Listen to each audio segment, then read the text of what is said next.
Yo, yo, yo.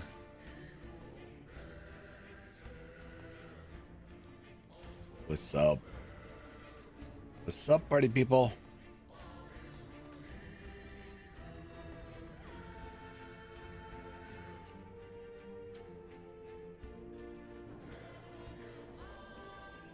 Hey, Milan. Yo, Big Rich.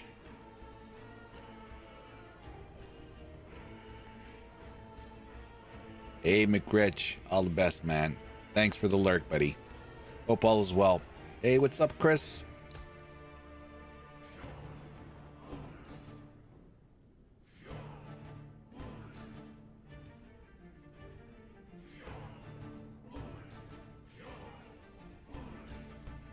Wow. Everybody's busy this time of the year. What? 701 in queue?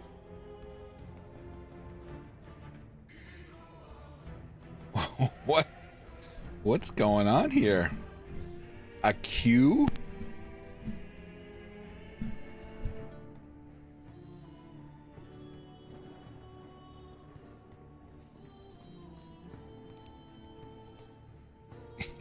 Yeah. Wow. I know they dumped another patch today.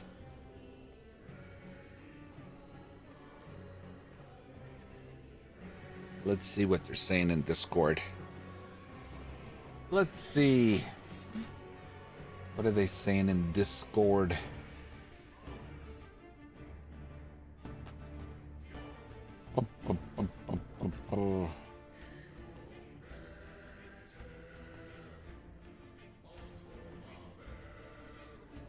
Huh. I'm not saying much.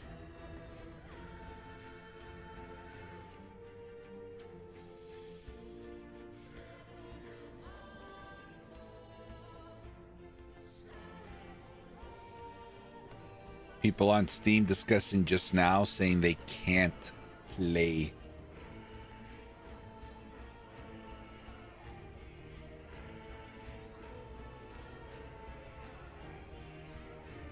You just got DC'd, Milan? Wow.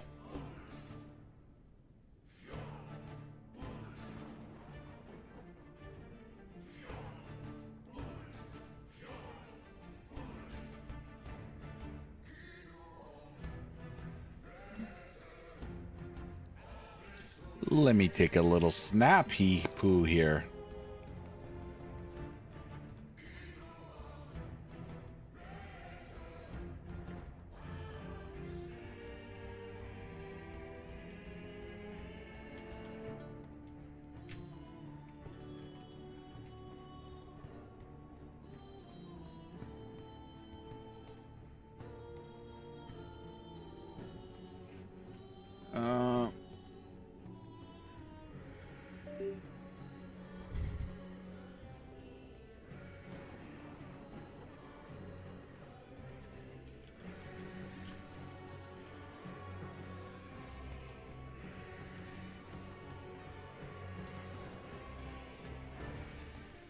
I watched some Araxa stream about it earlier. Alessio, interesting. Did you see the Spiritborn preview with the new zone, dungeons, and enemies? I saw a little bit of it. Yes, Alessio. How you doing, Alessio? How are you, man?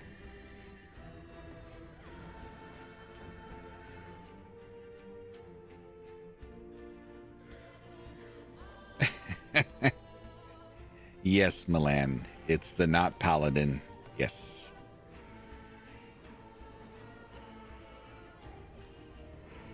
You're a little bit salty about missing Pally.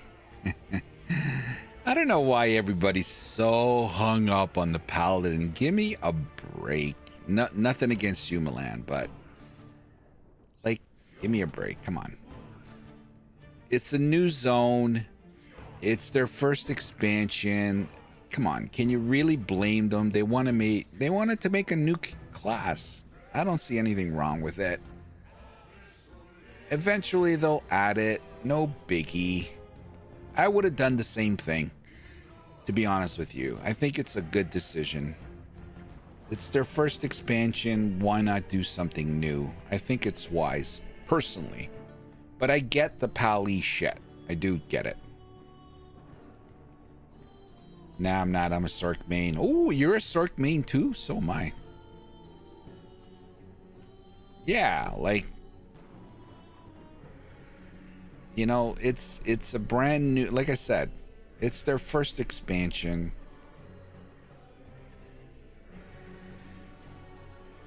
Why dip into the well you've already been to, you know? Make something new. They'll add Pally eventually. Everybody talks about it all the time, so they're going to have no choice to eventually add it. We are aware of a current service outage and are working with our service providers to restore services as soon as possible.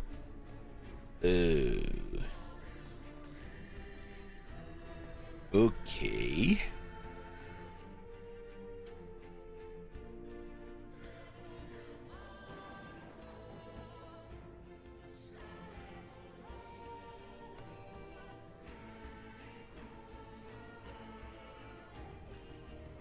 Here is why, not Sammy. Example. How's it done? Good. Darkest Dungeon 2. They added Pally, who is a beast, and some duelist chick, who is also cool. So they give both good old and good new. Yeah. Yeah, I guess. Look, you know, Paladin is a healer. I guess you could get into the whole spiritual thing of the Spiritborn. You know, maybe. I don't know. I'm not a huge lore guy in the Diablo thing, so. What's up, Steve? And it was even a secret release type of thing. And expansions was cheaper than main game also. Got it. Got it. Okay, guys. Well, if we cannot log into Last Epoch, I have not watched the in its totality from beginning to end. I don't know. Maybe we'll watch the Spiritborn live stream. I don't know. We'll see. Polecat.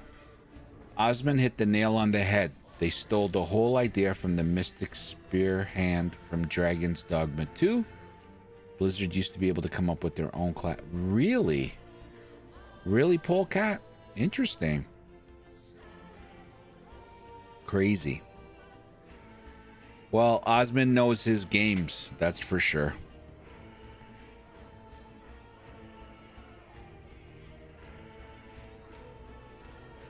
Thanks for the follow. If he sees a link... Whew. Low Light, thank you for the follow, man. Welcome.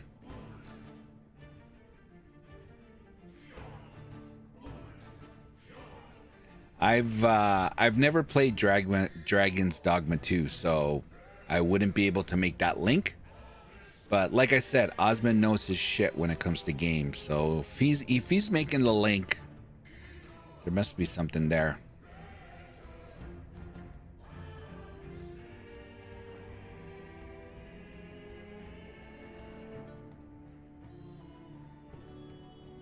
It is, but the skills are stolen. All games do it.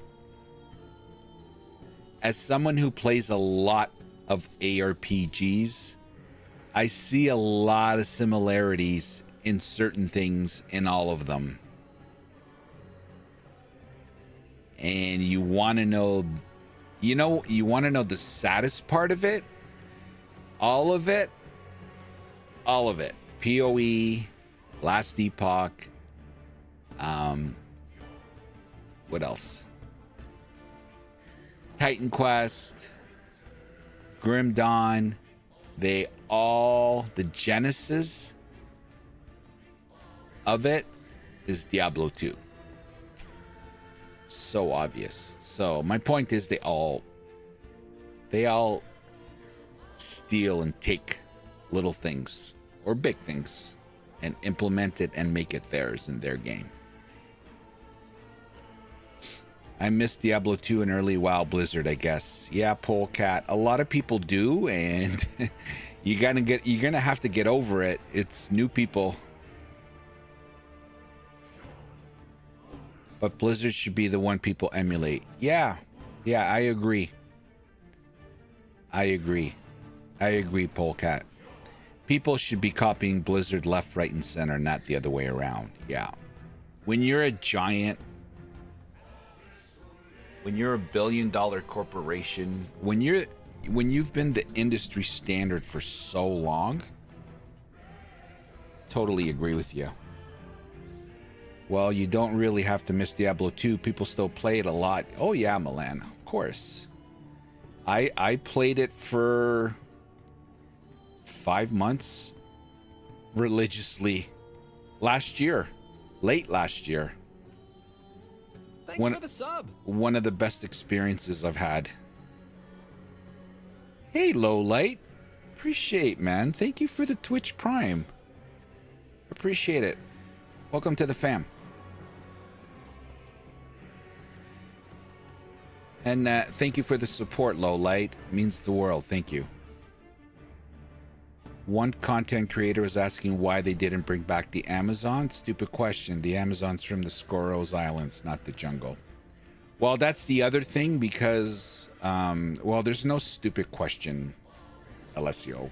But I agree with the point you're coming across. Vessel of Hatred is a jungle theme. So, you know, the Spiritborn, the storyline, from what I understand, it ties in. Like, I don't know how the Paladin could have tied in, right? But then again, I'm not your lore guy. I do know a little bit because I've killed all the bosses. I've fought them all. But as far as like the story, like the historian point of view, that's I like the chain of events and, you know, this and that, you know, I that one, like, forget it. I wouldn't be able to hold a conversation. It can be same. Just press G to swap to old graphics and then change your mind after you're done with the nostalgia hippie.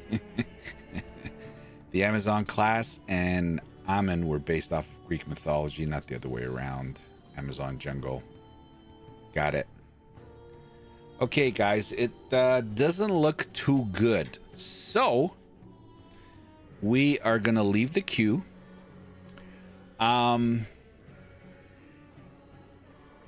We're gonna leave the queue, and let me see what I can find for you guys. How am I gonna do this? So, in typical fashion, SamyCaps always comes prepared.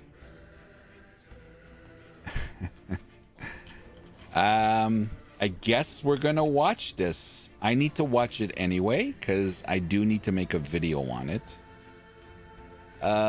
Shuzba, what? Bear with me, guys. Bear with me. Bear with me. Bear with me. Why? Oh, why? Oh, why?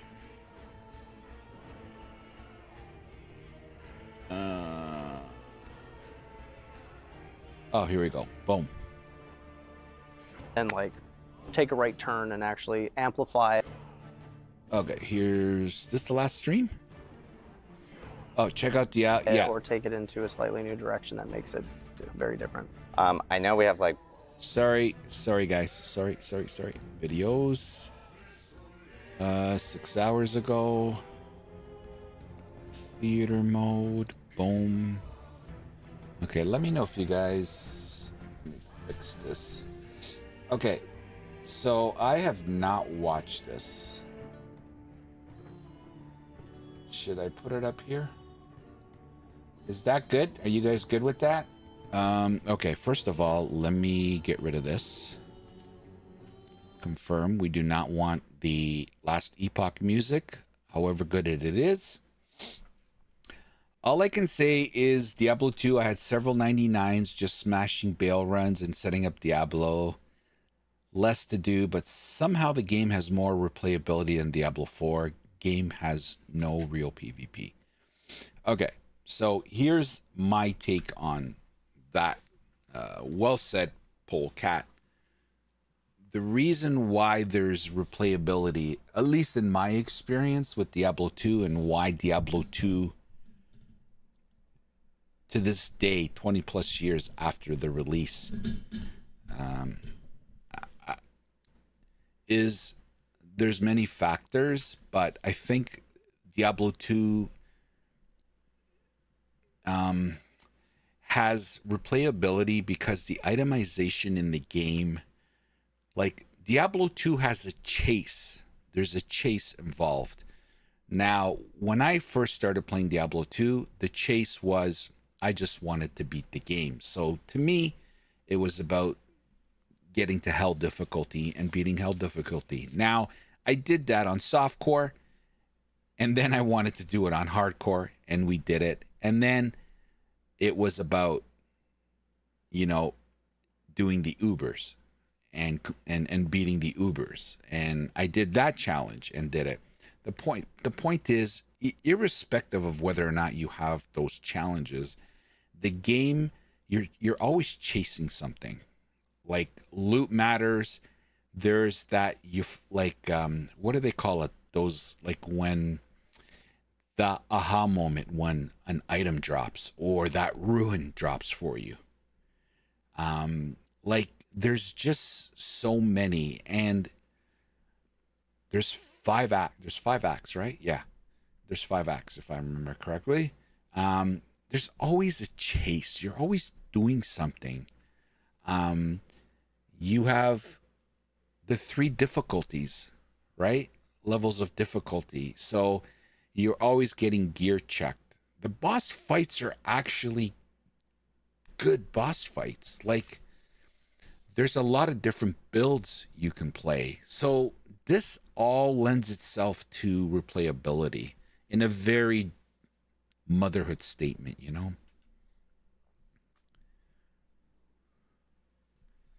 Diablo 2 gearing is a completely different experience. If you aren't trading or using a trade forum, that's for sure. Yeah, like, thank you, Steve. Dopamine hits. There's a ton of dopamine hits.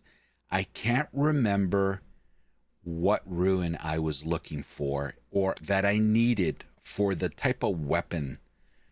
So I literally farmed. What did I farm?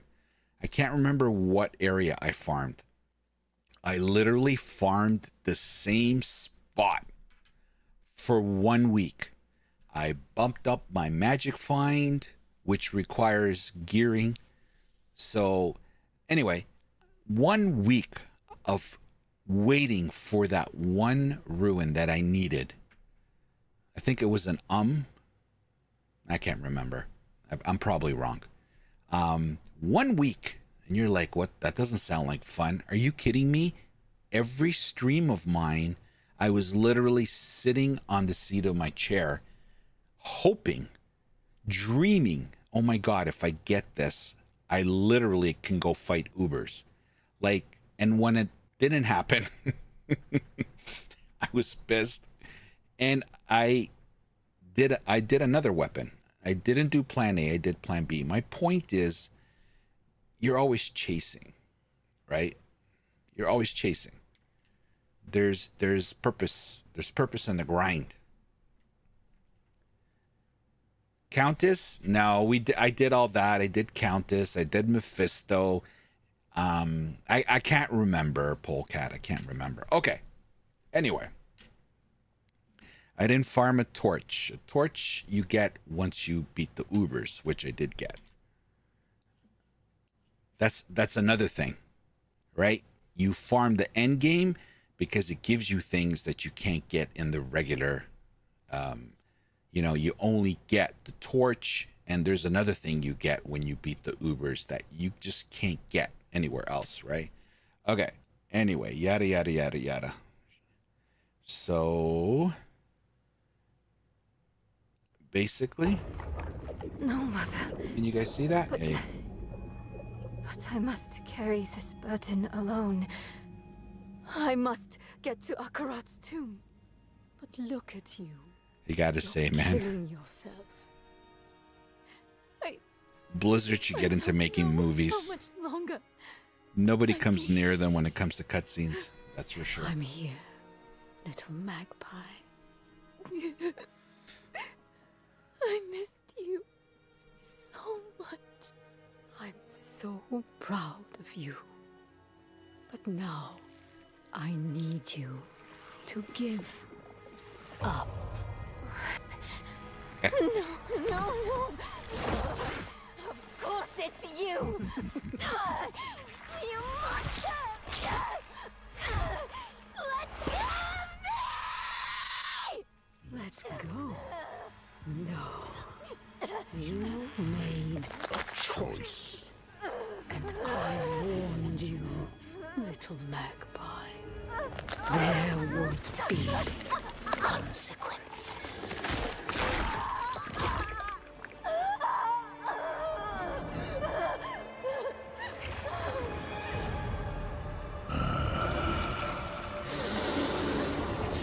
Surrender. No! I control the stone! You hold the stone. You control Nothing.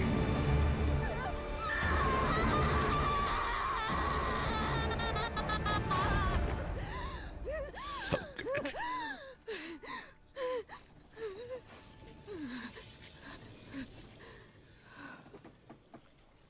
Maybe you're right. Maybe I could use some help.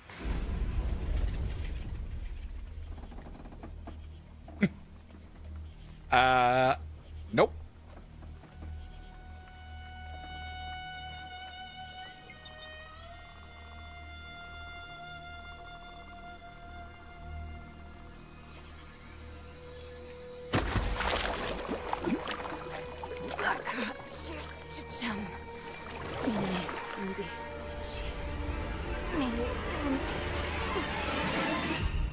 So good. Hello, Diablo community. I'm Adam Fletcher, Community Director for Diablo. Pez. Welcome to our Spiritborn Showcase, where we're doing a deep dive for this all-new class coming to Diablo 4, which will include a series of interviews, followed by Q&A. Love from the Twitch chat. shirts. I'm joined here today with Game Director Brent Gibson. Nice. Thanks, Adam. We've been working hard to make something unique for Diablo, and we're finally here to actually talk about it. Brent, I can remember us at BlizzCon where we showed off our very first cinematic for Vessel of Hatred. Now we're actually here to showcase the Spiritborn for the first time. We're glad to have you back for the full reveal. Thanks. We've set out to make an all-new class that comes from the jungles of Nahantu, an apex predator with a deep connection to the spirit realm. So, without further ado, let's kick off this deep dive to the Spiritborn. Only a few among my people. Hold can on, become guys. I just remembered something here.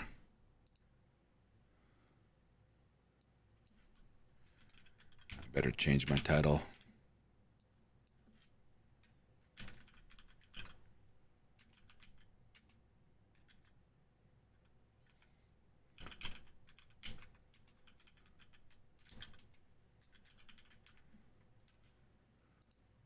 Sorry.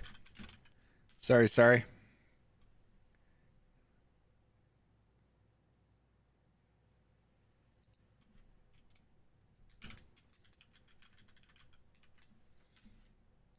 My apologies. My apologies.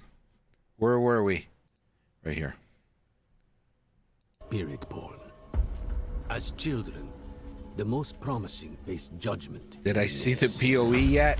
Our trial begins. No, I didn't. and Rocksteady. ends with pain. Those who are not called are culled. For the weak, all paths end here. For the worthy, that path leads to power beyond compare. Oh, And really? a sacred charge to wield it well. Though the mortal world was designed to break us. Our hearts. Okay, we'll talk about it, Rocksteady. Our bodies. there is another, which makes us bold. Does look We badass, I are gotta without admit that. fear. We are without equal. We walk with the ancient guardians of the unformed lands. Their power is our power. Is it too loud, How's the volume, guys? Is our cause. We forge unbreakable bonds in the Too loud? spirit realm to defeat the horrors of this one. For we It's good? Okay. Hey, are Walkie. spirit born. It's low?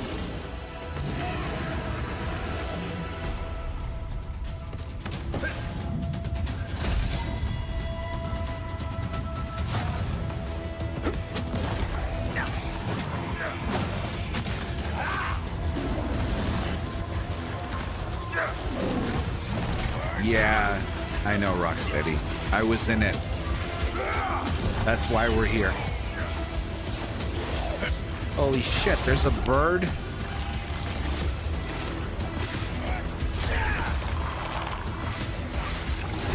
What the fuck is that? Centipede.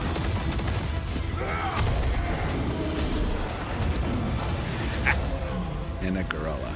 I heard there's 4 or 3. Wow, and there it is, the first look at the Spiritborn, the apex predator from the jungle. Okay, I just want to say, can someone keep account how many times Adam says amazing? I want to put a little counter up here. Awesome to finally show it off, and what an incredible trailer. To talk more about the Spiritborn, we would like to introduce Eleni Rivera Colon, narrative designer on Diablo 4. Welcome, Eleni. The lore lady. Thank you. I'm really excited to be here to talk about the Spiritborn class. I'm also a little nervous. It's okay. We're live. We're doing this live. Yeah, we can watch here the for everyone. PoE 1 but too, Rocksteady. obviously, Eleni, we just saw here in the trailer with the Spiritborn, and we saw a little bit about that spirit realm.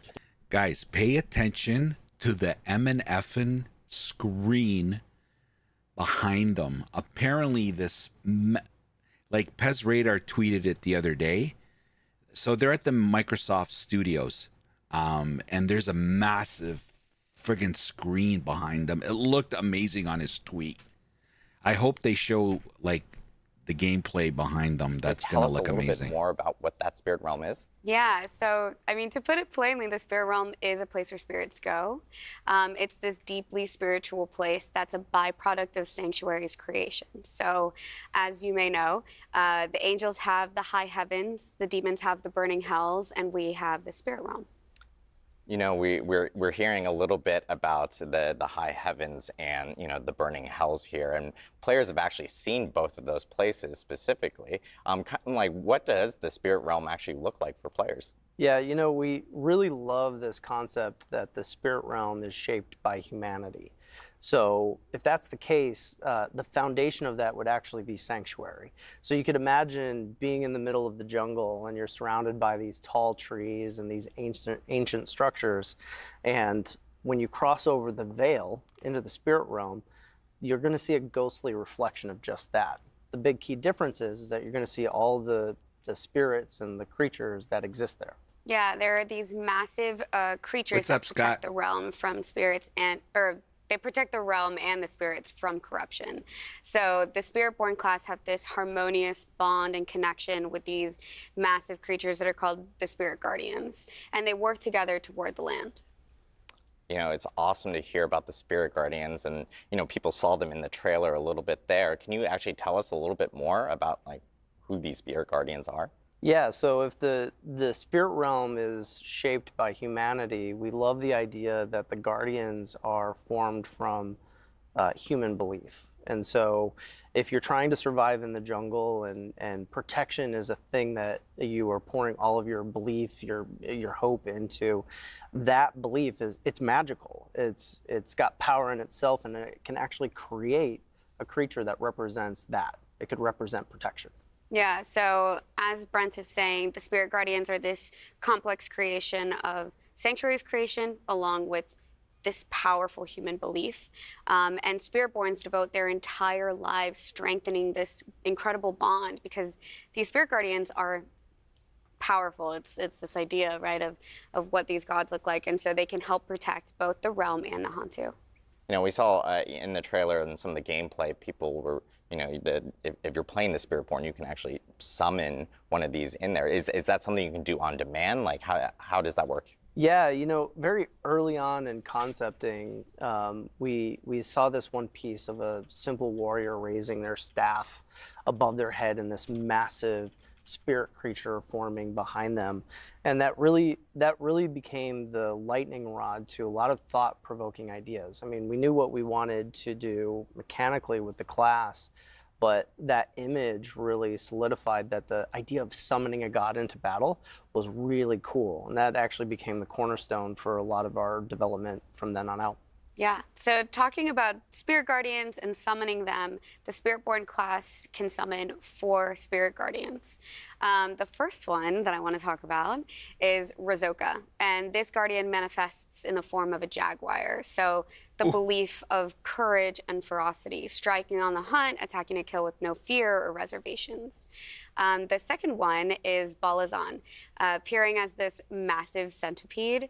The belief is balance and persistence. So although some people might see it as fear, it represents harmony and balance, so the give and take of life. And it'll eat the shit And out then of we you. have Quatli. The manifestation of this is a majestic eagle, right? So to represent awareness and finesse, soaring above it all, having keen awareness of its surroundings, and acting with intent.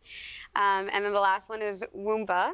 This guardian manifests in a so there are powerful 4. gorilla, so this beacon of protection and strength, and a movable force that holds its ground and sustains under pressure. So it's great because we've heard a little bit about the spirit realm. We've heard about these 4 awesome guardians. Like, can you tell us a little bit more about kind of the star of the show now, the Spiritborn itself? Yeah, so I think before we really dive in, I want to talk about Akarat, who's really important with the Spiritborn and the spirit realm.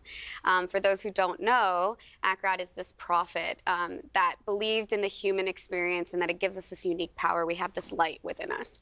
And that light gives us the ability to question and to doubt and to challenge.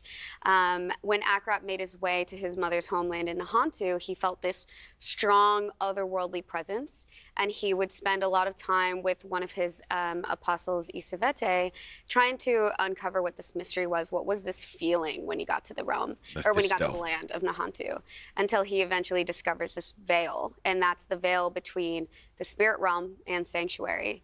And he realized that this was this untouched place from neither angels or demons. They had never really had any sort of influence there. So Akarat and his dedicant Isavete would spend a lot of time studying, and he would be the first person and living being to cross this veil. Thanks, Chris. And then after Akarat died, his apostle would then take on the mantle and then found the Spiritborn traditions that we know today. You know, hearing about the Spiritborn, and of course, like, I'm sure this is a burning question from the community, but the Sanctuary has a long and storied history. Kind of, where have the Spiritborn been throughout all of this? Why aren't they fighting? So for anybody who knows the lore of Diablo, this region is no stranger to Mephisto, right? So if you go back to Diablo 2 and you look at the story there, his original soul stone was imprisoned in this place. And its presence corrupted the Zakarum faith, it corrupted the region, and the Spiritborn remember this. And so over the course of what's been happening in D4, they've decided to stay at arm's length out of fear that history might repeat itself. Yeah, so like I said before, this is an untouched realm. It's pure. This is something so sacred. And with Neyrel coming back with the Soul Stone, this is a huge problem for the people of Nahantu, but specifically the Spiritborn that are trying to protect this land. Yeah, and at this point, with him back, they have no choice but to rejoin the fight. Yeah. Yeah, it's incredible to hear more about the Spiritborn and where they originated from. And of course, thank you, Eleni, for taking us into the spirit realm in itself. You know, we've talked about the new class and how that was created and what they've been up to. Next, we're actually going to take a look at how the art and concepts were designed. I don't know about that, Scott. I'm sure they're going to have that. I'm sure there's going to be renown. It's a new area.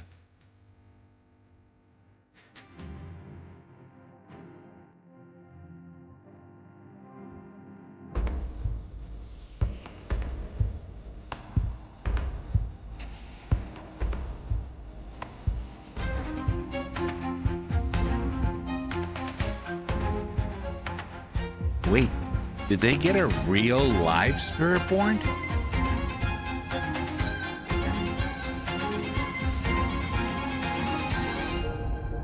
Animation is so goddamn cool. Those people We are are so now talented. joined by my blood brother, art director Nick Chelano, who is here to show us how the Spiritborn visually came to be. Nick, thank you for joining us today. I want that I'm really T-shirt. excited to talk about the Spiritborn finally. I know, it's been a long time coming. Been a long time coming. Nick, will you tell us a little bit more about like Real how life this Spiritborn, class yeah. came to be, especially from the art side? Yeah, first of all, like that trailer, like what an origin story for a Diablo class. Like you got to go into the jungle, you answer the call, or you're cold. Like it's pretty rock and roll, and on the art side, like we love that stuff. So I think when you go back to like what Eleni and Brent were talking about, we really want to capture everything they just mentioned from a visual standpoint. So for us, it's about trying to infuse the Hantu, the spirit realm, and a martial arts feel into the class. Brent mentioned that like kind of lightning rod moment. That's something that the art team really focuses on. When those moments happen, we really lock into that and start to do a lot of iteration. So like, concept will start casting a really wide net, but when that happens, we really start to bring it in and we start to really do a lot of concepts around that so that we can kind of get that tagline that the team needs, which is like creating the living, breathing embodiment of the spirit realm. Yeah, and it's really, after we get past that initial inspirational piece, we want to like drill down into finding that iconic piece. And so when you look at some of the imagery that we're showing today, you can see how we're taking that embodiment and we're bringing it into all of the iconic look of that character. We wanted a class that wouldn't necessarily wear armor to protect themselves, but rather become the guardian that they're all about. And so if you're into the Jaguar, you're wearing the Jaguar helm. Your markings are the spots and patterns that you would see on that creature. The way that you move through the jungle would also be a big part of that package. And then once we have that iconic look, we can actually roll it out to the rest of the team. That's really the DNA of like where we start going. Like those iconic images drive the entire art department at that point. Hi everyone, Upshall Games here. Just found out that Scotiabank has a preferred banking package that gets you access to digital money management tools like Scotia Smart Money, Friggin' ads. which helps me budget for things like that new streaming rig I've had my eye on. You also get access to Advice Plus and Scene Plus rewards on everyday purchases, like when I grab some snacks for my next marathon gaming session. It's how I can bank more hype trains, Sorry, guys. bank more custom emotes, and bank more game time. Check out the preferred package today. Scotiabank. You're richer than you think. Vector is turning online gamers 10 more into seconds. real-life players. With Vector, become your player. Show us your player for your chance to become them. All with free Vector, so you can be ready to play.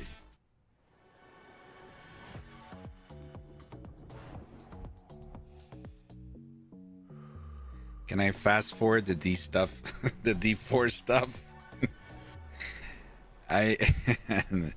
Relax, Rox. And that's our North Star. Speed so run we it. can move into things like how do we get the Spirit Guardians on screen? How do they fit into the combat? If you think about the eagle, like, is the full eagle show up? Is it just feathers? How do we also want to explore, I'll be honest with we should you. roll out the idea. I don't. So those like armored. I don't really care about the art. It's cool. Example. And we did And Talented together. people, man. The Spirit Guardian. Start to Here we go.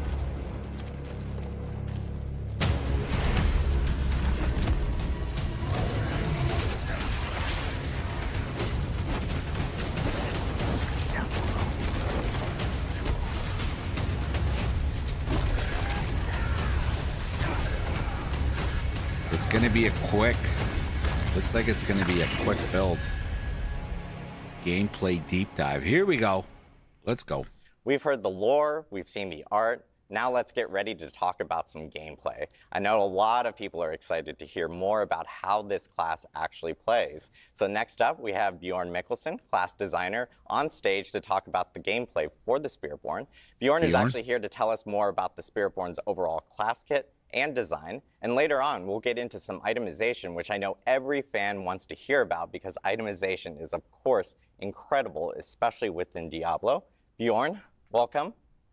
Thanks for having me. I know Bjorn will be a fan favorite here because he's going to walk us through all the skills and the gameplay for how it works. So Bjorn, can you kick us off and tell us, a little bit about this new class? Absolutely. So yeah, just high level, what is this class? Excellent question. So basically what Spiritborn are, they are these jungle warriors who are empowered by the spirits. They're sort of this dexterity-focused class and sort of masters of martial arts and hand-to-hand combat. And so what they do is ultimately all of their actions and their movements, they sort of resonate with the spirits to form sort of these unique combat styles as they're fighting. They sort of mix and match them to hit whatever sort of build they need. Awesome. So if you are a current Diablo player right now, or let's say I'm a current Diablo player, which I am, I play a lot of Rogue or Barb, where would you kind of place the speed and aggression of the Spiritborn? Yeah, I would say Spiritborn is definitely probably our fastest, most aggressive class. Of course. It's got multiple gap closers built into its basic attacks. It's got several movement skills, very high damage on those, as well as several ways to upgrade its evade skill as well. It's all about kind of getting on a target, sticking to it, and killing it.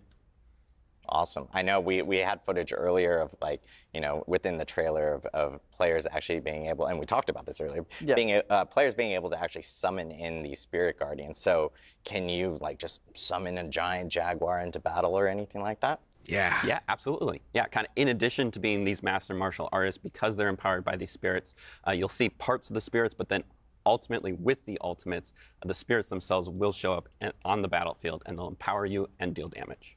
And it's really the core of the fantasy, right? If we talk about power fantasies, summoning the god into battle is the power fantasy for this class.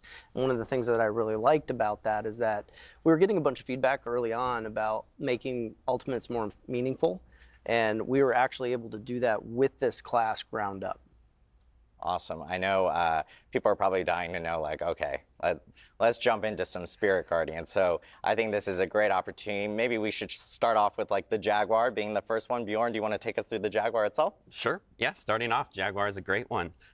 Jaguar is, as we've kind of touched on before, it is sort of this manifestation of just the hunter. It's exhilaration, it's violence, it's aggression. It's attacking repeatedly, kind of just constant pressure as it's going. It's got these ramping mechanics to it. It's got lots of kill streaks. Mechanically speaking, the way we've kind of translated this, its primary focus is attack speed, and it chases that through a new keyword and mechanic that we call ferocity. This is a stacking buff that it can generate, usually via Jaguar skills, that will increase the attack speed of all of its skills, but it will also enhance other Jaguar skills so you can use them more often, reduce their cooldowns, that sort of thing. Moving on to an example, I guess, of a Jaguar skill. First off, here's one we have Ravager. I will say, I don't know if you guys have noticed, but look at the environment compared to what we're used to.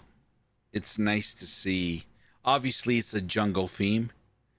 And who knows, maybe all the clips we're going to see are going to be in daylight. It'll be interesting to see if they have nighttime. I'm sure they do. But I have to say, I like the fact that it already visually looks different. It looks like the ambiance of it, jungle theme, of course. And it's also brighter. It's not the dark, dungy, even though I know Diablo 4, that's what it is. But I have to say, I like this. This is a new type of skill we're adding to the game called Incarnate skills. They all have a passive and active effect. This one allows you to maintain your ferocity at just a minimum level, so you're all just a little bit fast. But then when you activate it, you kind of go full Jaguar mode. It gives you additional attacks, kind of whenever you hit something, it does an extra strike. So it can even turn skills that are deal a little bit less damage, they can now deal extra damage just whenever you hit something. Moving on to another skill, we have Rushing Claw. This one is the Jaguar's kind of primary mobility skill. It will dash you through a target and slash everything along the way. And the key to this one is you can kind of use it over and over and over again, like multi-strike your enemies. And then finally, of course, we have the ultimate, the Hunter. This will actually manifest the Jaguar onto the battlefield. You'll leap through the air. It's also a movement skill. And when you land, the Jaguar will destroy everything. And it also has upgrades to kind of help chase the kill streak vibe. There's a chance to reset the cooldown after you kill something with it. Yeah, so if you look at all of these things as a package, you start to see almost a combat archetype built into each Guardian themselves. And that was actually something that was really important to us. So if you were speccing into the Jaguar, it's important to those types of players who do want to keep the attack speed up, that do want to keep their kill streaks going. And you're going to see this as like a through line that each particular Guardian will have their own thing. Yeah, I'm a huge fan of the fast, frantic gameplay, and I will say I have a little bit of bias towards the Jaguar for sure. But I know we want to go on to the other Guardians for sure. And for all our tanky friends out there, Bjorn, do you want to walk us through the Gorilla? Absolutely. Yeah, moving on to the Gorilla. The Gorilla. Core concept behind protection and defense, but it's not just like passive defense. This is a very active defensive play style where you're shrugging off the damage, but you're also returning it to your attacker. So it's really got this kind of core of like retribution also sort of built into it. Its core mechanic and stat that we work with is damage reduction. It chases this in two ways. One is through using block, sort of actively blocking damage, as well as a second new keyworded mechanic called resolve. This is also a stacking buff, but this one falls off whenever you get hit, so it's really important to keep stacking it and kind of keep stealing yourself and building your resolve back up. But as long as you have any stacks of it, you get the full damage reduction bonus. So moving on to just a couple examples for Gorilla skills. Starting off, we have Crushing Hand. This is their core spender skill. Kind of just does what it says. Will smash your enemies to pieces. Kind of neat thing about it is it's actually two separate attacks that kind of overlap in the middle. So you can sort of prioritize a single target and deal double damage to it.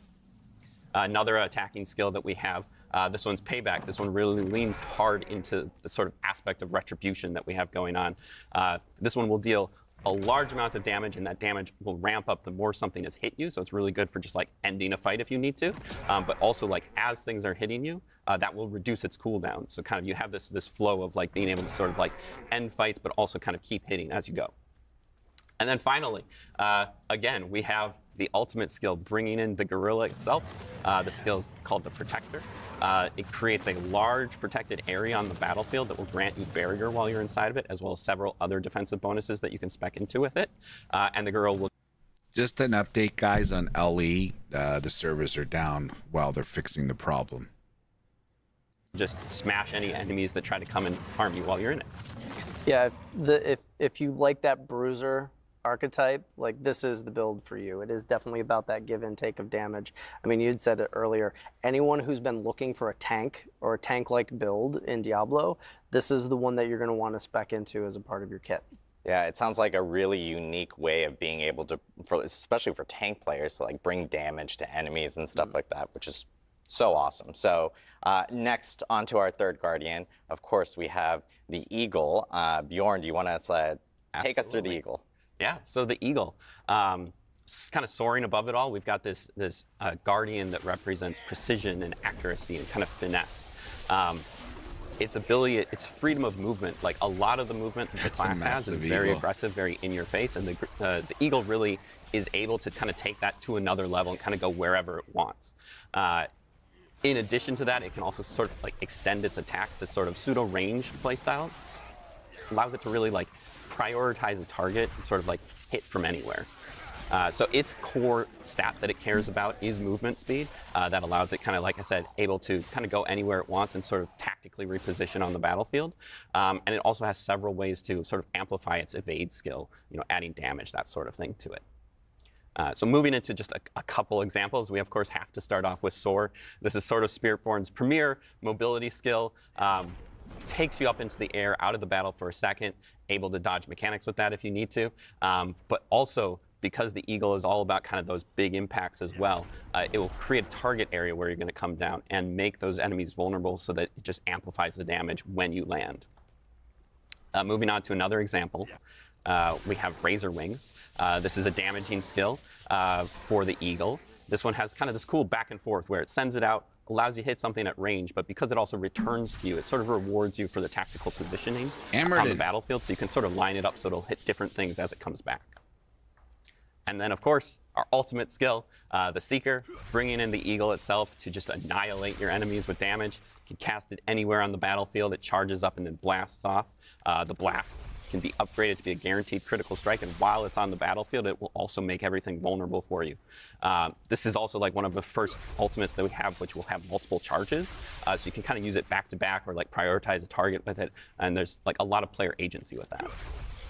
Yeah, this is really for that tactical player, you know, where positioning is super important. You don't necessarily want to be constantly in the fray, so you still want to output that damage. Maybe you want to put it in a particular place in the encounter, but you can do it by going in and then you can get right back out. So for those players who really like that tactical positioning, that's what the Eagle is for. Yeah, it seems like the Eagle gives you that extra freedom of like in mobility, so you can kind of move in and out, especially with things like Soar, which is sick to see for sure. It's one of my favorites. So unique for Diablo 4 for sure on that end. Last but not least, of course, this is probably our most unique Spirit Guardian, and probably one that I'm sure a lot of people are like looking at and going like, oh, this has got to be crazy, and that is the Centipede. So Bjorn, how's the Centipede play? Wow, look at that. So moving to the Centipede. The Centipede is very unique. It represents this sort of abstract concept of the cycle of life and death, and the way we've kind of chosen to interpret that is that it's sort of this epicenter of attrition, but it's also like really about just kind of like this endless or inescapable sort of persistence, and that's like really bad for your enemies, but kind of really good for you. So its core mechanics that it works with that persistence is damage over time, poisoning, crowd controls, that sort of thing, but then it uses those things to sort of empower and sustain itself, so also like leeching life and that sort of thing back to you, sort of draining your enemies as you kill them. So moving on to just a quick example, Stinger is our core skill for the Centipede. This one does a large amount of damage in a small area in front of you, but the sort of interesting thing about it is that that damage will also echo out to any nearby poisoned enemies. So it kind of has this adaptive, like, dynamic aim, like range that it has, sort of depending on like how much you've been spreading your poisons around the field. So it can like basically like hit the whole screen if you really want to. Another skill example that we have would be Scourge. Scourge kind of takes that sort of like oppressive control that the Centipede has, and it will fear and it will slow and poison enemies and sort of disrupt any kind of like strategies they might have going on and just sort of allow you to turn the tables on them.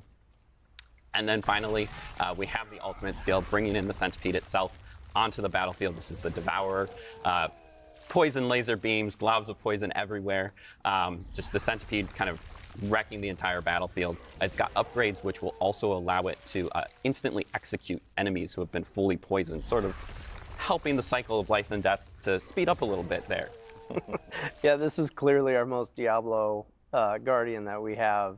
It's becoming a fan favorite very quickly. The people who have gotten a hands-on with it have a lot to say about it. But the cool thing about this one is we took on a really unique design challenge. Like, how do you take a concept of damage over time, dealing damage, regenerating life, and make that kind of the core of an entire archetype? I thought you guys did a fantastic job at getting it there. For those Type A players who really want to manipulate the field and keep that damage up and keep that resilience going, this is definitely that class for you. Yeah, I have to call out. It's so crazy seeing a giant centipede behind me right now, but I know a lot of players at home are probably looking at each of these four Spirit Guardians and they're going like, hey, this is probably the one I'm going to go with, just seeing some of the gameplay and some of the play styles. But I think one big question that probably a lot of people have is, are you kind of forced to go down one of these, or can you actually do some mix and match, or how does that work? You know, freedom of choice is really important for this class. So if you want to go all in on one of them, go for it. Like, there's no problem in doing that. There's benefits that you can see from it, but there's also benefits from mixing and matching. Like, we wanted adaptability and hybridization to be at the core of this class. So it's been a goal from the very beginning to actually get that there. So when you get hands-on with this, like, how do we do you're going that? to want to experiment. We want you to experiment. I hope they We know explain that there's going to be many builds that are very emergent, and I actually can't wait to see some of the cool stuff that people come up with once this goes live. Yeah, exactly. Like, at its heart, Spiritborn is really all about like personalization, sort of expressing yourself. And so like whichever spirit sort of resonates with you, we really want to allow you to mix and match them kind of to your heart's content, and sort of make that play style choice like fully customizable. And the primary way that we're doing that, or the main way that we're doing that, is the Spiritborn's class mechanic called Spirit Hall. The way the Spirit Hall works is you start your journey off by choosing one of 4 bonuses at the top, the primary bonus. This is a massive bonus that will add sort of a thematic effect to all of your skills of that type. So like an effect like the Jaguar will add extra strikes and that sort of thing to all your Jaguar skills. But a subtle but very important extra piece of this is that we'll also add that spirit's tag to your entire skill kit. So every single part of your skill kit now has the Jaguar skill. And so even if you want to use like centipede skills, you can still sort of hook into various parts of the Jaguar using this bonus. Then later on... okay. So, very interesting. Now, how are they going to bring the other classes into the same mix and match methodology? Number one. Number two, I would assume they have to do that, unless what? They're going to leave all the other classes behind, and this is going to be the only one that's going to be able to summon these spirits.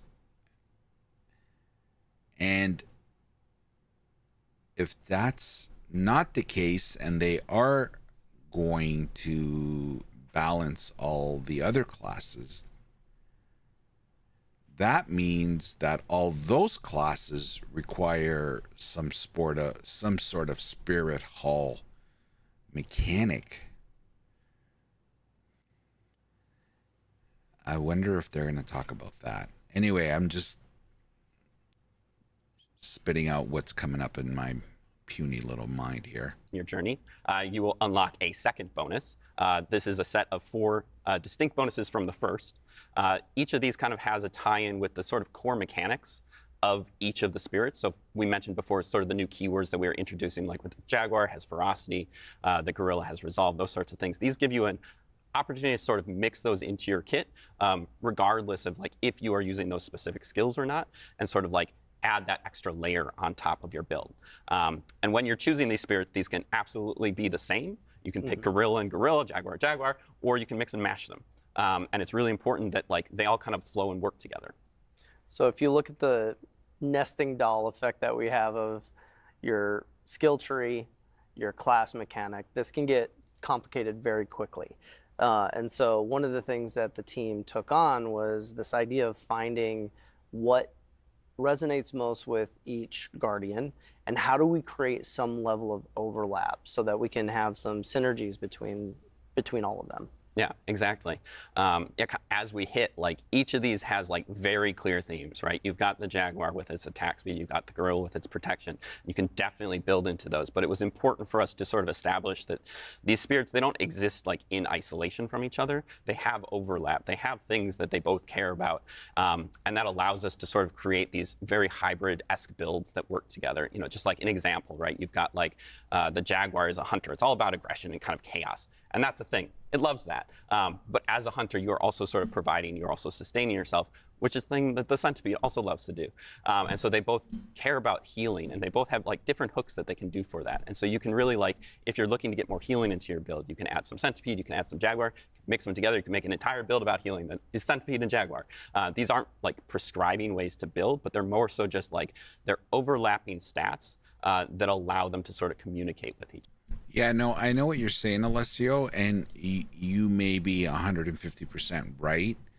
It just feels like this is a more elevated class mechanic compared to like your example of the Necromancer and the Book of Dead. Like, and I understand the class, the Spiritborn class, is a new class. It just, like, this huge distinction between this and the other classes. But who knows? Blizzard is evolving in their knowledge. Each other. So just a couple examples.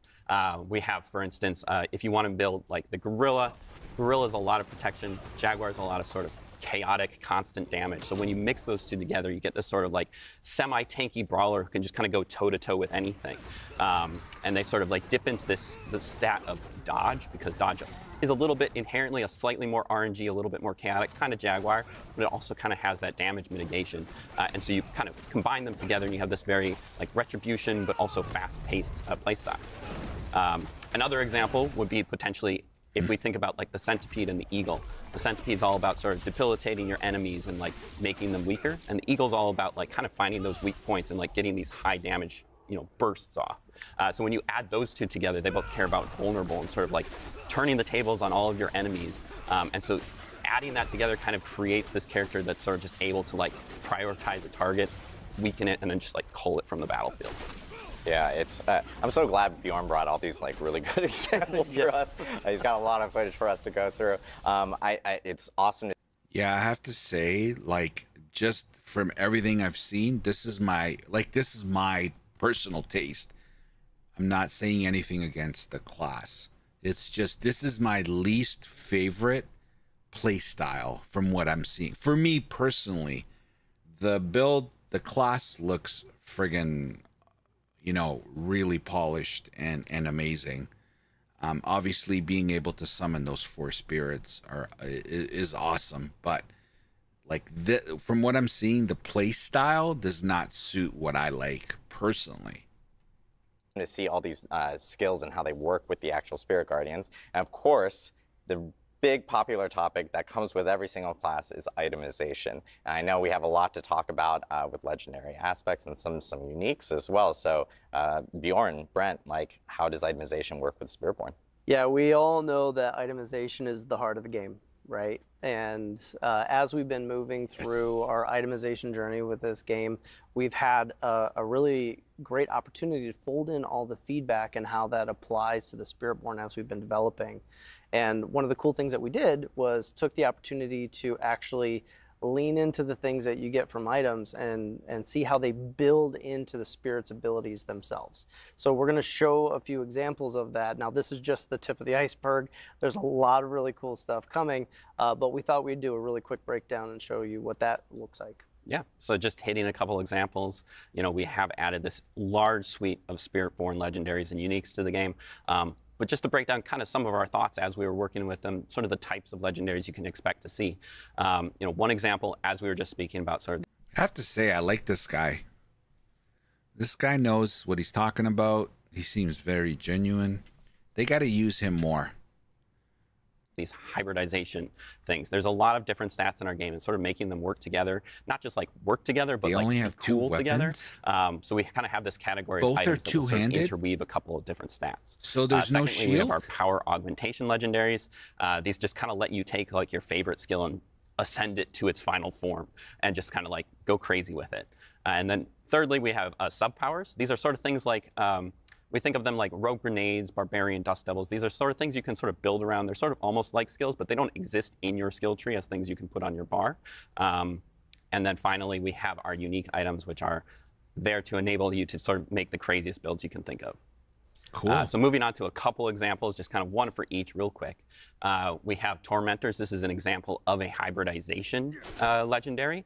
This one interweaves poisoning and thorns together, kind of in an interesting way that'll allow you to apply your thorns, you know, in a different way than just like having something hit you all the time. It's great. You can probably see the connection. Gorilla, Centipede, they'll love this sort of thing. Moving on to an example of a power augmentation, we have Bristling Vengeance. This takes the payback seal that we kind of hit on before. Usually it's like a smaller AoE like right in front of you that just hits one enemy, but this one really allows it to sort of like extend its range, hit multiple enemies, as well as apply your thorns over an area. And then thirdly, we have an example of one of our sub powers. This one's called a Pestilent Swarm. The cool thing that we're kind of trying to out with our each of our sub-powers is there are multiple legendaries for them, and they sort of allow you to customize how they work. So there's like one that'll let your Pestilent Swarm like poison enemies, one that'll make it spiral, one that'll even make it orbit. You can sort of like combine those, like you can have it orbit and spiral, or poison. Every 10 seconds, a Pestilent Swarm spawns from you, which deals 409 poison damage per hit. Pestilent Swarm now always spawns orbiting around you and generate 1 vigor per hit. Every 10 seconds. Poison, you can just have it shoot off kind of whatever works for your build. We really want people to be able to experiment and play with those sub-powers. And then just a couple of teasers, some of our uniques. These are some unique boots that basically allow you to override your evade skill with Soar. Just get the ult. Soar deals 50% increased damage, and your evade is now Soar. Holy shit, so instead of sidestepping, you're fucking flying. That's pretty cool, man. Amount of mobility you can think of. The neat thing about that is also that it allows you potentially like to take Soar off your bar. You can't let it go, but you at least kind of get to keep it with you in that evade slot. Yeah. And then another example would be our unique quarterstaff, which is one of the 2 weapons we're adding with the Spiritborn. This one sort of allows you to ramp up your basic attacks. Spiritborn's basic attacks are a little bit special. They're kind of really cool. They're these 3-hit combos, and each 3rd hit does like a special thing. And this specific unique basically lets you get that 3rd attack all the time. So then we have to take their 3rd attack and make it a triple version that almost turns them into a different skill entirely. Yeah, this is awesome. Seeing all the couple of examples of uniques. As Brent mentioned, this is just kind of like the tip of the iceberg. Yeah. I personally would take the Soar boots all day. You know, being able to use Soar as an evade is absolutely amazing. But I want to give a huge thanks to Bjorn for walking us through all the skills, especially He's only said it associated once. with the Spirit Guardians, and of course the itemization across the whole entire class. We will actually have an extensive look for the entire Born yourself. Now we're going to bring back everyone to get into our Q&A for all.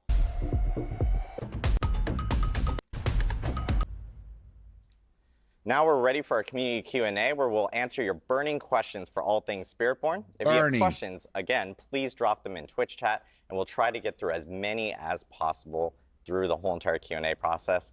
Thank you guys for joining us. Hey, Roxanne. Some musical chairs to get everyone back up here. Ooh, let's see. What was quick little chat saying? interstitial. I know as questions are coming up, one big question that everyone always asks, and I know we've probably seen it a million times in chat already, is like, hey, we have the Spiritborn. This is a brand new class. Why not something like a class from a prior game, like a Paladin or something? Yeah, right They out of asked the the gate, question. Right out of the gate. You know, when we started off, one of the key things that were really important to us was to make sure that the class came from the place. Shit, look at this guy. I swear to God, people are so toxic. When does D5 come out? Because D4 is done and needs to move on. Oh my God. That's where we were going. We also knew that, we did a really good job at revisiting classic archetypes like the Barbarian and the Necro. And so we were in this position where doing something new was a great opportunity. It was something that allowed us to inject some fresh gameplay in, and going after the Spiritborn was a... Guys, are there any big-time D3 players? I'm seeing a lot of comments that this is the D3 monk. Is that true? Like, there's a lot of that going on right now. Sorry, I don't mean to... a wider palette to play with. And so making sure that we were building something from the ground up from I never Nahantu played monk in D3. was really the driving factor of this, and we're very proud of where we landed at today. Awesome. Another question that this is everyone. This is the first time you guys are explaining. This is everyone's favorite moment where I butcher Twitch names like no other. But Arcphoenix asks, wait, the lore, like where have the Spiritborn been in D3, D2? Why are they not fighting Mephisto themselves? Yeah. Yeah, I mean, we talked about it before. Like this is a religion that has been building up over time. They're a little more secluded. And really one of the things that we looked at is like the early exploration of Akarat, right? Yeah. Like there wasn't much development that was going in, so Hey, that was like a X-rated, how new are you, man? frontier for us to work with. Yeah, and in general, the Spiritborn, which you'll notice when you do play the game, they are very scattered throughout Nahantu. It's not like they have this massive presence where you walk in and you're like, there they are. You know, it's like a little different than that. They're hidden, they're in the jungle, and they don't necessarily want to be seen. And this has sort of been the idea this entire time. It takes a lot of devotion to be a Spiritborn. This isn't something that you can hop in and out of. So when we talk about being a Spiritborn, these are people who have devoted their entire lives to be doing this one thing, and that's what they're doing in Nahantu. They're not exploring really. I know we've actually gotten a few questions about this specifically. And this is a pretty good question for Bjorn and Nick, because a lot of people have noticed, like, hey, quarterstaff and new weapons. Like, what are the new weapon types for Spiritborn specifically? Here we go. Sure. Yeah, Spiritborn's bringing 2 new weapons with it. First off, we have the glaive, kind of its premier weapon that you see in all the key art.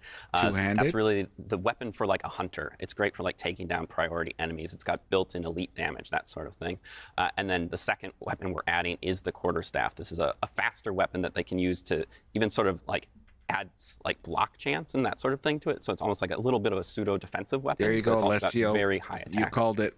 Yeah, from a fantasy standpoint, it was really cool to like try to create weapons that made sense for, again, like Brent mentioned, like where the class is from.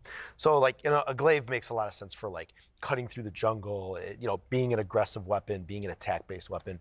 The quarterstaff is really cool because it's like, you could imagine like, how do they train with this? They probably found like really strong branches from like trees that were really important to them, and they start to like train with that, and eventually they kind of start to perfect that craft and that bow staff. So there's a lot of really cool fantasy that we can, like, the art team can really dig into.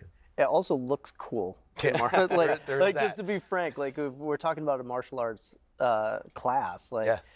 having the bow staff or the glaive to like really extend some of those key poses that we got with the martial arts stuff that we put into the game. I mean, it looks really good. Yeah, it's awesome to see like new weapons for the Spiritborn with Vessel of Hatred. So another question that we have here, this is from Bucko351. Easy name.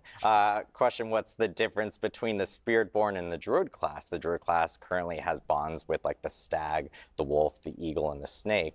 Like what's kind of the changes between that and something like the Spiritborn? Yeah, I mean, when it comes to the Spiritborn, you're not necessarily turning into this animal that we're talking about. This is a spirit guardian that lives in the spirit realm, and you're channeling this spirit guardian, and the manifestation that we're talking about is what comes out. So when we talk about like ferocity or something, that's something that you see in the jungle, right? So you have this jaguar that's recognizable, and that's this manifestation. It's the best way to show that. So if we had a different belief, then it would manifest in a different way. Versus the druid, you sort of really encompass the entire animal. And you see that. What happens if you wanted to manifest that a Sork would actually be S tier in Diablo 4? Will my Spiritborn manifest a Sork that can actually grind Diablo 4? Couldn't resist. Actually, season 5 they've already buffed Sork, so it is going to be viable. That was a layup. Sorry, I couldn't resist. That in the gameplay quite a bit, where I think Nick, you were mentioning before, where it's like, yeah, I have this bond with the centipede. When I call, am I liking it? I'll answer that in a sec. This side of the combat, and then I go off and I start managing the other side of the combat. So you really see this like combat partnership between the Guardians and the Spiritborn, which is incredibly unique. We got a question here from Kat the Dewey. They're asking, we've seen 4 Spirit Guardians. Are there other Spirit Guardians that were considered potentially?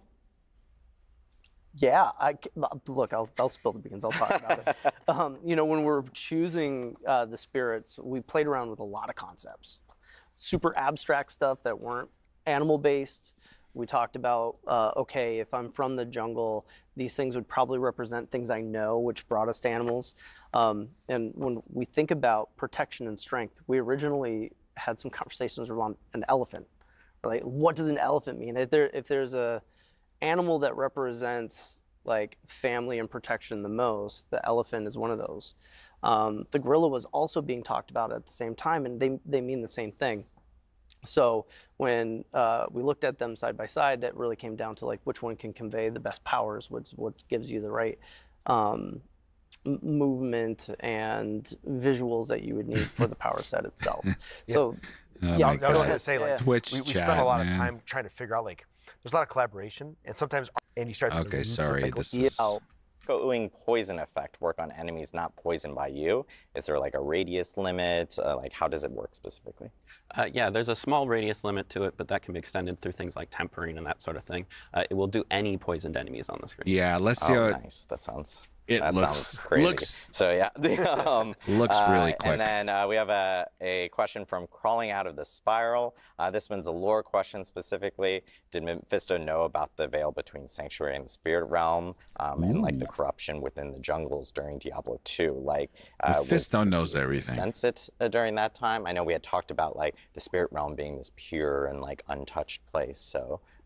Yeah, we can definitely assume that Mephisto knew there was something there.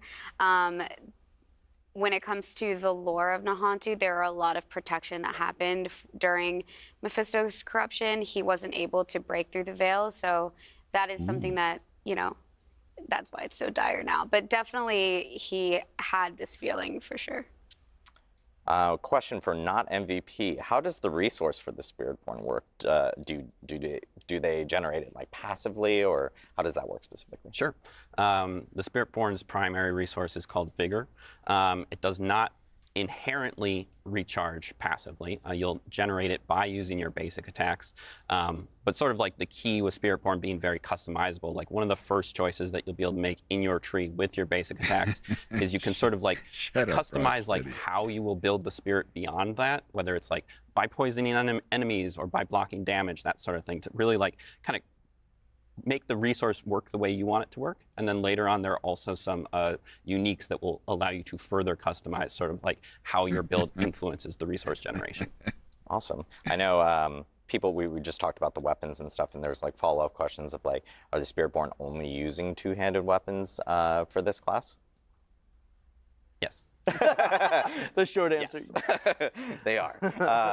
The other question that we're getting is, is there like a special quest for before you can actually start a Spiritborn or create a Spiritborn? Or are there quests that are maybe specific to the class itself?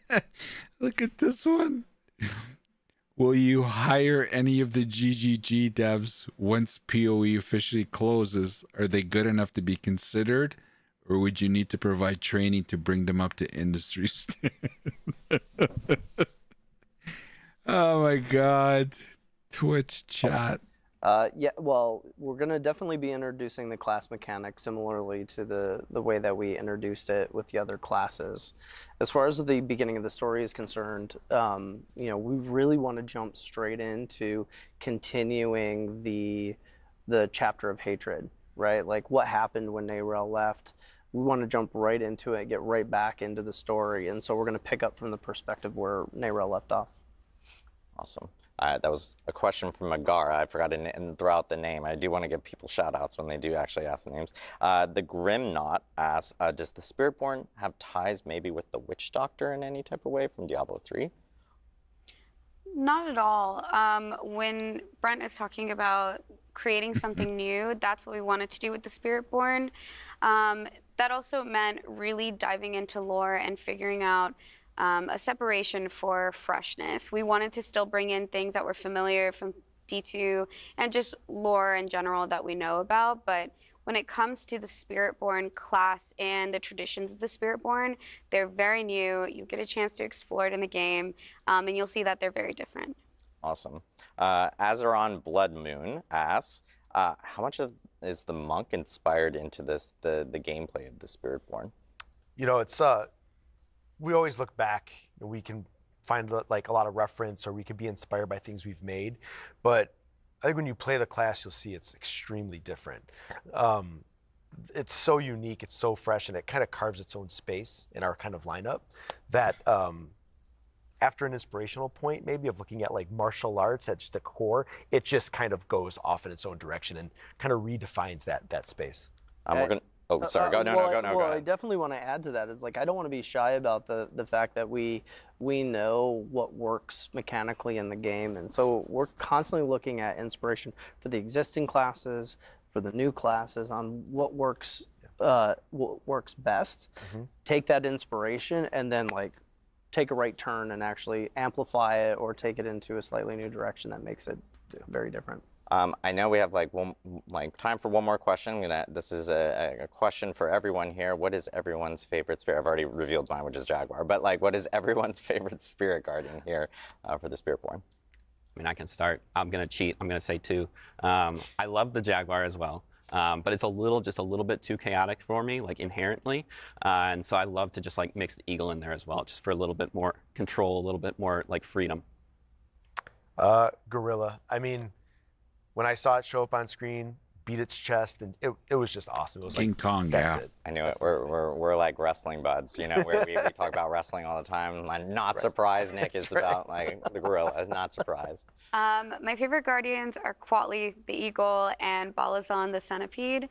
I just love the poison, and it's sick. Like, it looks crazy. Yeah, for me, Jaguar, like it started with that iconic piece. Yeah, sorry, we're gonna have to share a little bit. I have to say, the Jaguar to me was my like, least favorite. The movement, it's such a pace changer for the game. Like once you get into it, Centipede. It's got a I very picked the addictive Centipede. flow, and so I'm all in on the Jaguar. Well, it's awesome to hear everyone's favorite Spirit Guardians. I do want to thank you all for jumping in for this Q&A. Before we do close out the stream, we did want to let everyone know that we'll be sharing more about Vessel of Hatred at Gamescom this year on August 20th. But you'll actually have a chance to attend Gamescom yourself and play the Spiritborn in person. We're actually sending 5 lucky players to Cologne, Germany to play the Spiritborn at our Gamescom booth in person. Make sure to check out our Instagram at PlayDiablo and read our blog for full details on the contest after the Make sure you submit. Everyone on the Diablo team is incredibly excited for you to check out the new class coming with Vessel of Hatred on October 8th. And of course, you can pre-purchase the expansion now. Stick around to check out our Diablo creators, Rax, Woody, Macro Bioboy, and Fame. They're actually upstairs right now, streaming live here at Xbox Studios with Spiritborn gameplay. Also, shout out to Xbox Studios for hosting us. We really appreciate it. And of course, you can check out Kind of Funny Games after the stream, where they'll be live chatting with Rod Ferguson, GM of the Diablo franchise. Brent, whoa, say that again. Fame. They're actually upstairs right now. Funny Games after the stream, where they'll be live chats with Spiritborn gameplay. Our team is incredibly excited for you to check out the new class coming with Vessel of Hatred on October 8th. And of course, you can pre-purchase the expansion now. Stick around to check out our Diablo creators, Rax, Woody, Macro Bioboy, and Fame. They're actually upstairs right now, streaming live here at Xbox Studios with Spiritborn gameplay. Also, shout out to Xbox Studios for hosting us. We really appreciate it. And of course, you can check out Kind of Funny Games after the stream, where they'll be live chatting with Rod Ferguson, GM of the Diablo franchise. Brent, Eleni, Something Funny Nick, Games? Bjorn. Does anybody know who that is? Okay, so it looks like that is it. So I got to go back to X-rated. I don't know. Looked kind of cool, right, Steve? It looked cool, Steve? It definitely looks cool. Oh, X-rated asked me, what do I think? Like, for me personally, this is not the kind of play style that I like. But the build, the class looks badass. The animations, like, really cool. I think Woody's gonna get a hard on from this. Like, this, to me, of the content creators that I know, like, there's a lot of similarities to, like, I know the rogue uses a bow, so don't, but like a lot of, look at this. This reminds me, like, it's hack and slash, right?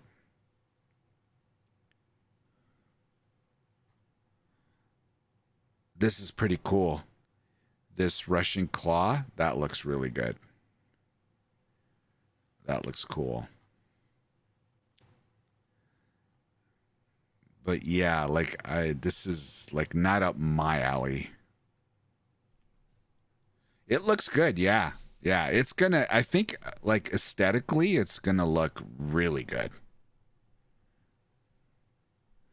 That looks like the gorilla coming, like, that's gonna look really fucking OP in game, man. Wow. That's nice. That looks awesome. That looks really good. Then we got the eagle. The eagle looks good, and we have the soar, which that looks awesome. And there's an aspect where you can replace your evade and it's soar, which is awesome. What is this? This is Quill Volley. This is Razor Rings. It's the Hammerden.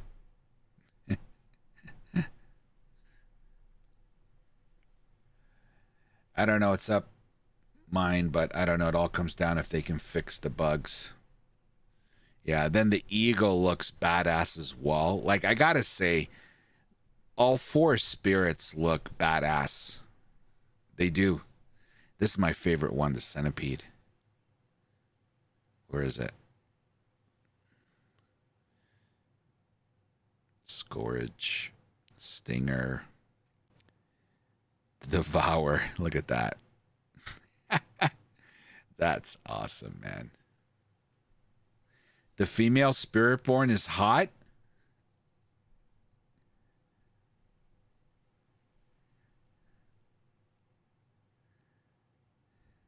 That looks cool.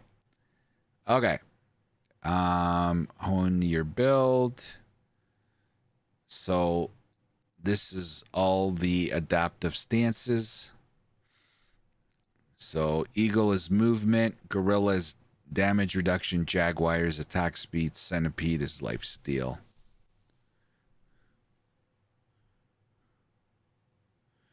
These are the augmentations. And this is in reference to itemization. So there's the hybrid, power augmentation, sub power, and the uniques. There's going to be a new quest, of course. And this one is very interesting. The Spirit Hall. This is where I think you get two passive skills. This is where they talked about mixing and matching the different spirits. So here you go. Using the Spirit Hall, Spiritborn can enhance their connection to the Spirit Guardians. Select one of the 4 Guardian Spirits as your primary spirit. Doing so will grant you a special bonus, but it'll also add the Spirit skill tag to all your skills, allowing its Spirit-based bonuses to carry each of your skills. At level 30, you can choose a secondary bonus from the same Guardian or a different one. Again, mixing and matching. This will either strengthen your existing bond or intertwine it with the mechanic from the other Guardian, giving you the freedom to mold your spirit bone in the direction that most appeals to you. And there you go. And, yeah, pre-purchase, of course. Pre-purchase. Interesting. What did you guys think? What did you guys think?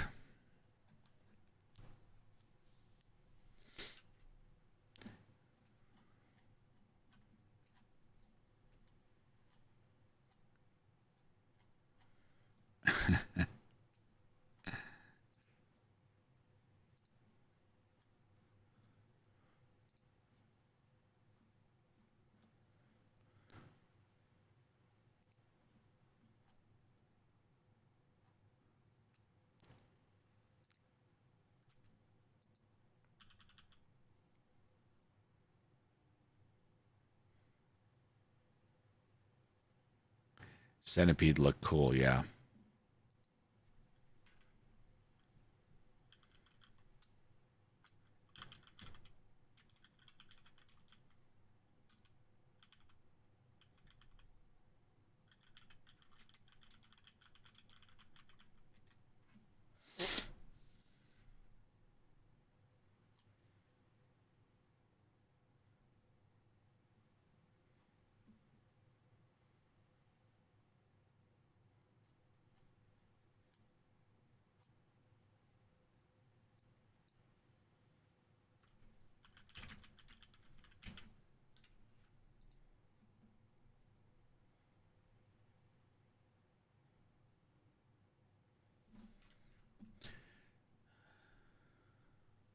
Are the servers back up for Ali?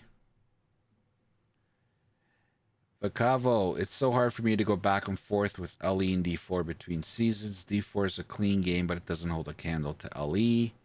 Season 5 to me will just be 4.1. I'm here because Ali is down. You're doing a Wraith Lord Bell. Good choice. Play Necro is so much more fun to a Necro on D4. Yeah. Oh, that's a good one.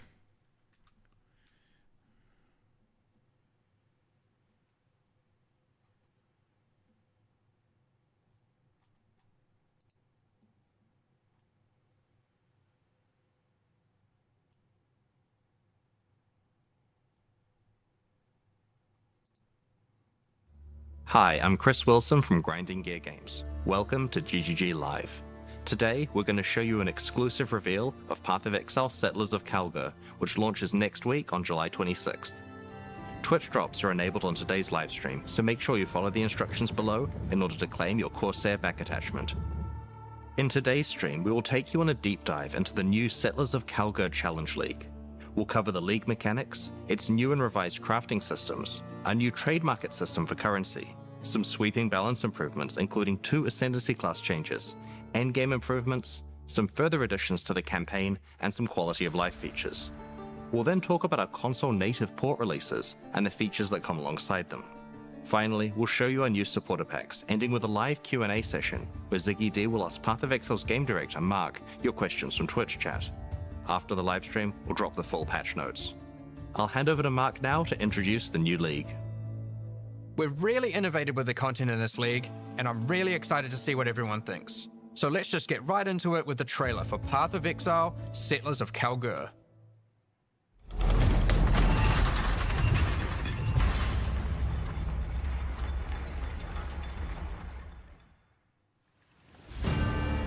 Rayclast is a cursed land. You'd have to be mad to settle here. And yet, welcome to King's March!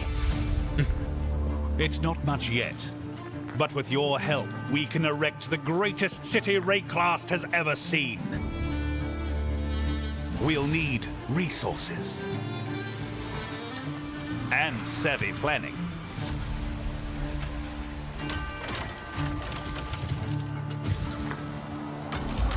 Soon we'll attract settlers. Come on. Craftsmen. Fortune seekers. And of course, pirates.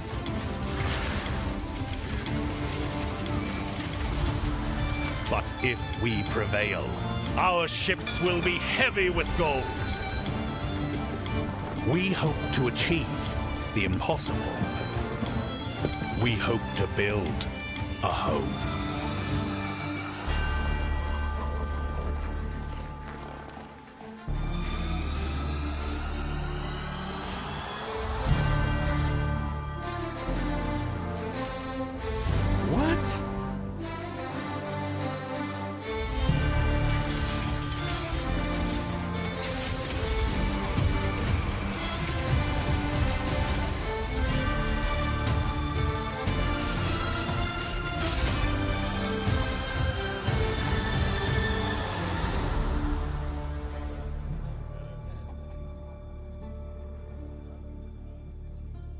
July 26th.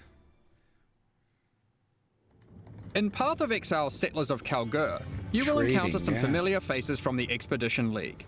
Danig, Rog, Tujin, and Gwenin are Kalguran people who are trying to establish trade between Rayclast and their homeland. They have recruited many curious characters from Rayclast, including some you may recognize, but are also seeking help of a powerful exile, like yourself. You will first encounter Johan, the King's Hand in Lionized Watch. He's there recruiting workers, traders, and exiles. Johan, under the command of the King of Kalgur, has been sent here to build a new city called King's March, which intends to become the hub of commerce between Rayclast and Kalgur. Soon, he will bring you to the planned site for King's March, which you'll notice has humble beginnings as just a tavern in a field. But with your help, it won't stay like this for long. It takes a lot to build a town. The Kalgurans will ask you to seek out resources that can be used to begin construction. On your adventures, you might find minerals such as crimson iron, which are veins of iron that have been overrun with corruption, spawning dangerous foes when you approach. Or perhaps orichalcum, which you will have to liberate from the demons worshipping it. Petrified amber attracts mindless, blighted enemies, while bismuth has a strong affinity to the elements and causes the area to become unstable. If you're lucky, you might find vericium, a material as valuable as it is dangerous, and guarded by very powerful foes. Once you defeat these monsters, the deposit will automatically be tagged for mining. But first, we need to get someone to do the hard labor. This is of course a trade expedition and nothing is free. Miners, along with other workers that the Kalgurans have hired, must be paid in cold hard gold, which you'll notice is now dropping throughout Rayclast. Wow. You will have control about who gets hired into your enterprise. Once you have accumulated some gold, head to the town and talk to the recruiter, Rauf. He's been busy tracking down hardy folk across Rayclast who are looking for work. You'll notice each person has their specialties and a wage cost. It'll be up to you to hire and fire as you please. Over the course of the League, you'll be searching for your perfect employees for each job. Once you have them, you'll have to keep them paid, safe, and alive, which we'll get into later. Here we have a prospect who has a specialty in mining. We'll start with that so we can begin to retrieve some of those resources we were talking about earlier. All right, we got a miner. Let's go find some ore and put our miner to use. Oh, we've found a vein of orichalcum ore. It's guarded by dangerous demons worshipping a strange shrine. Okay. The shrine buffs the demons, giving them power, but once you defeat them, you can seize that power for yourself. After that, we can tag the ore, and our mining specialist will get to work. Soon, we encounter a few more deposits, each with a different dangerous encounter. After you have tagged the mineral veins, your miners will get to work collecting resources in real time. They might take a while, but will continue whether you are logged in or not. The work can be sped up by hiring more or better miners, and by upgrading the mining station back in Kingsmarch to equip them with advanced pickaxes. Alright, some time has passed and our miners have been able to get the resources back to town. We've also managed to collect some more gold too. We can now upgrade the town and build new structures. There's plenty of options, we just need to decide where to start. I think we'll start with the tavern, the beating heart of Kingsmarch. Everyone needs It can be a beer. upgraded instantly to improve the recruiter's prospects. Nice. And you can find various important NPCs relaxing here. Next, we'll upgrade our mining station. You can upgrade this to improve the efficiency of your miners and allocate our newly hired workers to mining. You will eventually need a smelter, where you can send your ore to turn into more valuable bars. Shut up. Then we have the Disenchanter, where you can bring your magic, rare, or unique items to be added to a queue to be disenchanted over time. The items will be broken down into thaumaturgic dust, a new resource used for crafting and shipping. We'll get more into that later. And of course, a town needs food. You could invest in farming, where you can select crops to grow and harvest. But don't worry, you won't be manually watering anything. Ah, the wonders of delegation. With all these resources piling up, there will be excess that we can spend. Let's talk about rewards in Settlers of Kalgur. Eventually you can build a harbour and establish shipping routes between a number of different Kalguran and Karui ports for trade. You'll be able to pile your acquired resources onto these ships and send them to a port of your choosing, where your traders will haggle for the best deals. Door. Each port will return specific rewards based on what you send them. They accept all types of resources, but will have a preferred type that they'll currently pay more for. And you'll want to get onto this, because eventually you could be bringing in shipments like this. This. No. Or even this.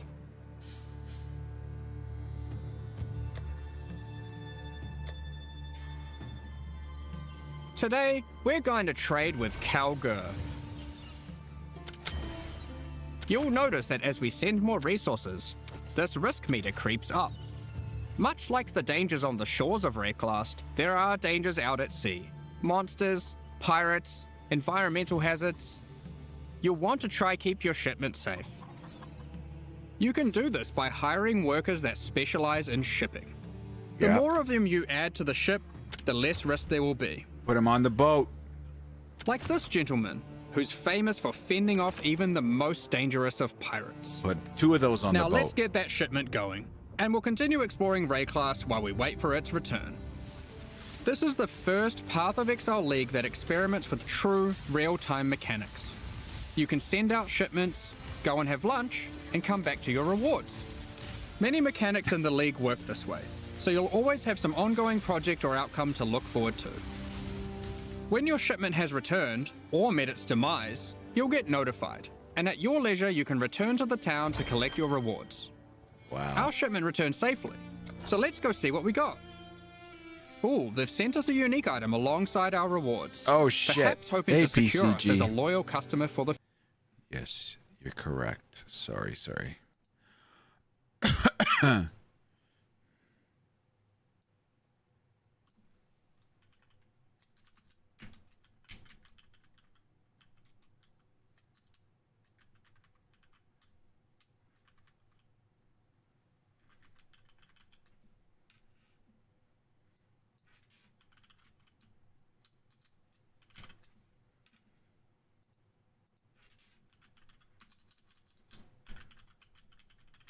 Sorry about that, guys.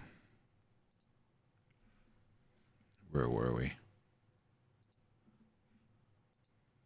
The future. Aside from shipping, the Kalgurans are big on their technology.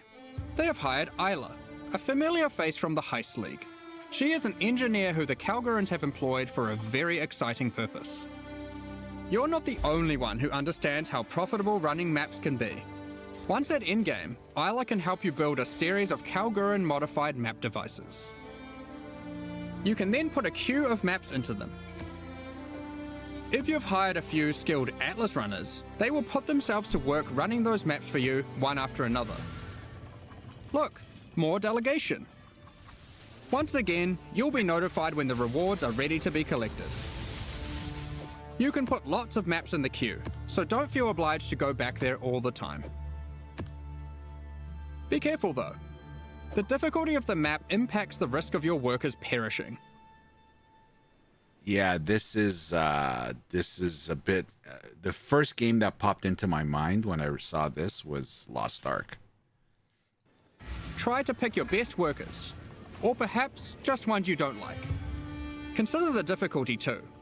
Sometimes it's better to just run it yourself. You'll see there are many benefits to having a whole-ass town at your fingertips. Let's talk about crafting services.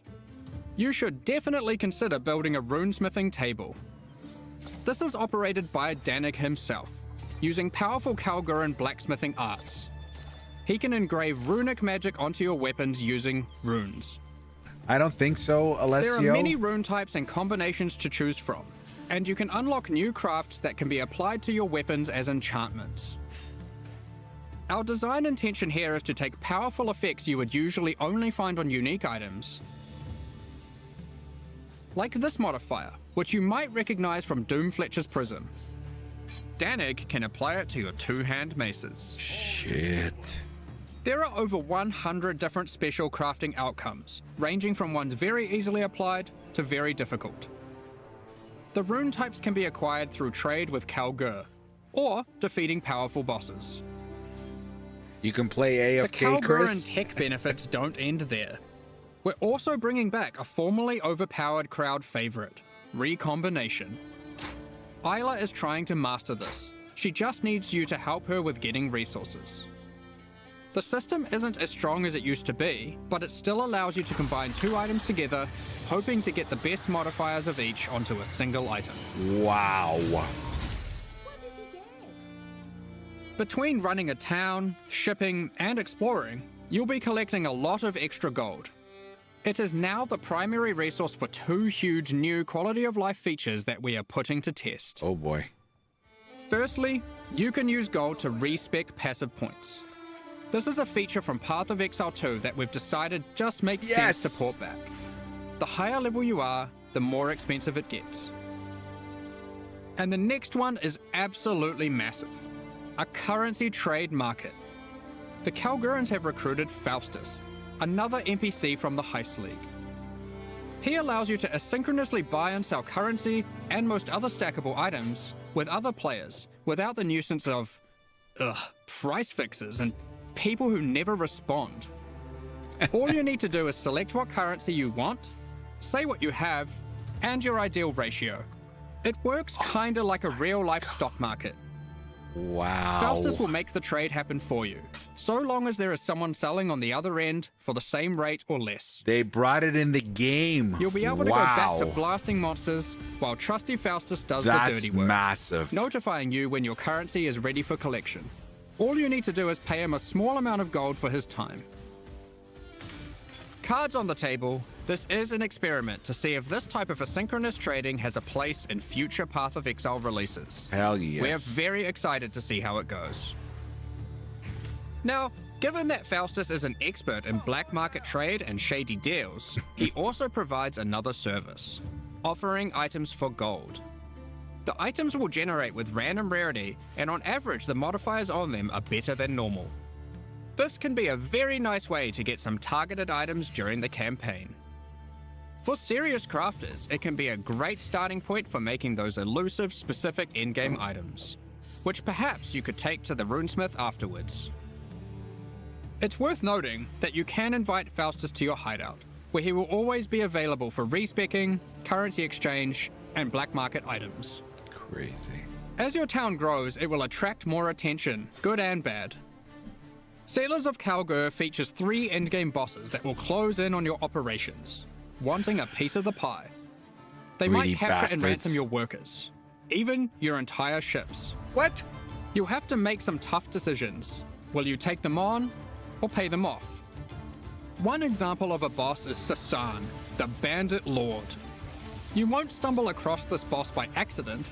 Instead, this unsavory character can come into your town at night and take your Atlas runners hostage, holding them for ransom.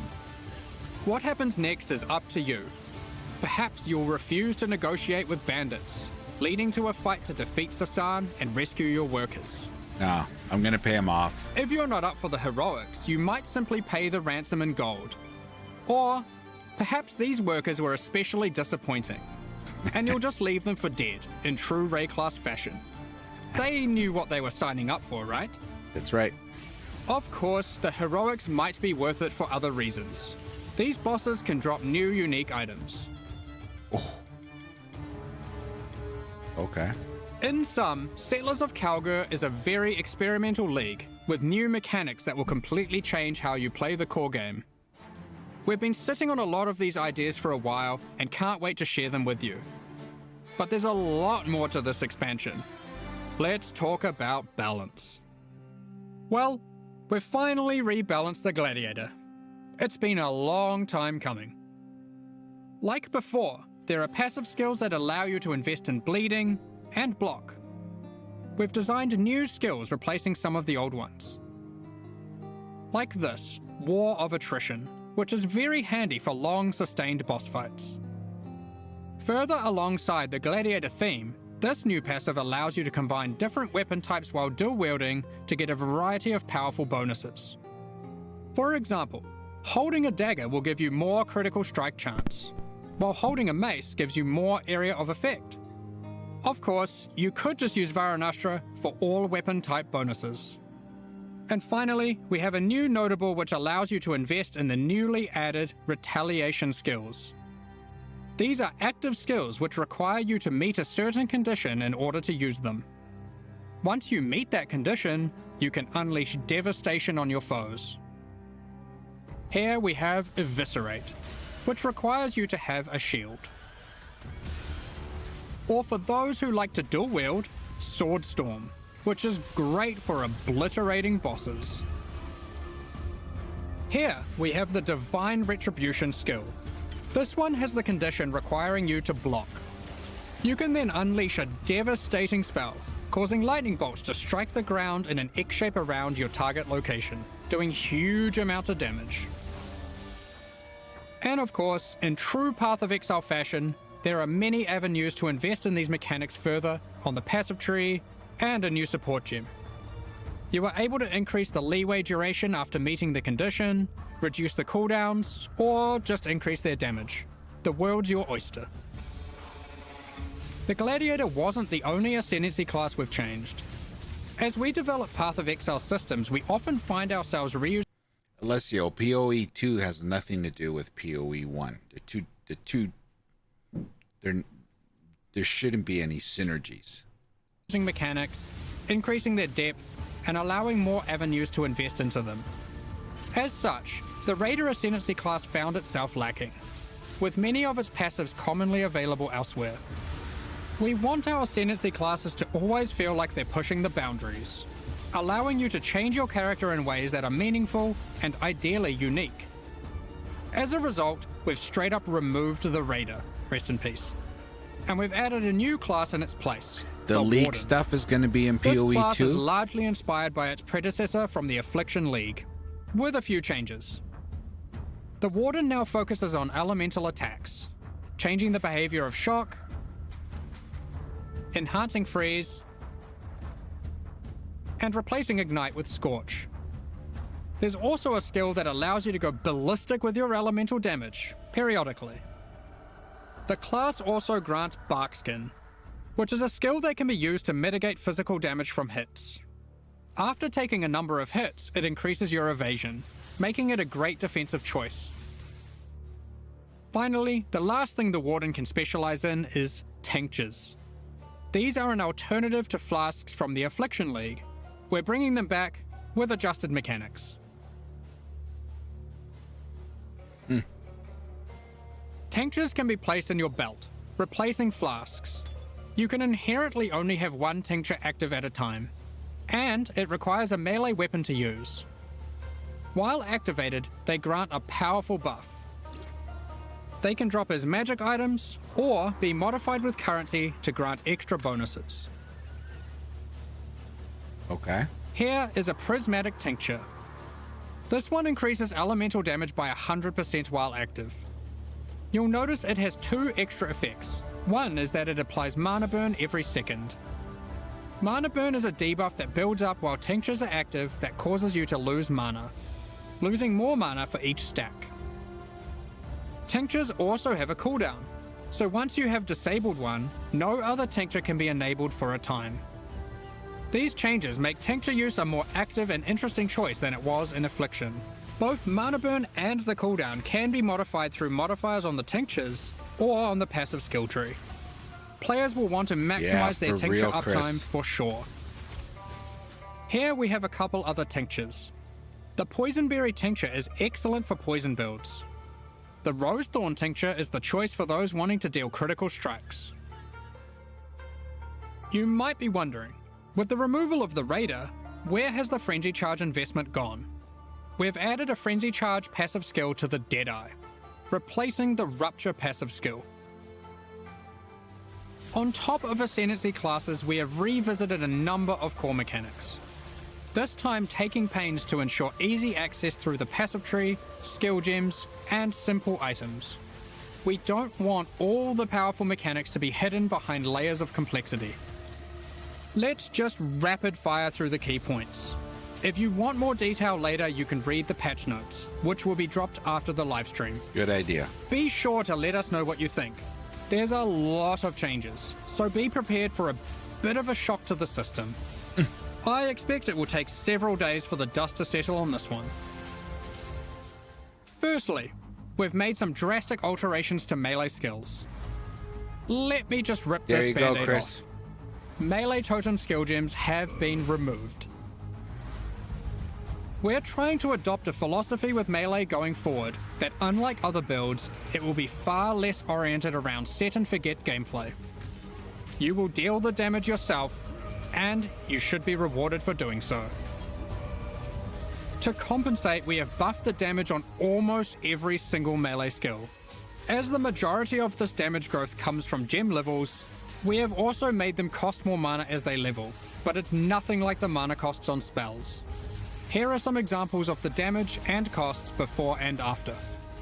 Heavy Strike has gone from dealing 313% attack damage at gem level 20 to a massive 552% attack damage. It's also worth noting it no longer knocks enemies back. And Sweep has gone from dealing 281% attack damage to now dealing 664% attack Yeah, but damage it's also at gem level costing 20. a lot more mana. These are just two examples, but the majority of melee skills are now dealing approximately 75% more damage at level 20. Of course, with melee comes close proximity combat, so you need some good defensive options. New base types with higher defensive values will now drop throughout the endgame. As you reach yellow, red, and purple maps, you can expect to find higher tier base types in each. For example, Val Regalia and Hubris Circlet are no longer the best in slot items for Energy Shield. There are new base types that surpass them. Combined with some quality changes, which we'll talk about soon, you can now get better items than ever before in these slots. To compensate, we have reduced the amount of flat evasion and armor from the Grace and Determination auras, but overall you're getting more defenses than before. On top of this, we have buff life modifiers on magic and rare equipment. You can now get as high as 189 additional maximum life from a single modifier on body armors, and more on other slots too. Kaum's Heart has also finally been restored to its former glory and once again grants plus 1000 to maximum life. I mentioned quality.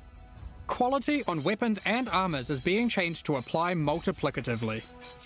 In other words, weapons with full quality will give 20% more physical damage, and armor with full quality will have 20% more local defenses. For melee, this will mean a damage increase for almost all builds using physical damage attacks. Jesus. And it will mean more evasion, armor, energy shield, and ward for all builds. Wow. Endurance charges no longer grant elemental resistances, but instead grant additional elemental damage reduction, making it multiplicative with resistances. You can now get 4% per charge, alongside the existing 4% physical damage reduction. To compensate, we have made some changes to the Juggernaut, and various unique items like Eternal Damnation. You can get more maximum resistances from the tree, specifically around the Marauder class start. These of course can stack with the new elemental mitigation from endurance charges. On top of this, Duels can now roll maximum elemental resistances as modifiers. Since we're making elemental mitigation more accessible, we've heavily reduced accessibility to physical damage taken as chaos or elemental damage. Those stats are still around, but you should not expect to be getting full conversion anymore. All block passives have been buffed, so you can now more easily achieve block cap from just the passive tree. The Keystone Versatile Combatant has been improved to have less of a penalty to maximum block. A number of Life Leech passives have been buffed to generally allow for more acquisition of maximum leech rate for life. Vow Pact has been reinstated to its former glory for instant Life Leech, but only for melee. We've reworked Flesh and Stone. Previously, this buff skill granted Maim and Blind, depending on the stance of our character. Now, while in Sand stance, the skill simply provides damage mitigation, becoming more effective the closer you are to enemies. While in Blood stance, enemies will take more physical damage the closer you are to them. This skill will now greatly favor melee or close range gameplay. Given we're doing I can't promise that existing builds will all be safe. Even we aren't able to predict all the outcomes here, nor have we even gone into every single change, just the major ones. I don't know, man. Balance is hard. But the sheer number of new, viable options is exciting, especially for melee. And we're determined to drag the game in a better direction. Be sure to read the patch notes after this, it's going to be a ruckus. In 3.24, we overhauled the in-game experience by introducing a new tier of maps and reworking scarabs. We want to continue to improve these systems and introduce more exciting in-game content every league. 3.25 is no exception. Let's check out the myriad of changes coming in Settlers of Kalgur. First up, we are changing many scarabs. We won't go into too much detail here to avoid getting lost in the weeds, but here's a few new ones. Be sure to check out the patch notes after this for more detail. We've also added an additional map device slot, which will be unlocked upon completing your first 10-way Maven encounter. This simply allows for more combinations of scarabs and maps, resulting in more difficulty and more rewards. This is on top of the existing additional slot that can be unlocked by completing your first Tier 17 map. There are now 6 map device slots in total. Wow. You might have seen our teaser. Yeah, you're right, PCG. They get into in-depth, and in-depth, they're just scratching the surface. They're not even talking about all the stuff here. It's impossible. They'd probably be 7 hours. But Rocksteady's right. You know, the only way you're going to get through this, learning curve is to just go in it. Where we revealed we'll be adding new special encounters to the in-game. One such encounter is the Nameless Seer, lurking in Tier 16 and 17 maps. This NPC will give you a selection of unique items. Well, that's why they created PoE 2. BCG. So they're going to keep their tryhards happy by keeping PoE, and they're opening it up to a bigger audience with PoE 2. That's the rationale behind why they've created PoE 2. They know Path of Exile is limiting because of what you're saying. And you can pick one for free. In Tier 16 maps, he now has an additional feature, where you can scry a map. This allows you to swap the divination card drops of the current map with another map on your atlas. Just one caveat, you cannot have the same map be in multiple swaps at the same time. If you want to undo your choice, you can use a scouring orb on either map on your atlas. We've also made some updates to a couple of leagues. Blight has been updated with some atlas passive skill changes, and double anointed amulets can now drop in Blight Ravaged maps. We've also introduced a new type of oil that can only drop from Blighted and Blight Ravaged maps. Ritual has also been updated. You can now find one new and many reworked base types, new unique items, corpses you can use to raise as specters, and occasionally a fragment, granting access to the King in the Mists boss fight from the Affliction League. He will drop a number of unique items that were familiar from the league, but not that which was taken, as it is now that which was taken away. However, he now drops a different modular jewel that you might recognize from the Necropolis League. Prismatic, yeah.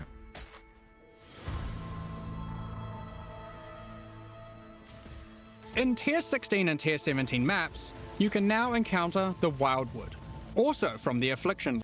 I think PCG, when it comes to crafting in PoE, like, you can still get away by playing the game and not. I think the difference, or the learning curve with crafting, the difference between, kind of knowing and super knowing is just the fact that you're going to be able to be more efficient in crafting god tier shit. But even as a novice, I think you can craft, mid tier, kind of high tier. I don't know. I look at someone like myself who has this much knowledge in the game, and I've played 3 leagues. Yeah, 3 leagues. And I know 1% of the game. But I still manage to enjoy playing it, and every league I learn something different. Now, it might be something small, might be something big, but it's just adding to your layers. And it's like Rocksteady says, you just gotta build and build and build. Oh, people don't have the time. Just go in like how I do it. I go in, sometimes I'll only play a week of a league. I just don't like the league, so I'm out. Like last league, I think I played a lot, like a month. This league looks very interesting. So I may play it longer, but that's it. When you're done, you're out, League. In case you missed it, don't get me wrong, I get it. The complexity definitely drives a lot of people away, and like I said earlier, that's why they made PoE 2. They know this game is limiting. The Wildwood is a mysterious forest fraught with danger. In the darkness, you will find magical wisps yearning for freedom. Upon releasing them, they will empower the monsters in your map, promising more danger but more rewards. You have 3,000 hours in it? You may also find random sentinels on the ground near the start of your maps, from the Sentinel League. They work in a similar way to before. They aren't items, but you can click on them and then they can be activated in that area at any time of your choosing. Upon activation, they will buff monsters around you, increasing their difficulty and reward. Or in this league, to your point, Rocksteady, maybe you're just going to lean into building the town, hiring workers, getting ships out, selling, getting gold. You can hone in on that. And here's one for those who like to live dangerously. You may occasionally find a reflective mist from the Kalandra League. It has two outcomes. It could drop a jewelry item with randomly enhanced or inverted modifier values, or it can give a reflecting mist item.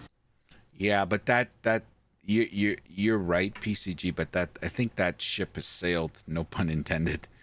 Like, the game's complicated. They I guess they can try to uncomplicate it over the next 5-6 leagues in PoE.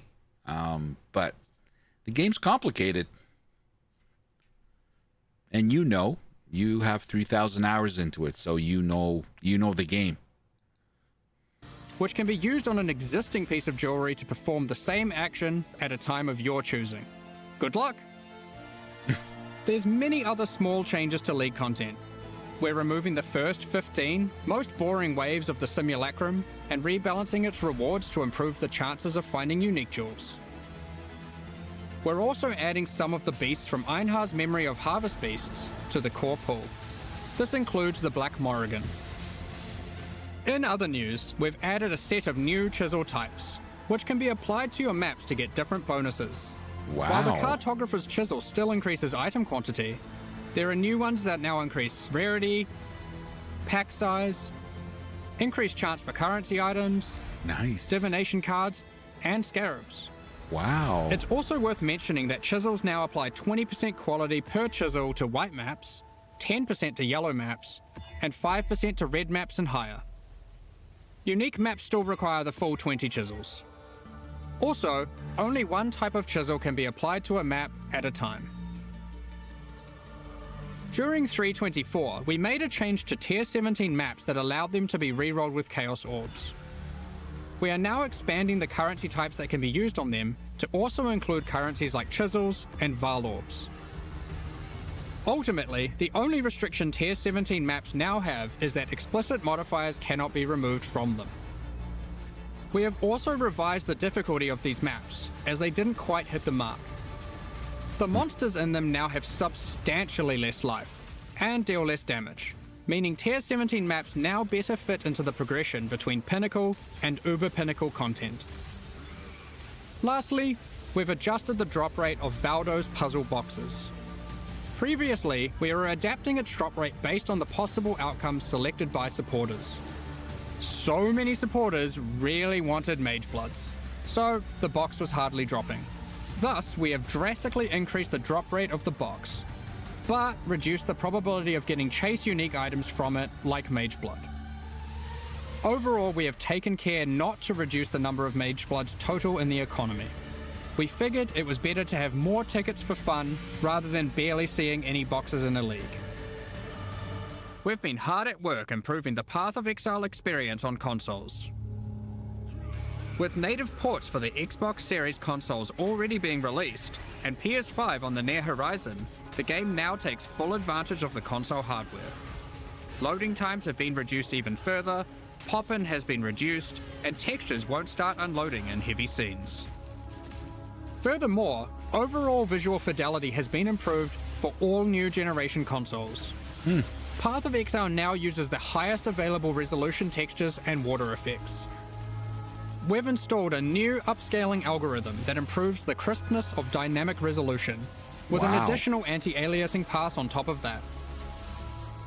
With these upgrades, we also support variable refresh rate TVs and monitors on PlayStation 5 and on all Xbox consoles. In the options, players can now choose which aspect of visual fidelity they want to focus on: resolution, image quality, or target frame rate. In 3.24, we added some new encounters and secrets to the campaign. In Settlers of Kalgur, we're adding even more. We're not going to spoil them all here, but keep an eye out for anything unfamiliar on your adventures. Who knows what you'll find? I mean, I know, but still. There's an underground bunker underneath the refinery, guarded by powerful robots. I wonder what's been hidden away here. How do I unlock this mysterious door? What riches must lay inside? Blighted growths have appeared in the gardens and sewers of Sarn. A vault containing riches can be found in the reliquary. As you might have seen in our teasers, there's a slew of quality of life features we've been working on. Here's a quick summary. You'll no longer need to interact with waypoints to unlock them. You can just walk by and they'll activate automatically. When using keyboard and mouse, you'll be able to pick up items from further away. Yes! We're adding static life bars to some bosses. Not all bosses will have them just yet, but we'll be adding more over time. You can now see which divination cards drop in each map by hovering over them on your atlas. When you die, you can now resurrect without having to reactivate all your reservation effects, like auras and heralds. You can start harvest encounters with just a single action. The amount of quality provided by currency items like whetstones is now based on the item level, rather than item rarity. Those currencies now apply a 20% quality to very low-level items, with that amount reducing as the item level increases. Next up, we're going to be talking about our new League supporter packs. Today, we're launching 2 new series of supporter packs. You're scared of PoE, SZA? Each tier contains the pack's full face value in points, alongside several exclusive microtransactions. Greetings, Russia.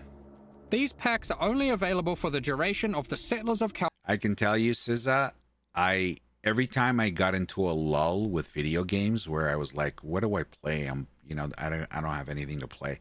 I always thought of PoE, but I was scared of it, of everything we've all heard of it.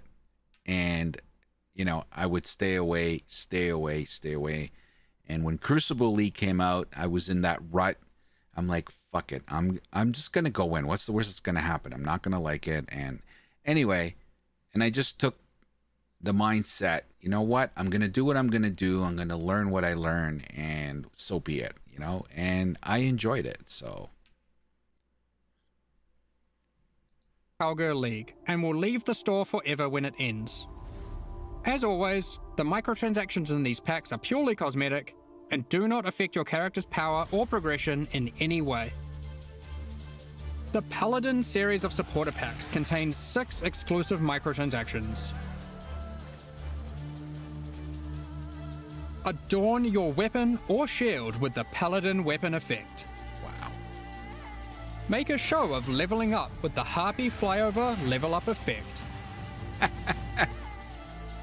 Equipping the Divine Paladin armor set will periodically cause slain enemies to be consecrated and laid to rest. Wow. This set also comes with a matching back attachment. Both the helmet and back attachment have options to display the radiant glow, or not, you pick. The Divine Judgment finisher effect locks onto unique enemies before obliterating them with a laser from the heavens. May your critical hits resonate across Rayclast with the Cleric's Bell back attachment. Invite your friends to spend a day at the races in the Vasteri Racecourse hideout. Wow. Add rowers to the track to race them against each other. Come on. Or you can just spectate from the sidelines. The Penance Pack series also has 6 exclusive microtransactions. With the Penance back attachment equipped, a repentant soul is chained to your back and lashed with lightning. Ouch.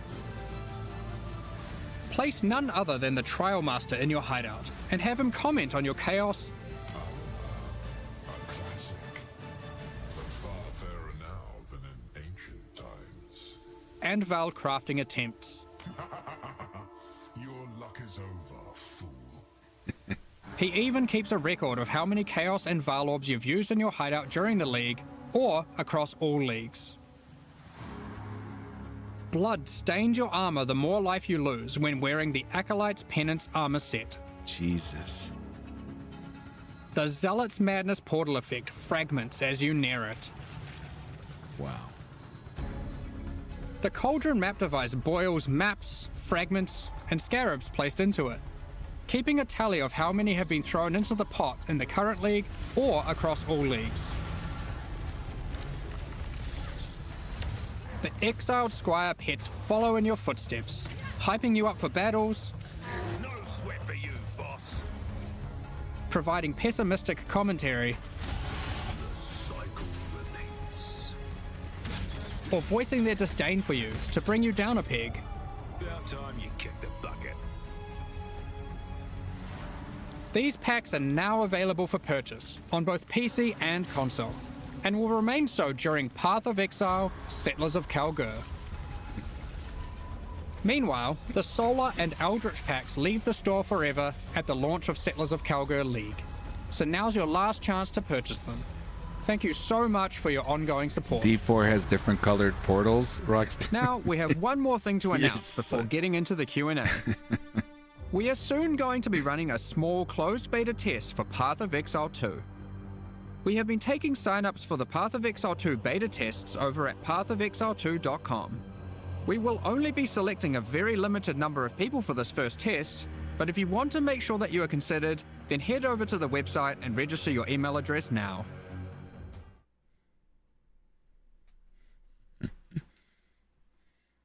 Wow. Crazy. Turn on the magic with Displate Lumino. Meet the new generation of illuminated wall art sorry, with guys. ultra-thin motion lights. Thank you. And That is crazy. Hi. Path of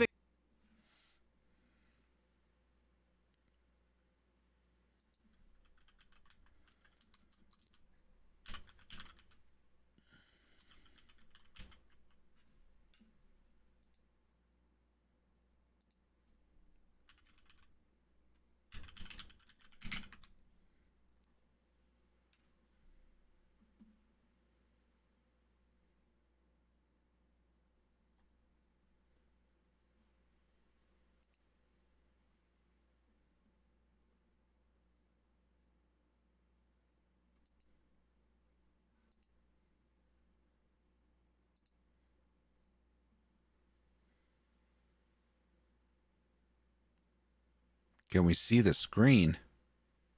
No. That's why I'm hiding it.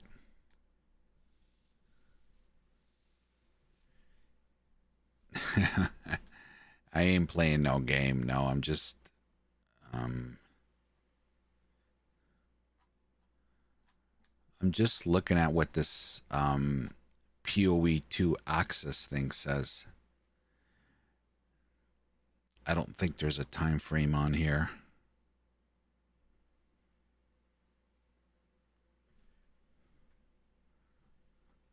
I'm looking at this. It just says 2024.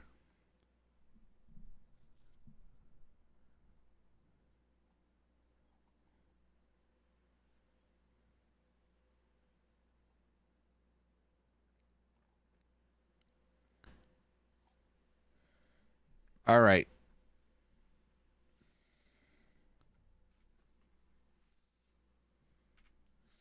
Yeah, no worries, Patriot.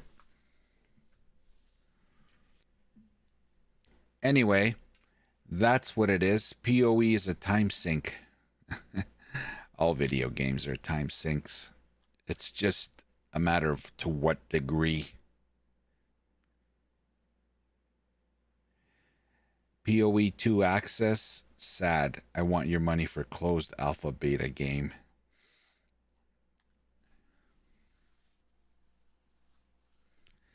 LE is back up. Is it?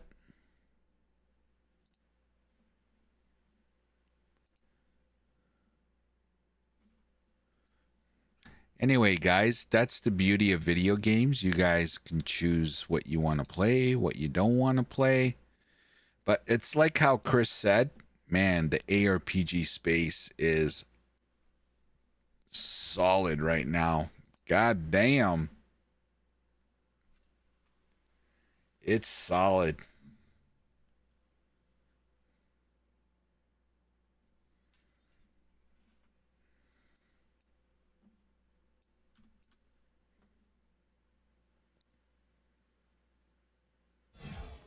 Later, Rocksteady.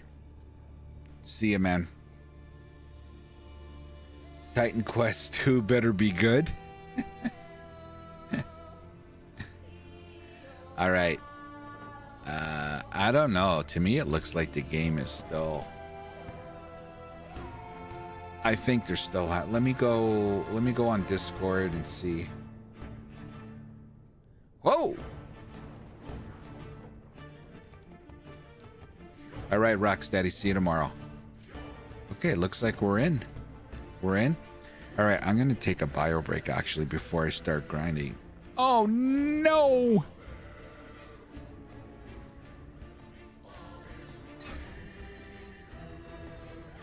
Good night, Alessio.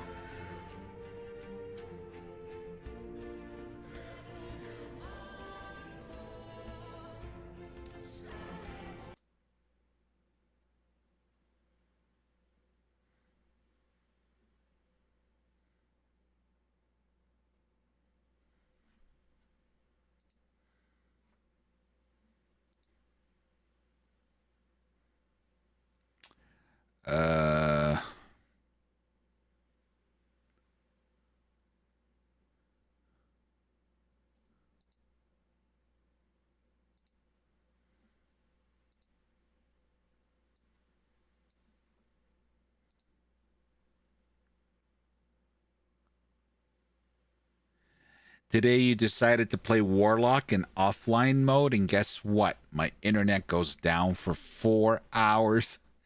Ah, SZA, that sucks, man. That sucks. Sorry to hear that. Okay, I think oof.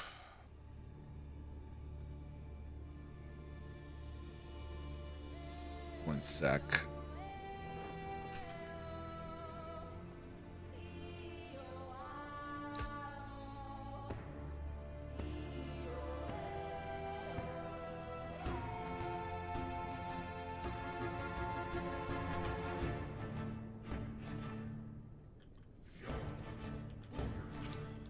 I have to change my title.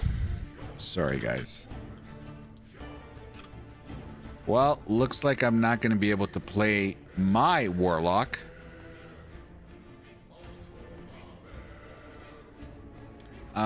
So I think what I'm going to do is I'm going to play...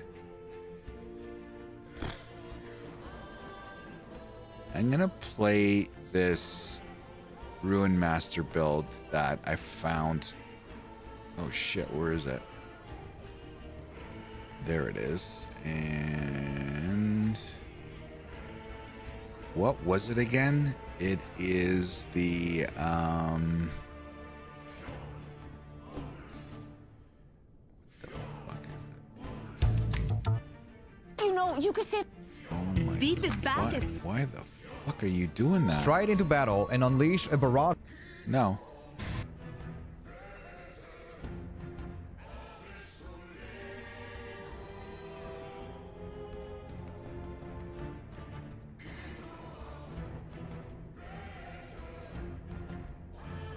Sorry, guys.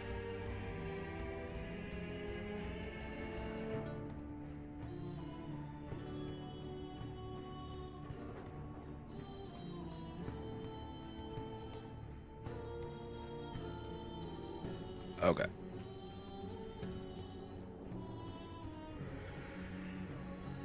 This static orb.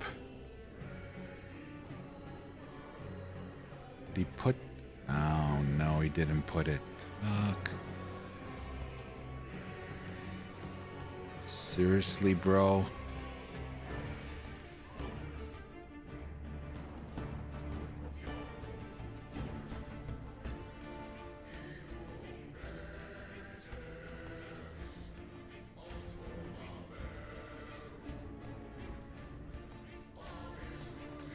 You don't even have to log in. All right, guys, I'm just going to take a bio break. And where is it? Create offline character.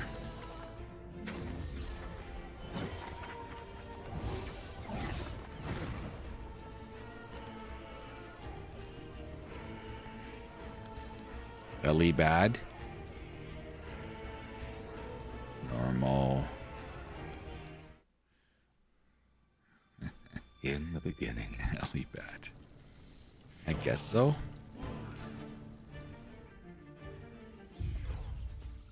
These roads are not kind to my bones. I must hurry. Wellring is still a few days away.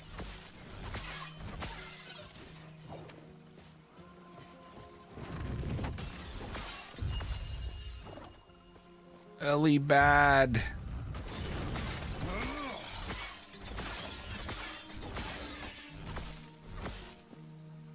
Krasky wishes to destroy us and steal a terrace. I just hope for their sake. And unfortunately, I don't think it's coming anytime soon. Like, their game is really limited because it's not on console. It really is. And it's limiting their exposure, in my opinion. I don't know, maybe I'm wrong.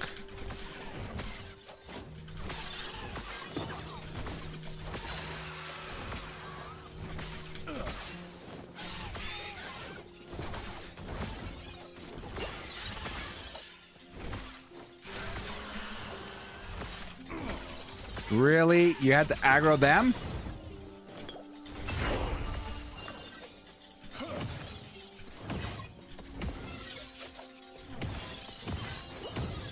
Leave me alone.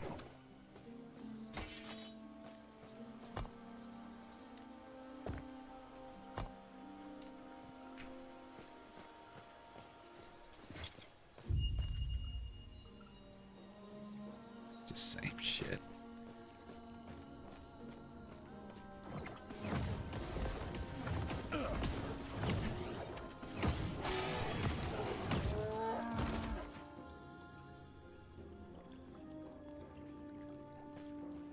Actually, give me that. Give me.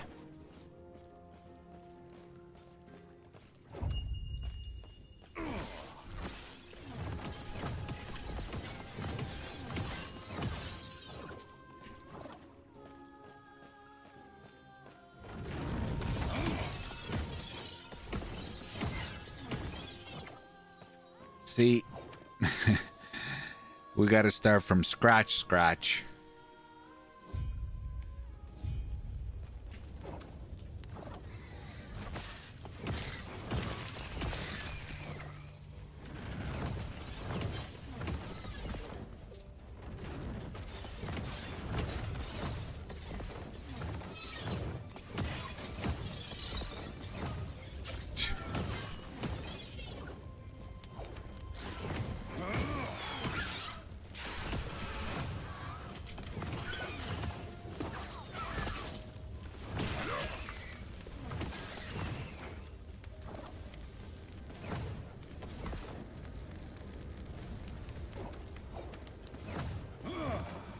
Come on.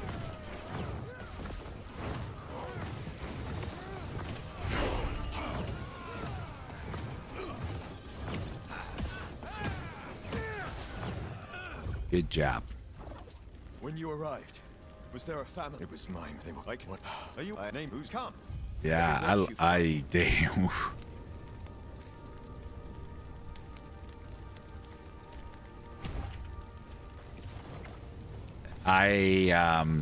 That stuff about the town and hiring and like that looks very interesting.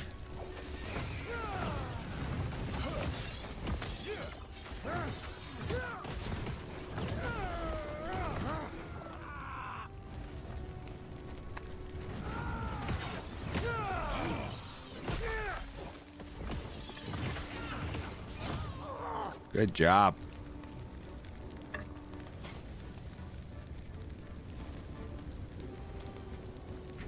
Whoa, wait, what was that?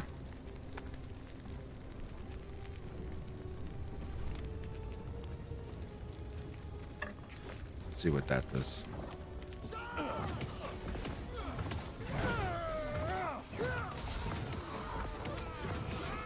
So much destruction. And for what? 35. What the fuck?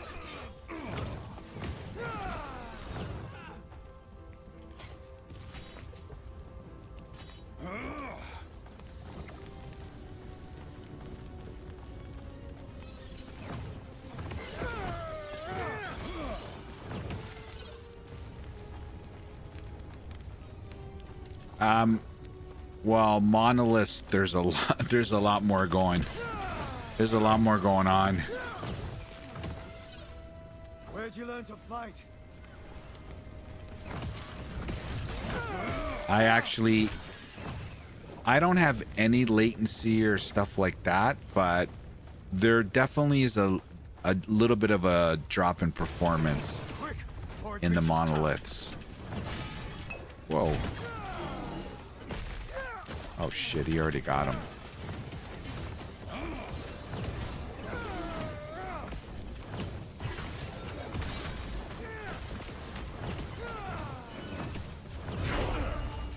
Well done. We're almost there. I'll see you ahead.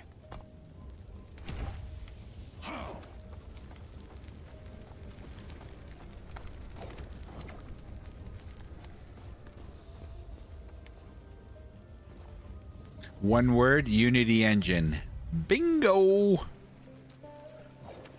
Bingo.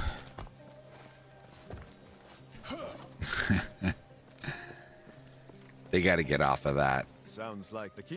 It's now. Speaking of, I must head there now. Feel free to look around. They gotta get off of that, man.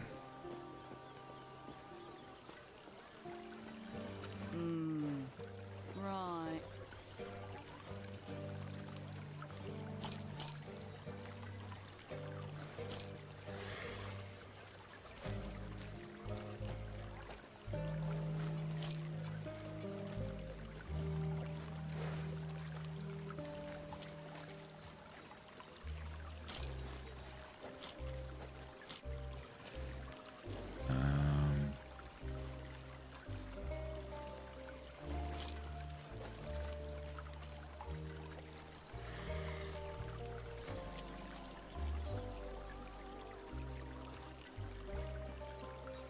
Lightning spell, fire spell, intelligence, lightning, fire spell.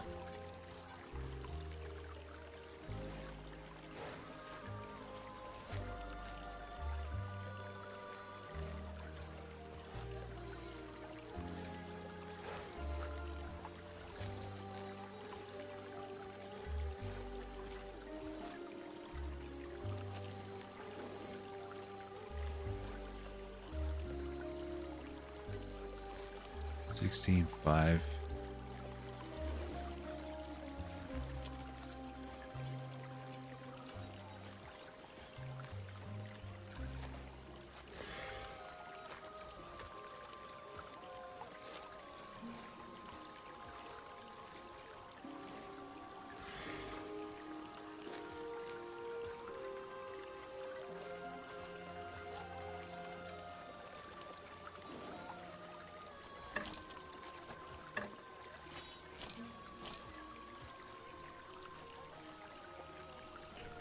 Right.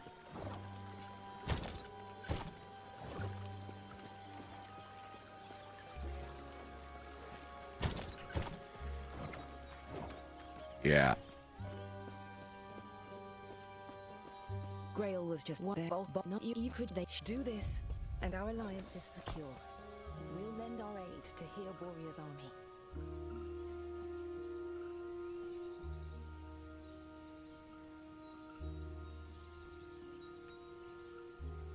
Ah, shit.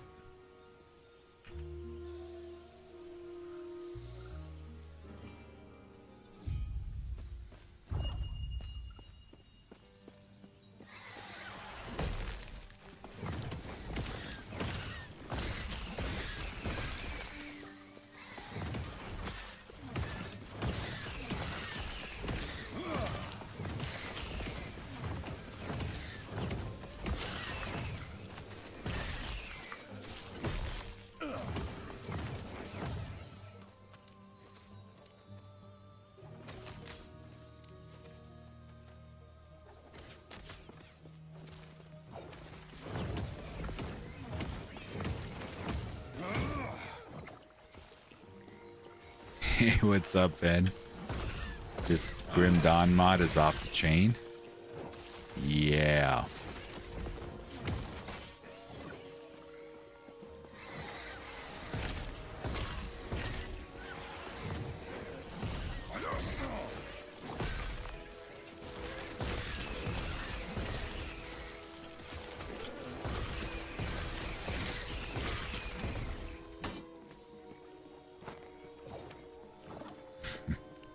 You guys are killer, man.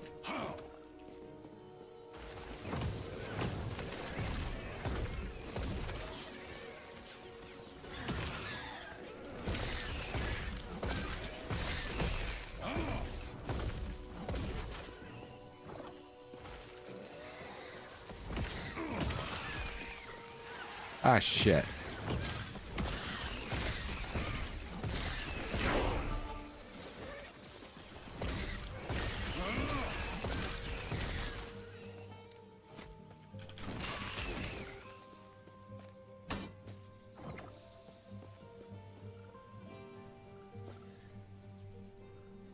He didn't think it through, yeah. He did not think it through.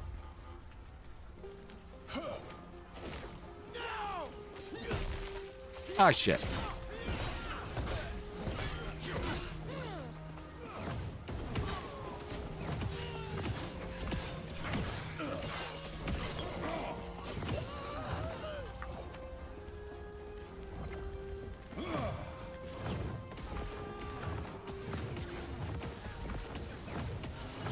These guys with their bow hurt, man.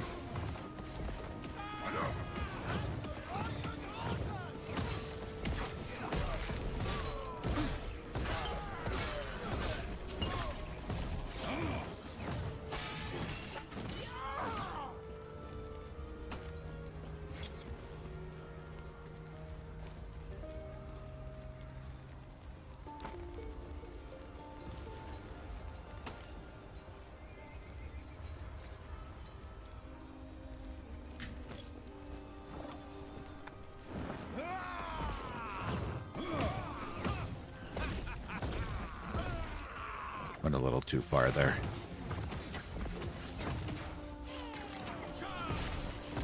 No!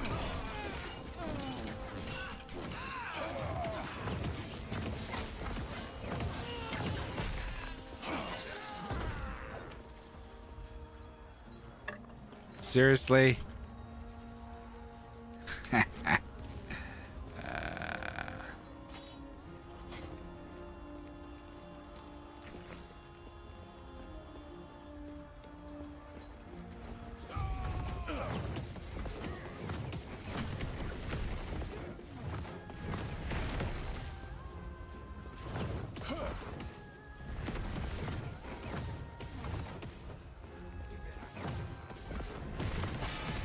Look at the bullshit. It's...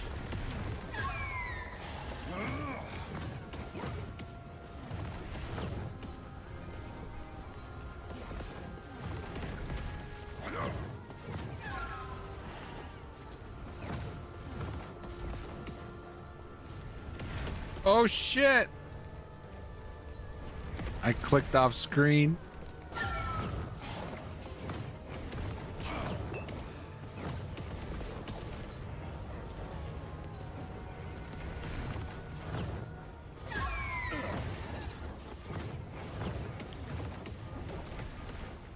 You know, I'd rather fight Lagon than this guy.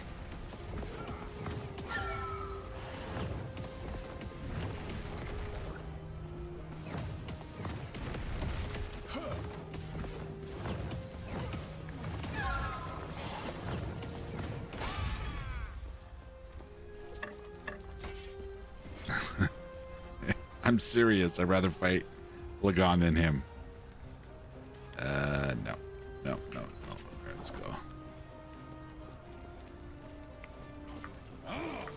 Act 3 map and D2R best times. Yeah, man. Oh, look at that, guys. Beer.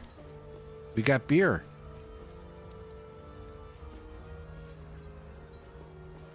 What? It says beer.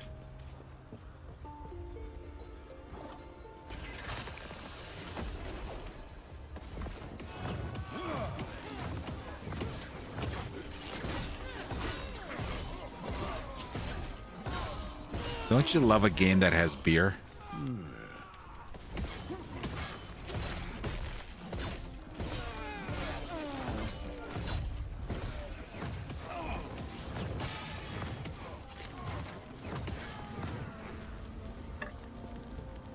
Oh, I gotta go this way. That's an Easter egg? The devs put it in? Really? I did not. That's the first time I've noticed.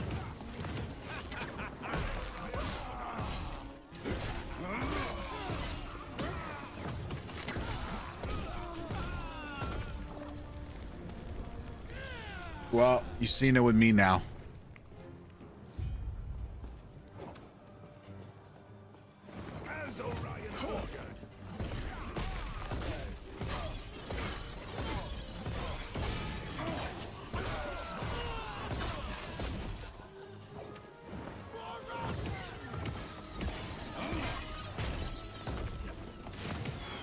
Seriously?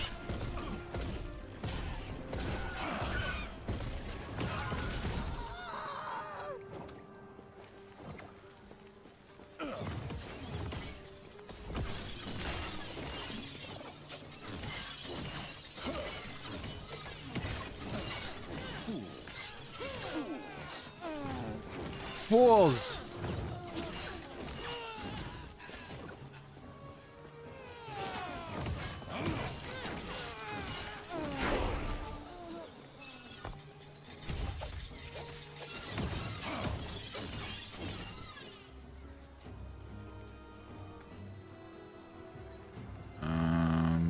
We don't need you.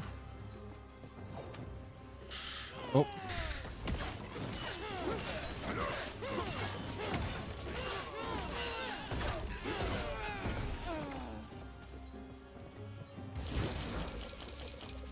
I don't mind if I do.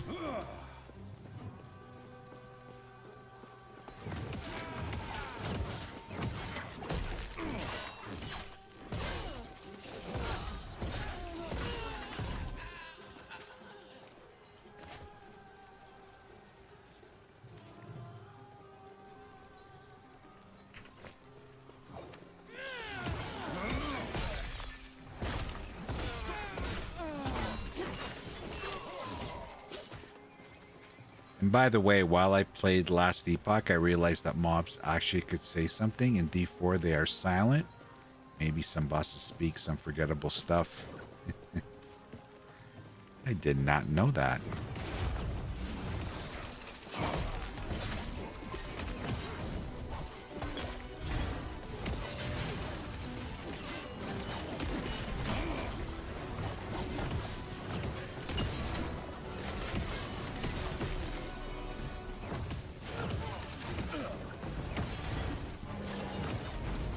Just me and you now, buddy.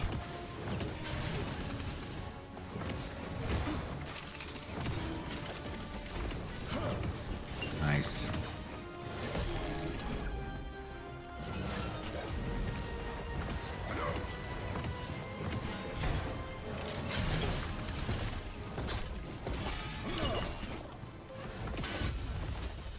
Yo, yo, yo.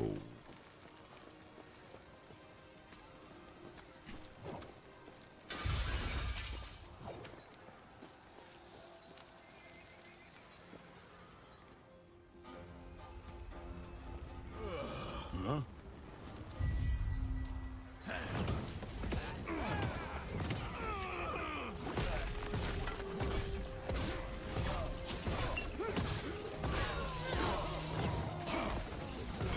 Jesus.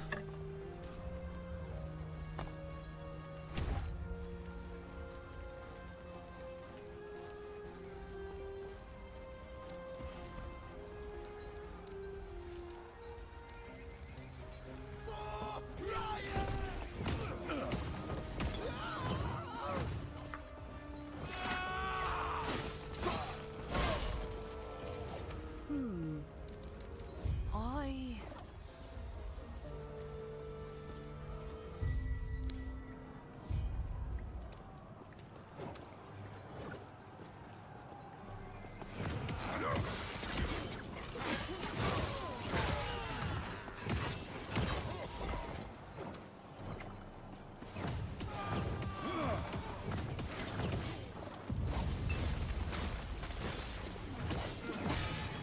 Whoa.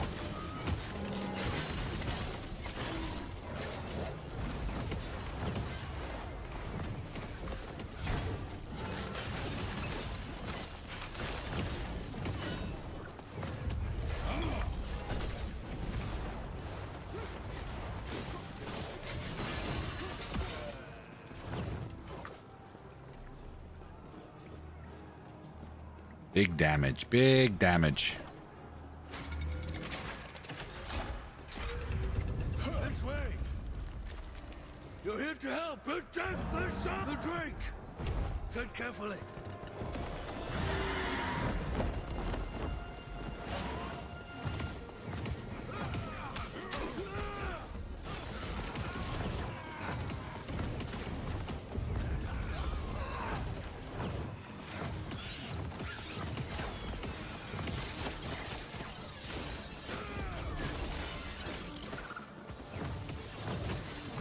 Demo! What's up?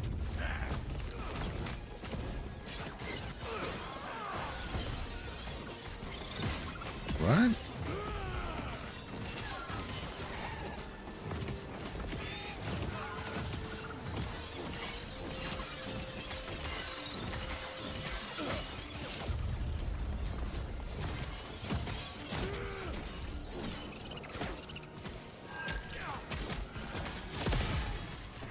Wow.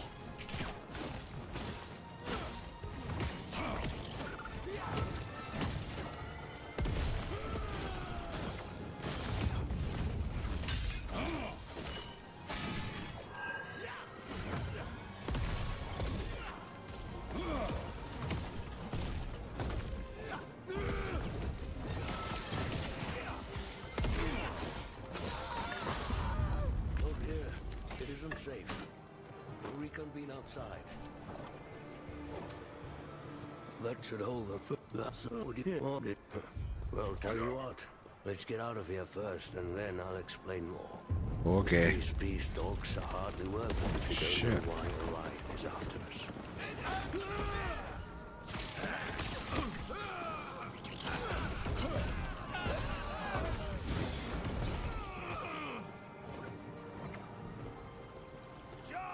How about that Spiritborn? Yeah. What did you think, Demo?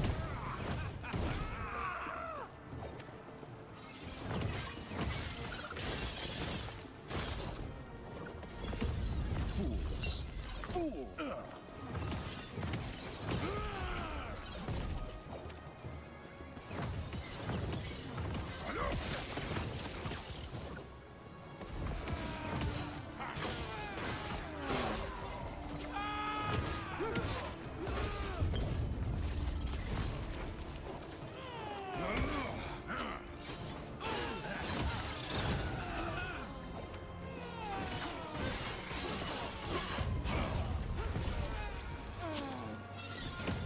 You gonna make a King Kong build? That's awesome. Hey, chat.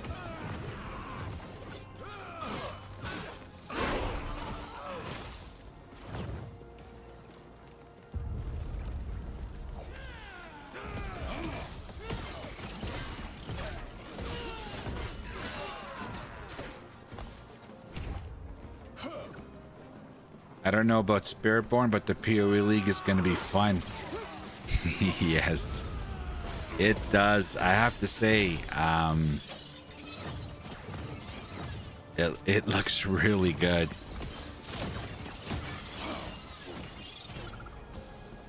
LE and D4 are going to have to step up their shit. Imagine a full lobby of King Kongs. Yeah.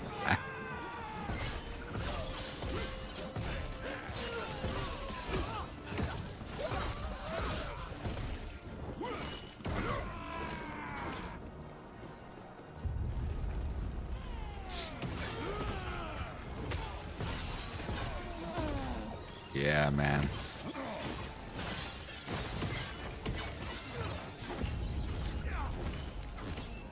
What is it? What's going on?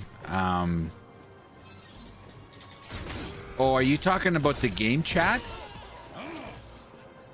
Or are you talking about your area? You're talking about the game, right? Oh, can't log into LE. Sorry. Yeah. Yeah, this is why I'm on here. This is why I'm literally... This is an offline character. Game had a pop-up. Yeah. Yeah, they're having some issues. Let me first check and make sure the epoch's safe. Clearly.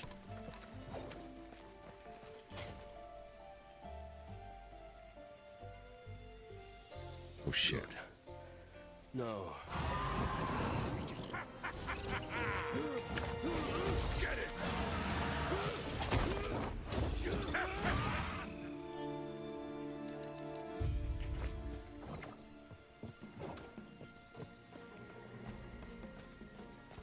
No, it's true offline. This is offline. Are you kidding me?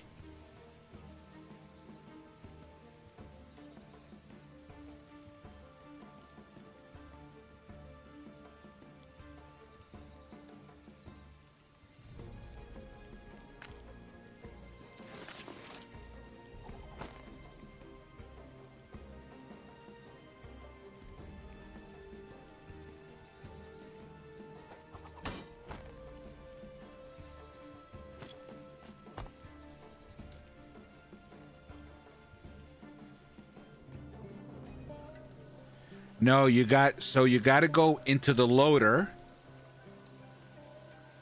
No. So you got to go into Steam. You got to go right click and you go to properties. And then under launch options, you got to pick play full offline.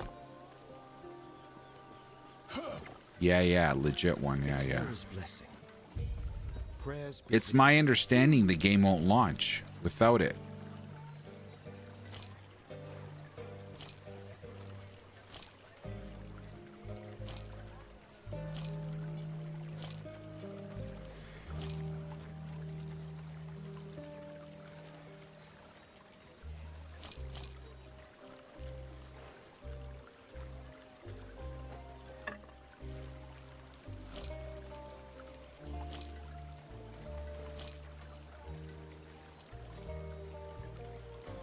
No, offline is absolutely available. You're looking at it.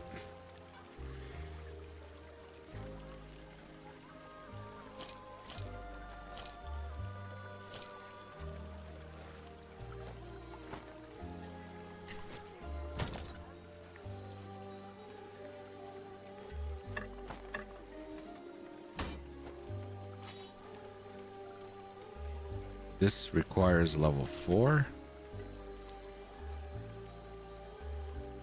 Right. A terror's blessing. Prayers be with you.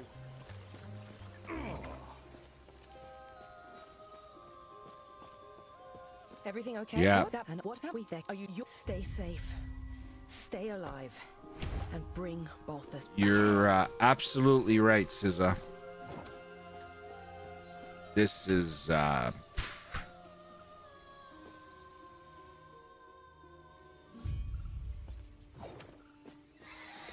No, some people actually, no, SZA, some people actually want to play 100% offline.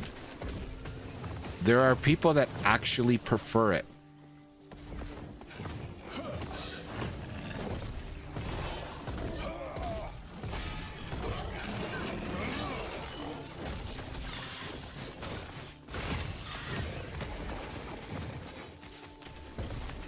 Believe it or not. What? Hello? Oh, I put it on. I was gonna say, what the fuck?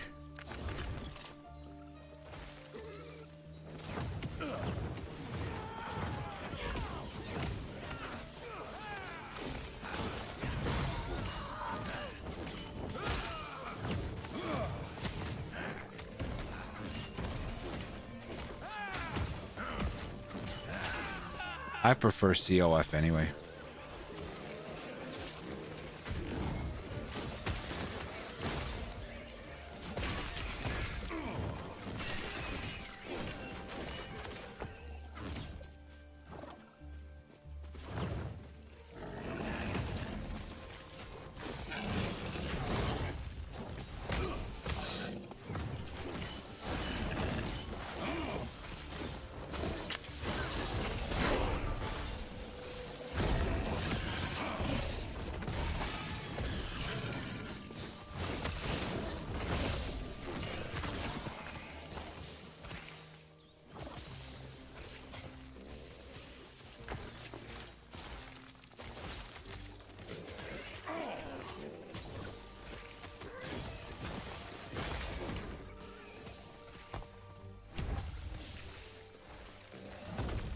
Ah, shit.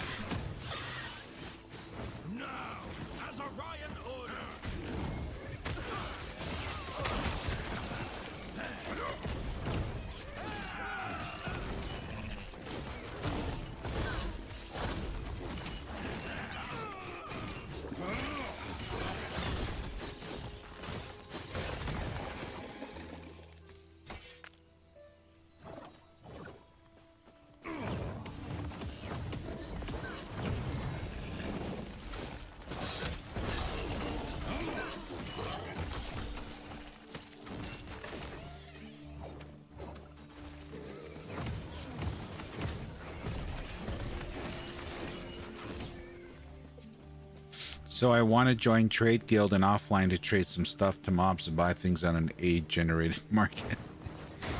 You're not going to be able to do that. First of all, it's offline.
I don't know why I gotta feel like I killed it. I gotta kill everything.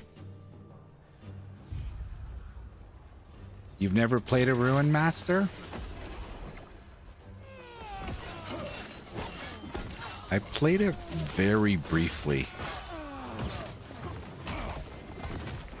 in 1.0. Not a lot though.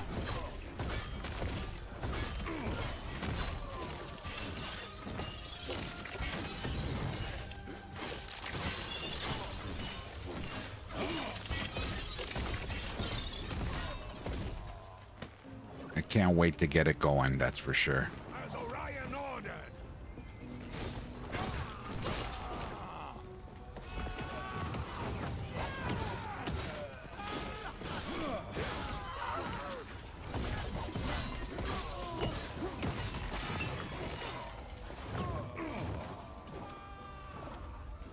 For Orion.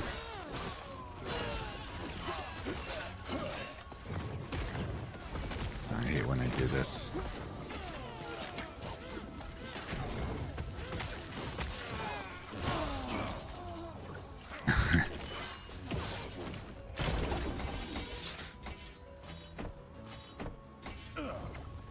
And let the hoarding begin.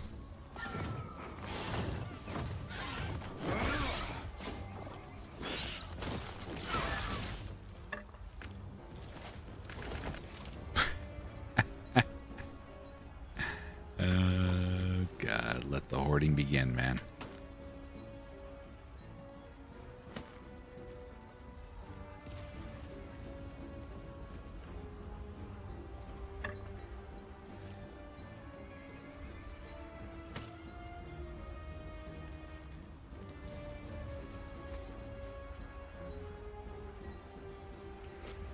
Oh.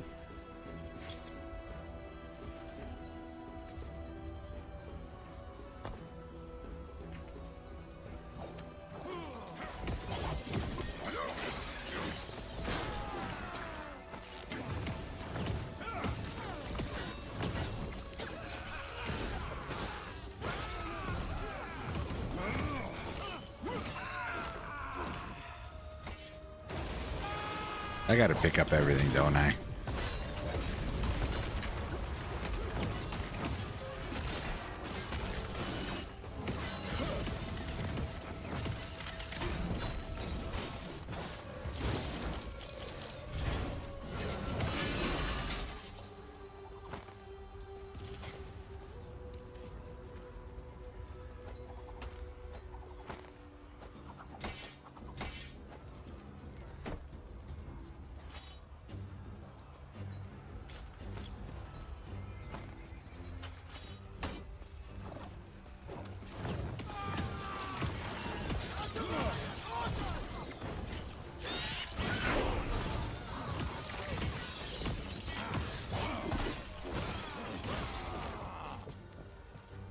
We got teleport. What are we gonna get rid of? What are we gonna get rid of?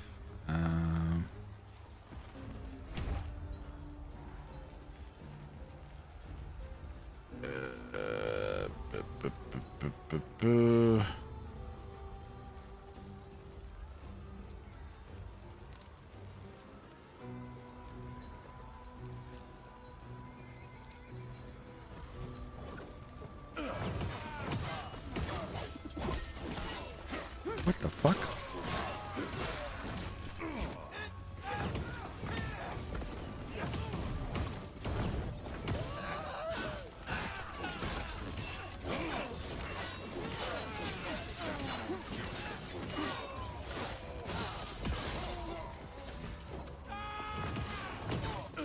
Oh shit, I'm going the wrong way, right? Yeah.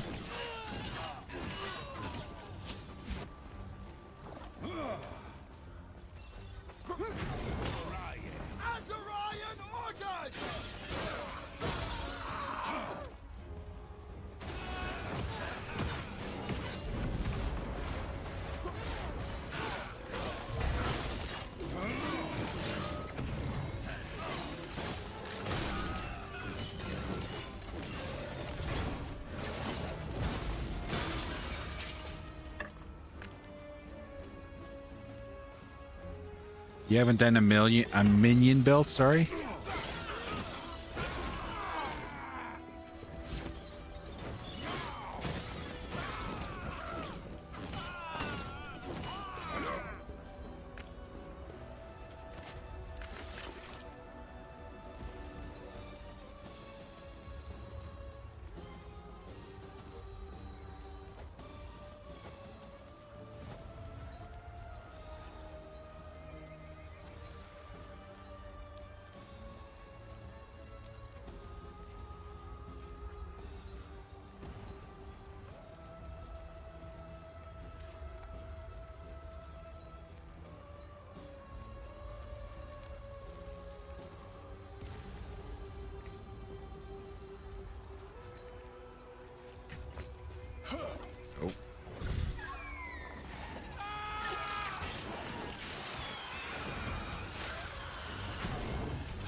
You played Ruin Master for 5 minutes and you deleted it?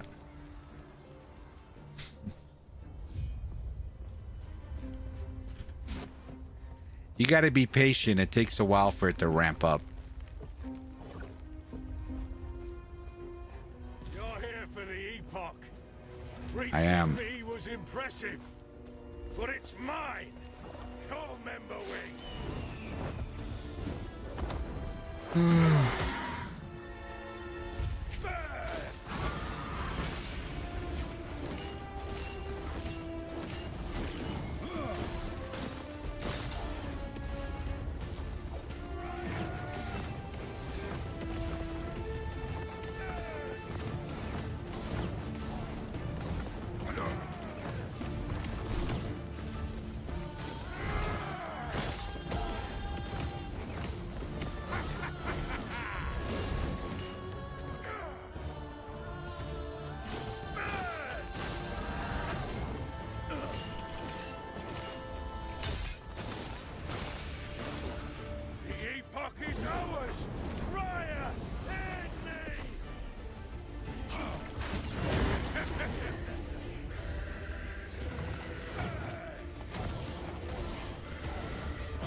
Get me out of here. Oh, turn out the path of Morton, which, speaking of,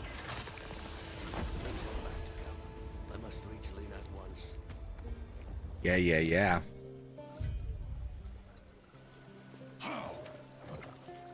The Terror's blessing. Prayers be with you.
Highlighter, that is my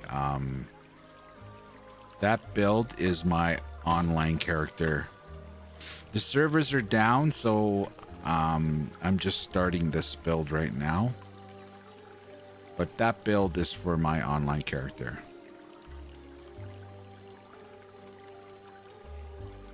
What am I doing here? You know what? Right.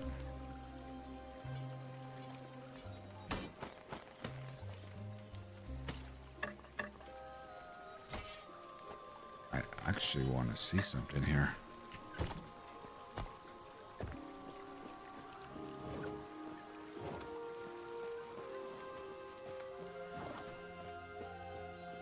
He's back. He's been quiet. You're back. No, Lena.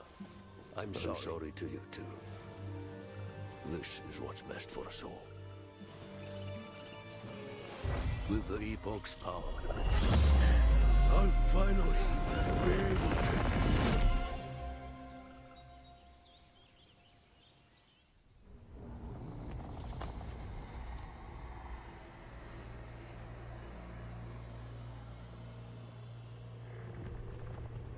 When do I get it?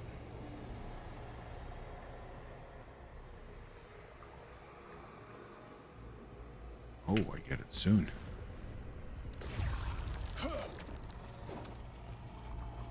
The shard seems to have taken me somewhere. Yet, my surroundings appear familiar.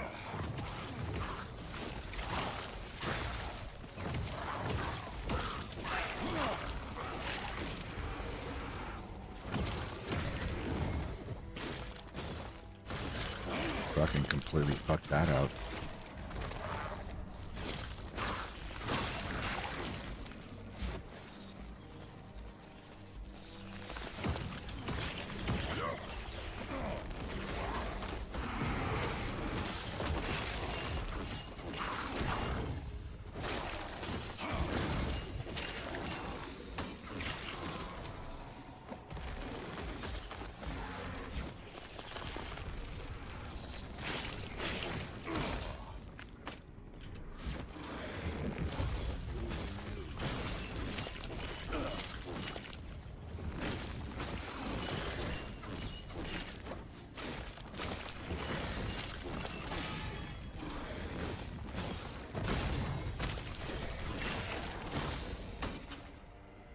Hello?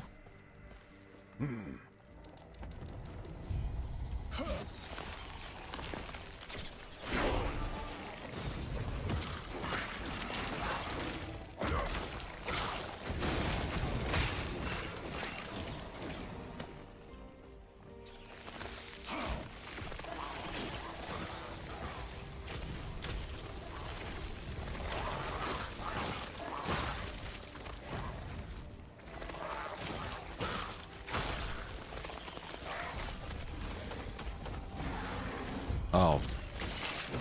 I'm like, why isn't it working? 'Cause you need mana, bro. Terra watch over you. Gods.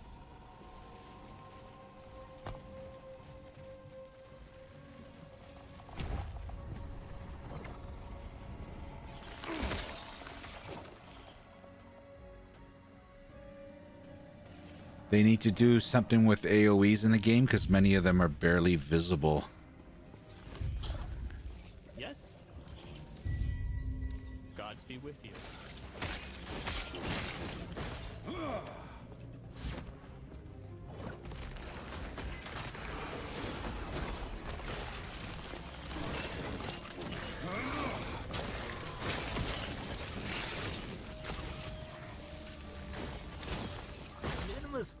Run, you stupid one.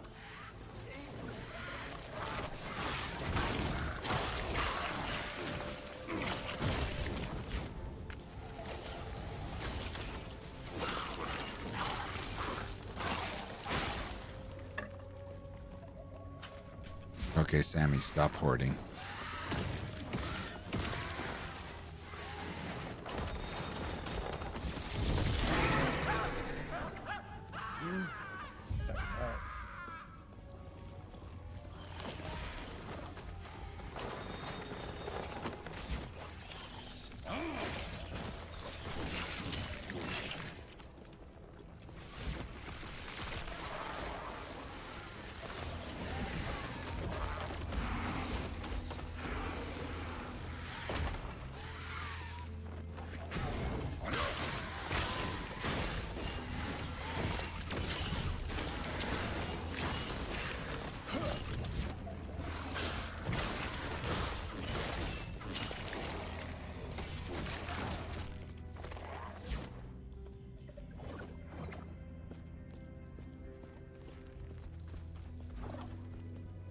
Gods be with you. Stay safe. So much going. Oh my god. So much going to the washroom.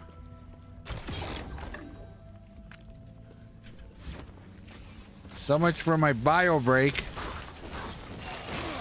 That's the thing. This game just sucks you right in. Hello?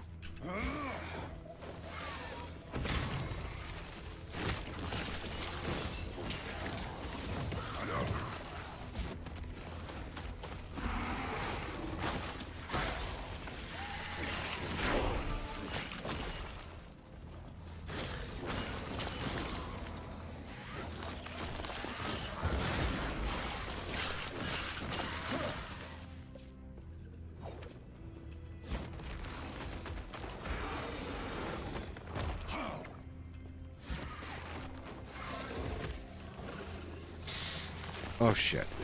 I forgot.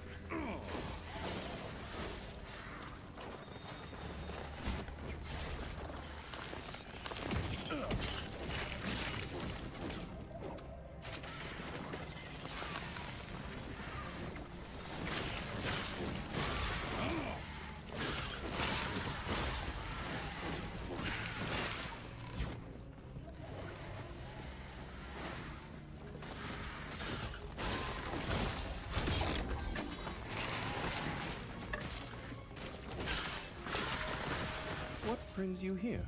Etera's grace be with you.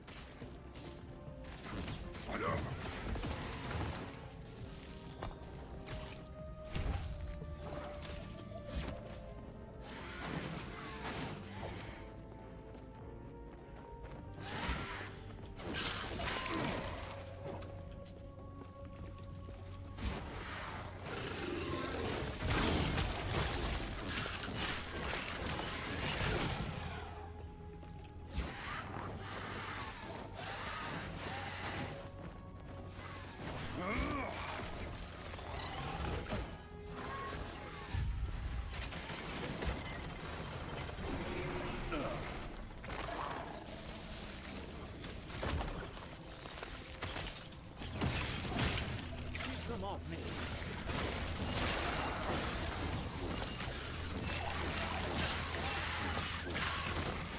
Only a little longer.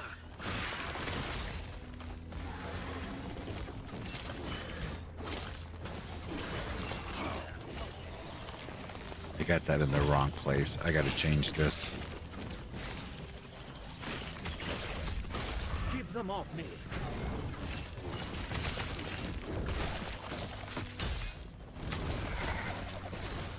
Only a little longer.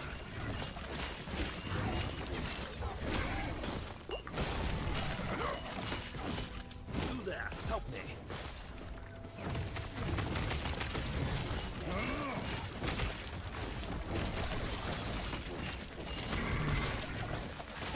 Keep them off me. Impressive. Go on. I'll be right behind you. So this is what the Elders... No, humanity itself. Oh, the humanity. The gods have long left this world, but their memory will give you comfort. Oh, the humanity.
And here he comes.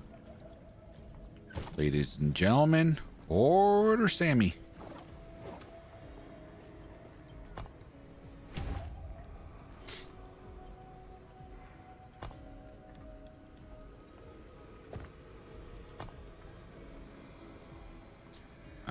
gotta... All right, guys. I'm gonna very quickly take a bio break. I'll be right back.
All right, I'm back.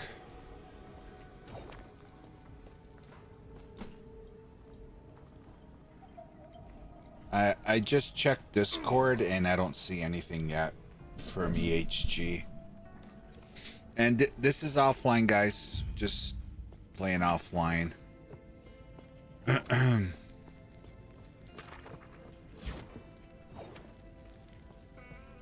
Oh, I know what I want to do.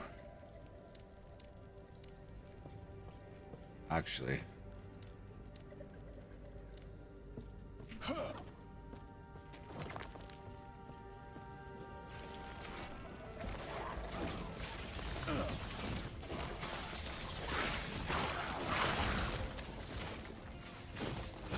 Ah, shit.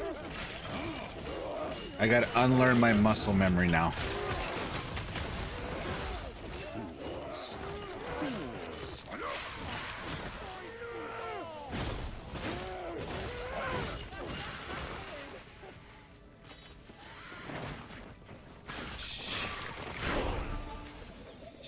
Frostclaw! Let's go. That'll be temporary.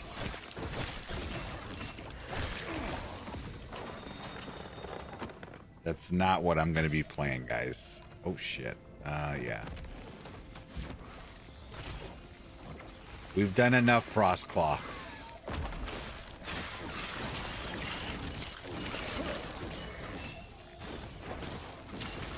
Damn.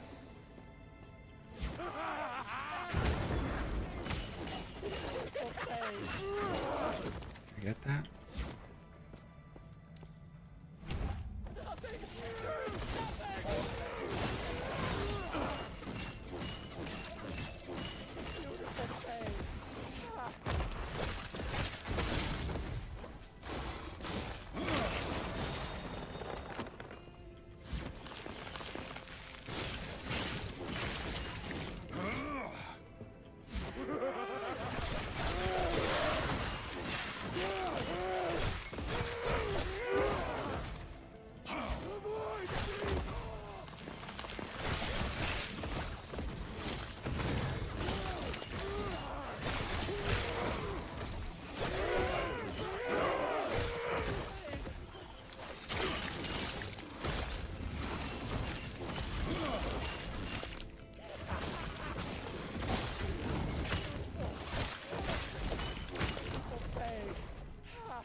Like, where the fuck are my glasses? I'm looking for my glasses. Like, where are they?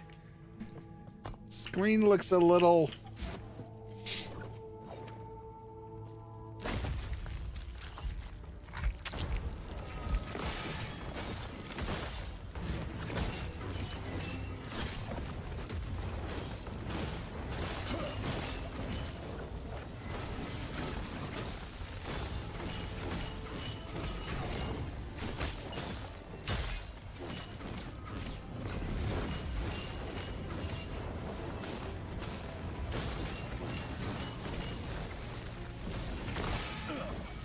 What?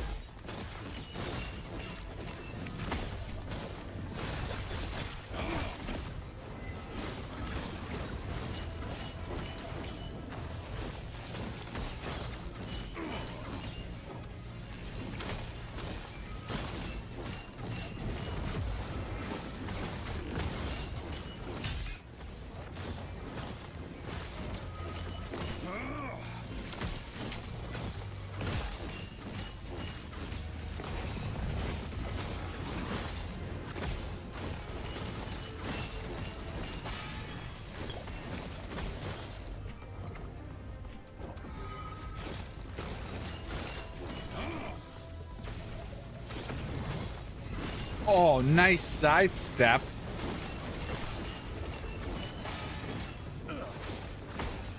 Your buddy's gone.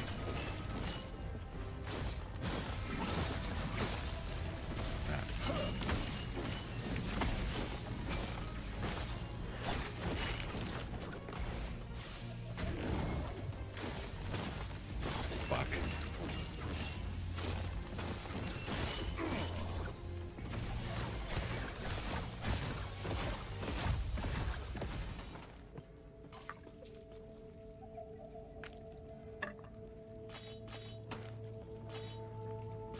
I gotta get a stupid thing. Hey, VC Dub. Warlock looks boring as fuck. Okay. I got a level 92 Torment Warlock. It's been a blast. But I get it. Everyone has different play styles that they like. So I get it.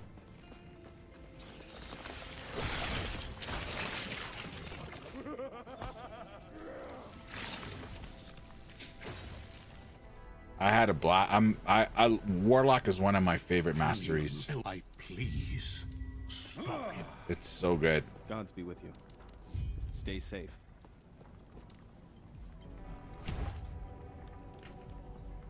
Whoosh.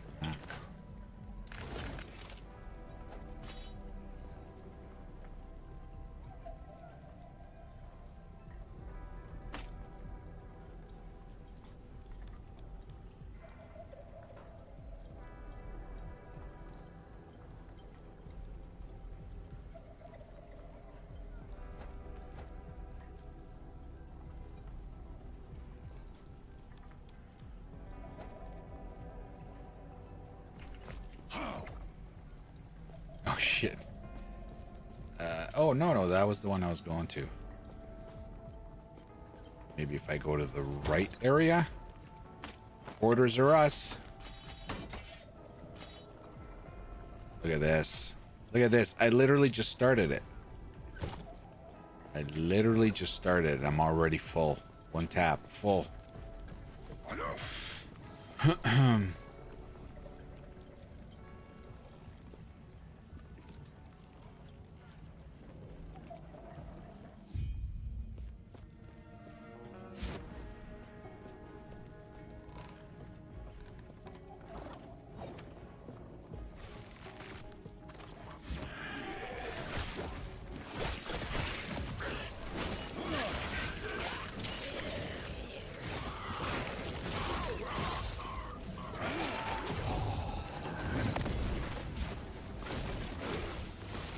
Are you crazy, Sammy? Are you high? It's gonna take you a year to kill him. He's gonna kill you first.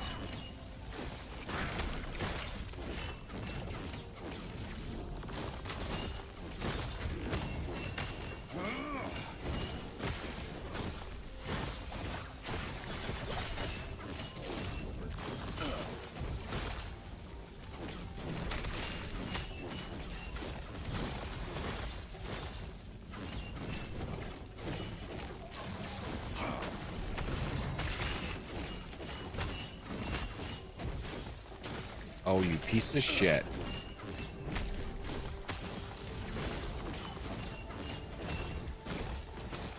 Oh, you piece of shit.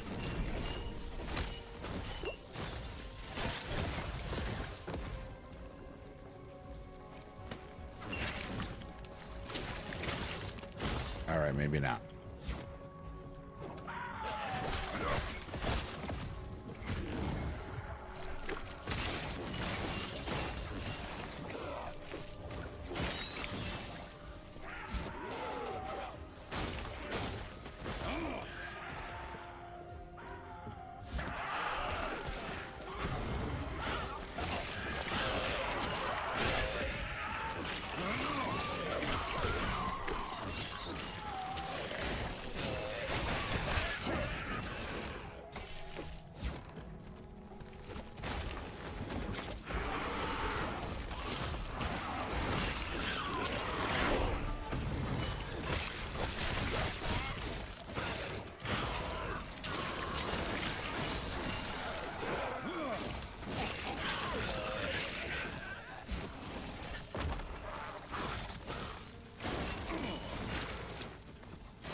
Fools.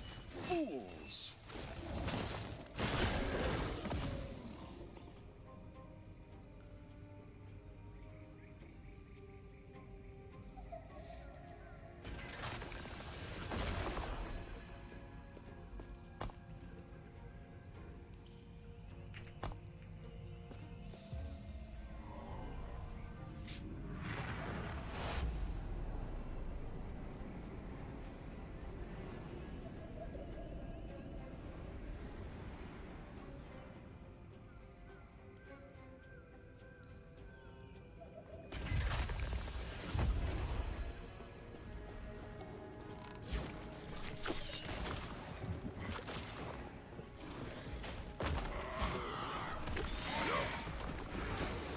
What?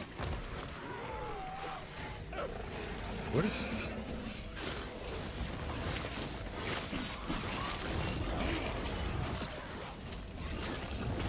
Fools.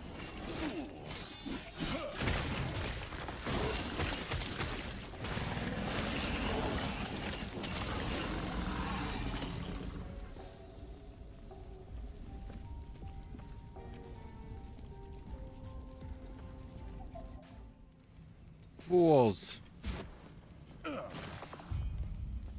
What is that? What is spacebar doing?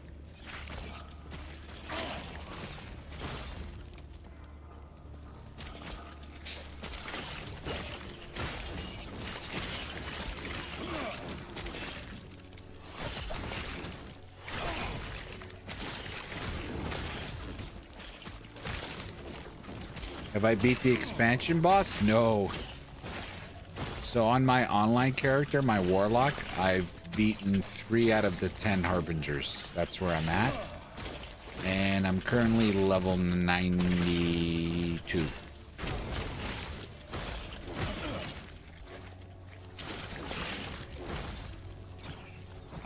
But I spent a lot of time farming, oh Jesus, farming a certain timeline for a relic.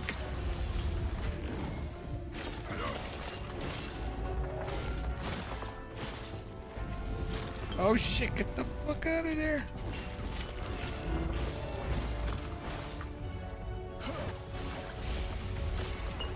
Oh, snappy. Snappish.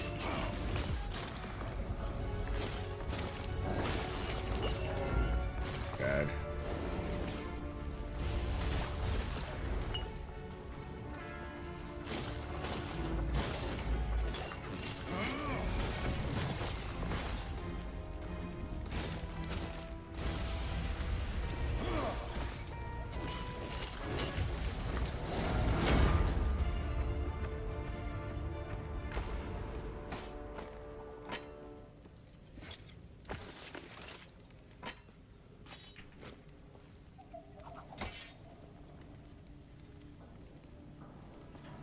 Yeah, no worries.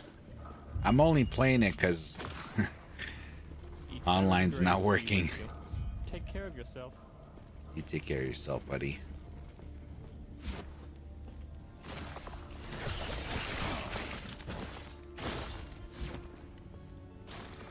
I'd like to know what this thing is.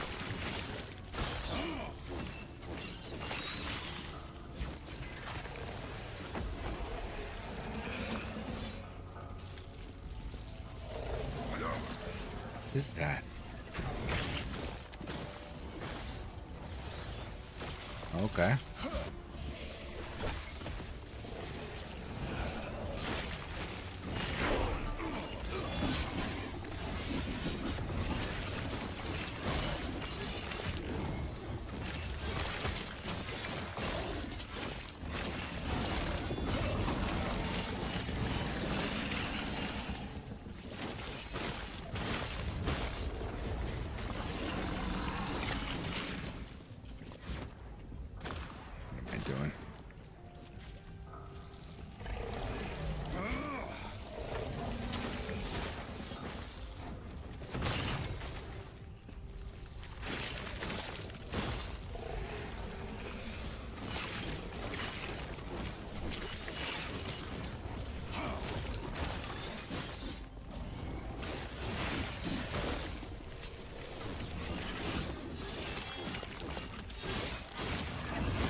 shit, did I pick up the wrong ones? Nah, it doesn't matter.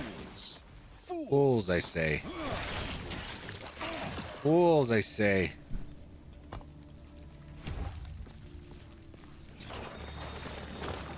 Gods, Terra watch over you.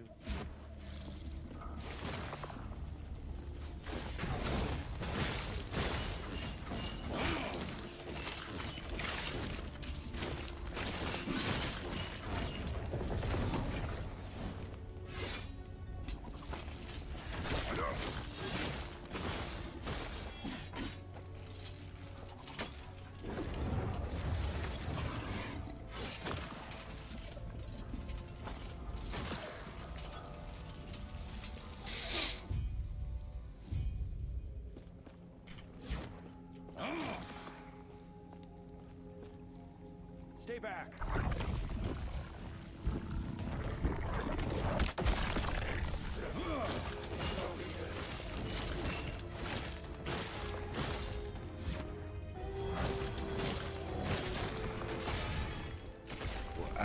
I'd like to know.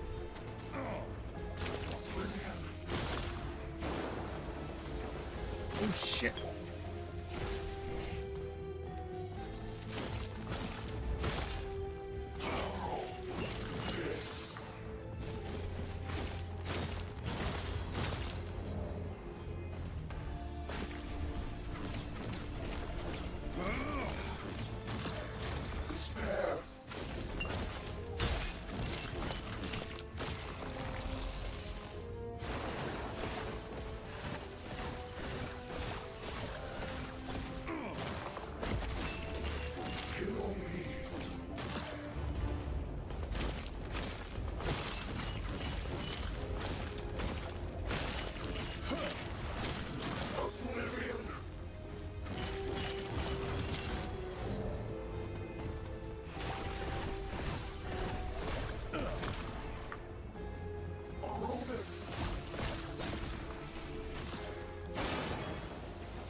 Oh shit!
Pains me to see an elder twisted like this. What a waste.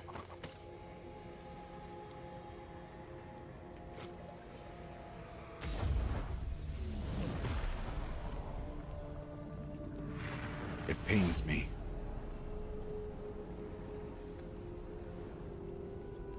This isn't a warlock.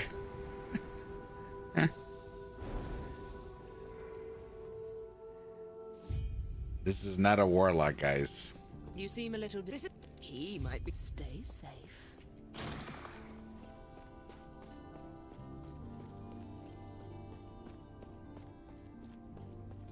When you typed exclamation build, That's my online character, which I would be playing if online mode was working. This is a character I just started right now, literally half an hour ago. Close your eyes Where is it? focus on the potential you wish to wield. As I guide, I see that you are still you. That strength will be necessary if our world, our reality, is to have any hope.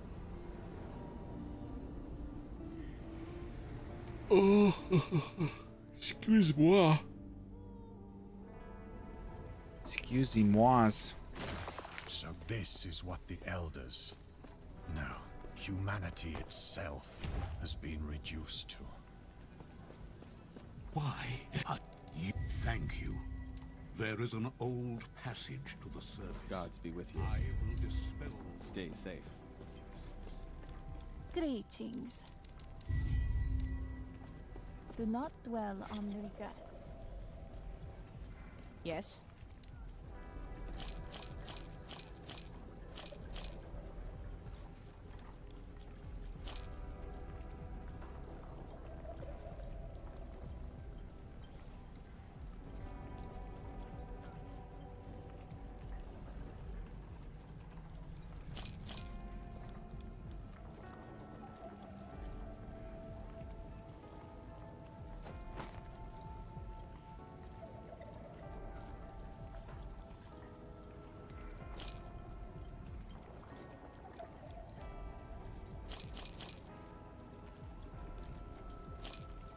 Tough decisions. Tough decisions.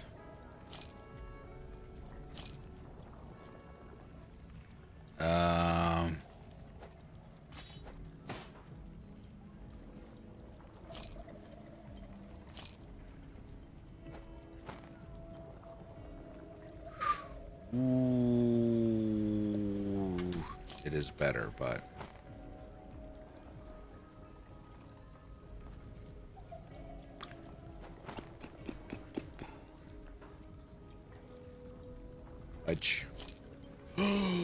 I sold it.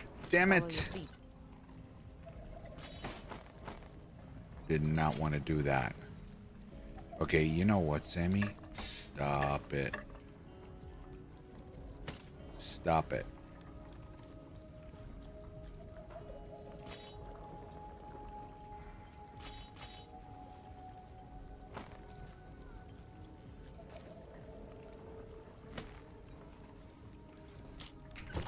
Yes?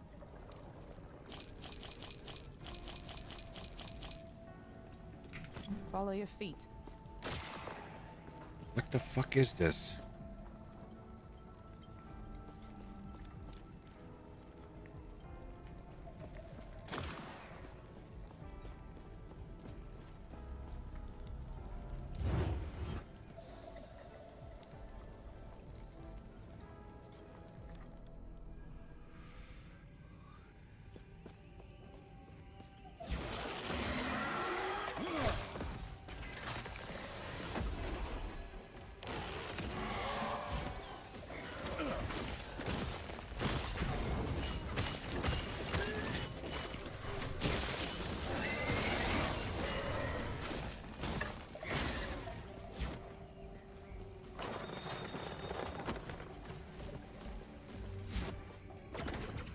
I have no idea what my poison resistance is like. It's probably 0.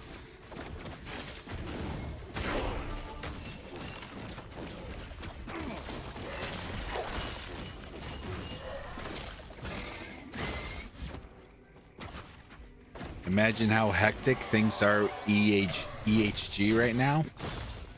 Ooh, I don't want to imagine, Chris. I do not want to imagine, man. Like, Jesus. Oh, shit. Fools. Yeah.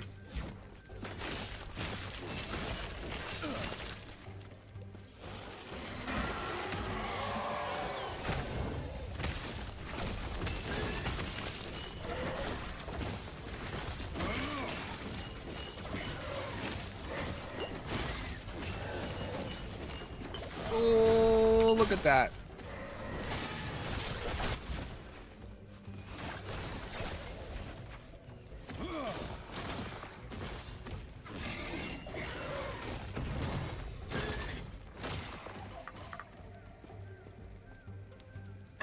He went away. I don't have a problem with that.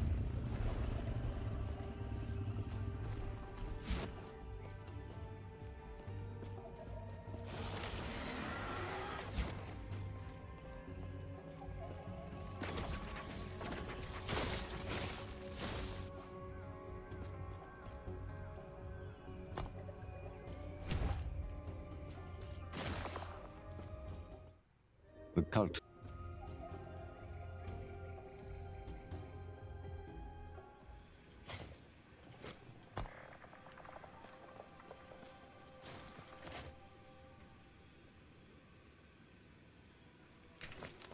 Probably do more damage, but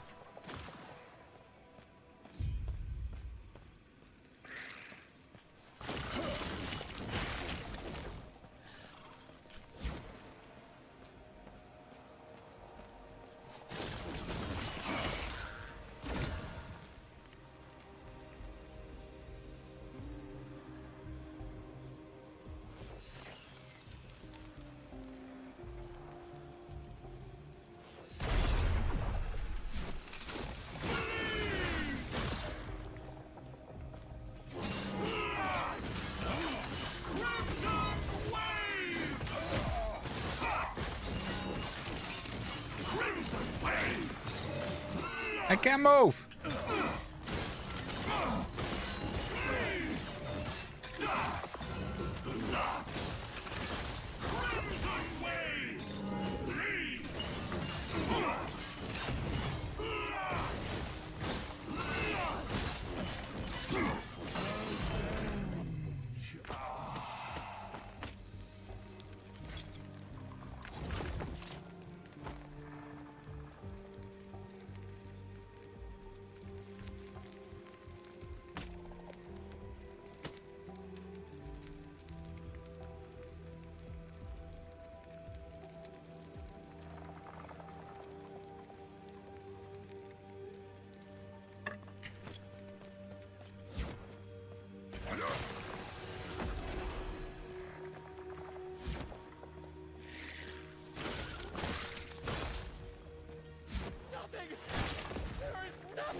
What the fudge, man?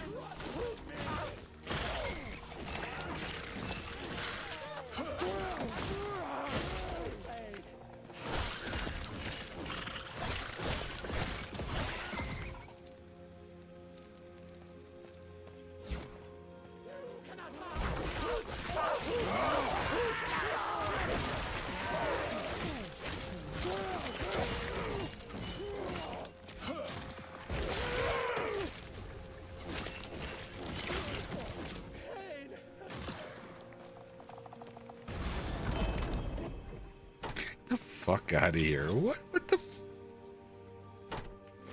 the fuck is going on?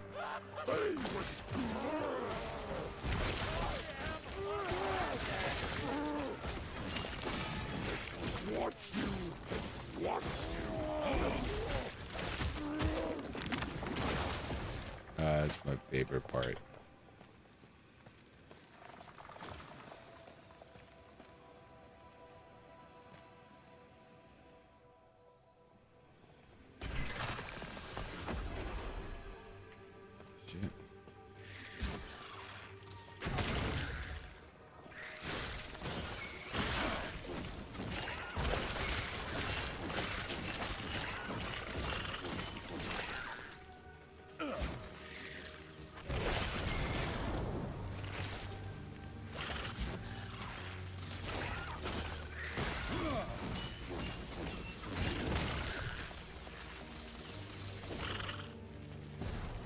Say what?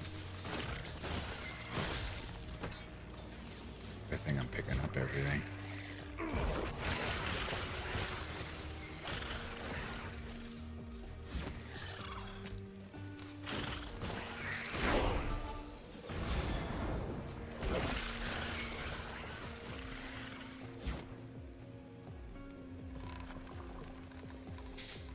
Oh.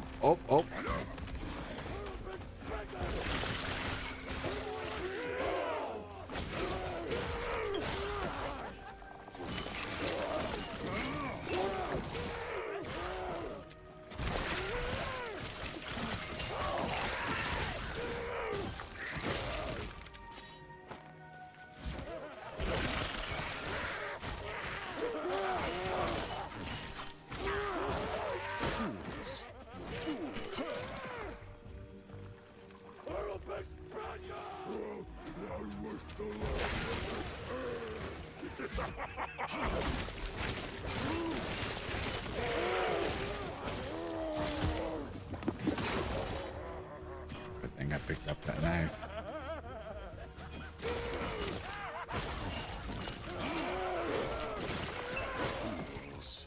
Fools.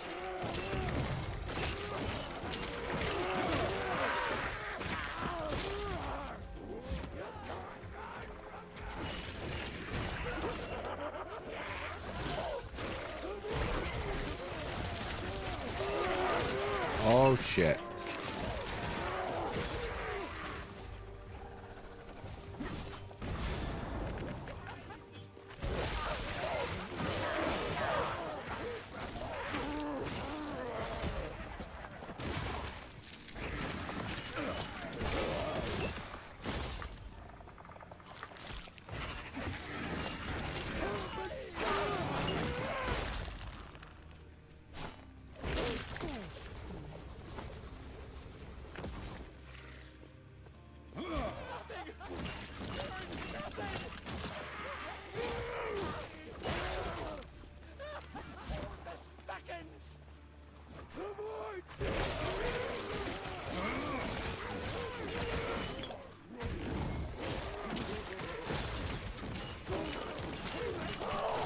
Oh shit. Fools.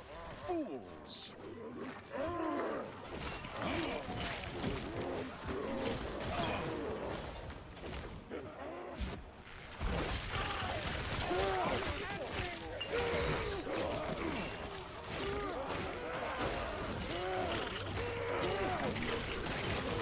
I'm gonna fucking die here.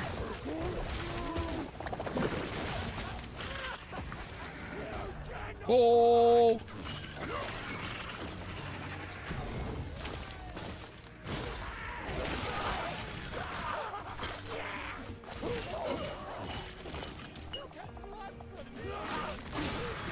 Oh!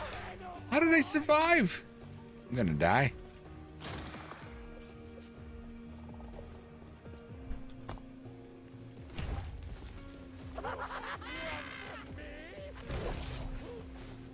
Drop a potion.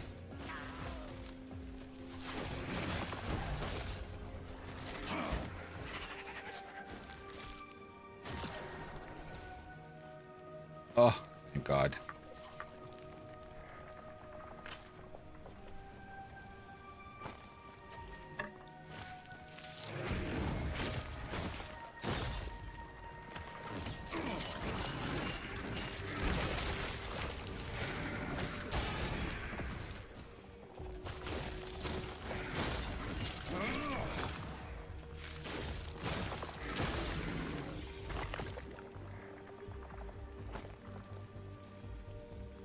Hey, Scott.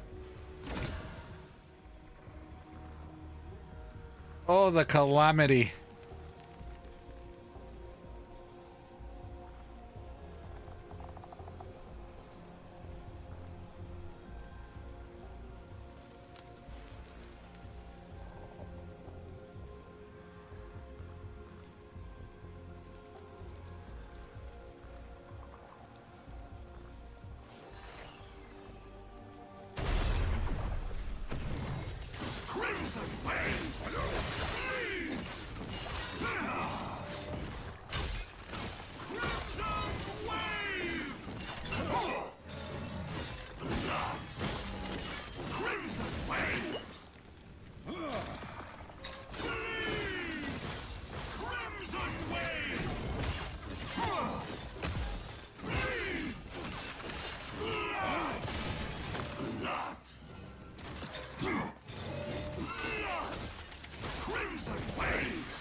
No.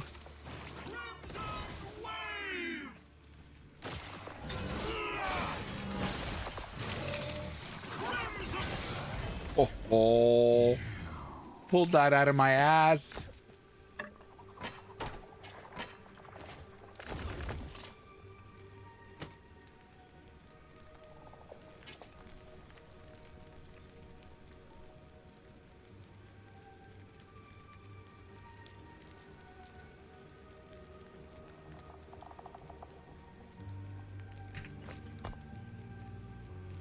before.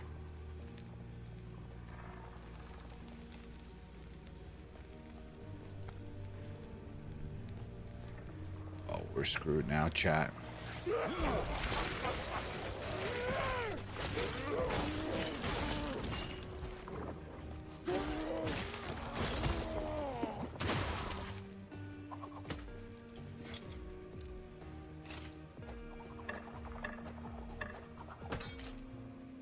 We're screwed now, chat.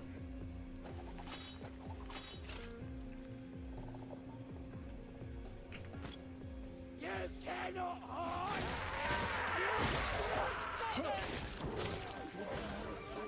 Thanks for the follow.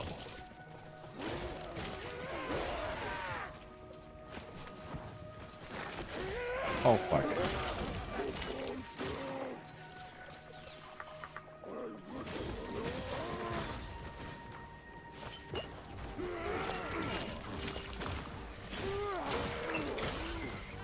God.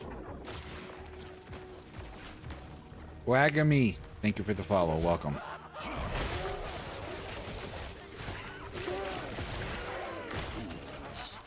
Fools. Let me just get the fuck out of here. You started playing Mage offline too? I don't know. Greetings. Farewell.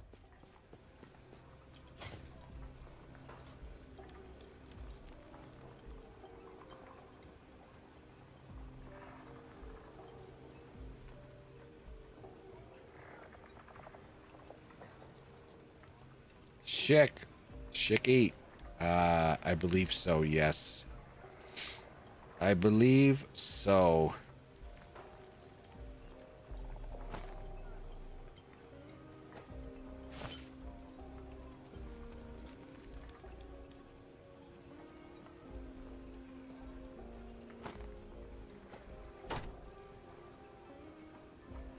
You're a Steam Deck enjoyer, so it goes double for you. I'm just looking at Discord and I don't see any updates, so that's why we're playing offline, guys. That's why we're playing offline.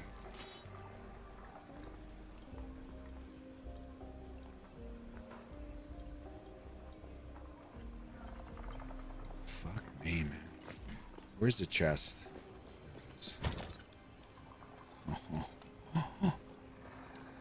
We're already starting. We're already starting.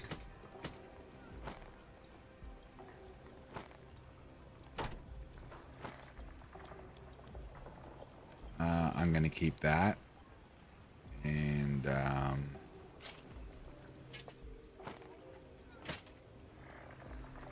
yep. You know it. Where is she?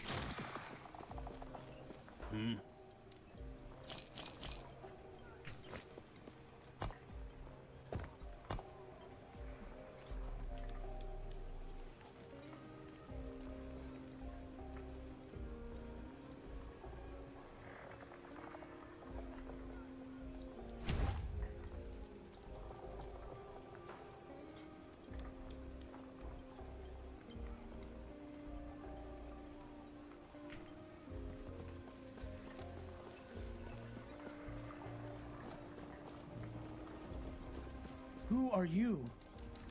Go on!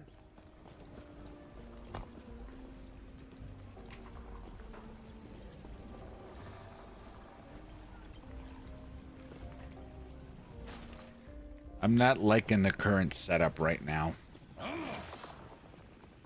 Me no like it right now.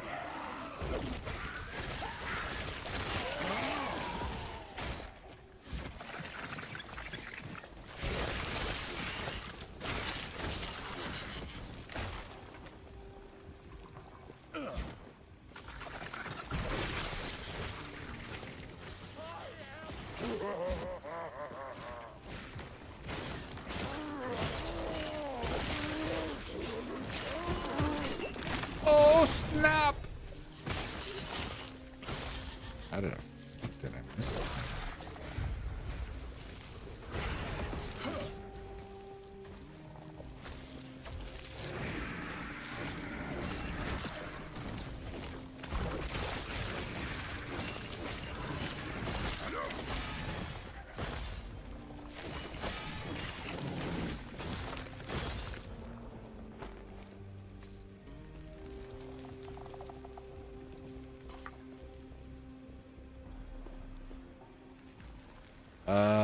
One second.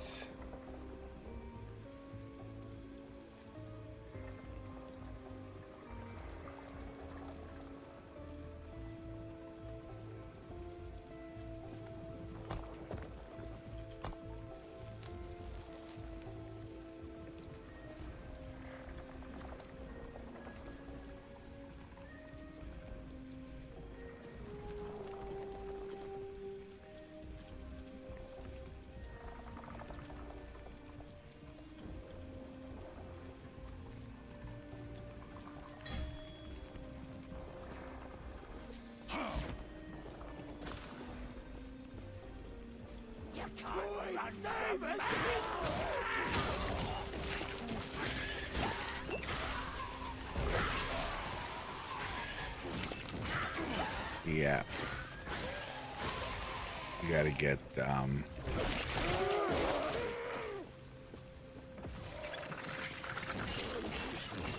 this is not good, guys. I cannot sustain this.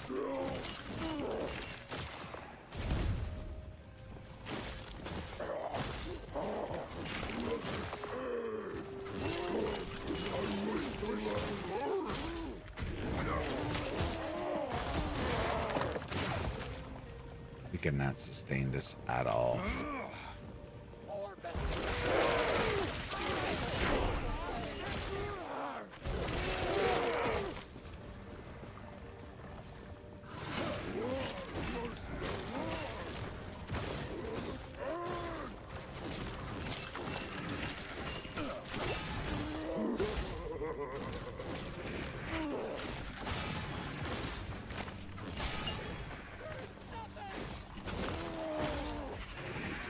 Die already!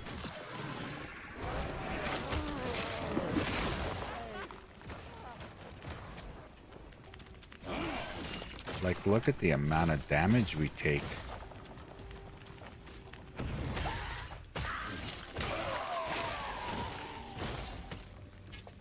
We gotta get some physical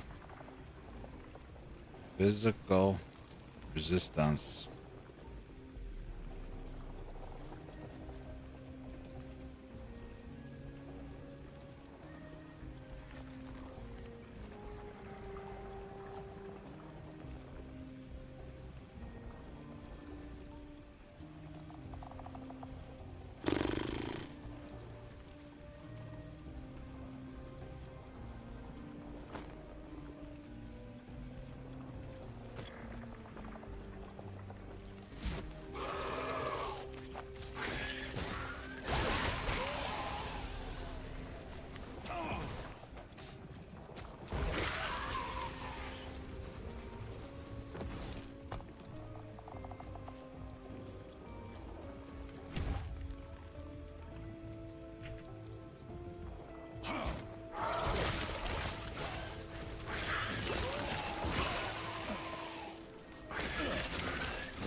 Mana, as usual.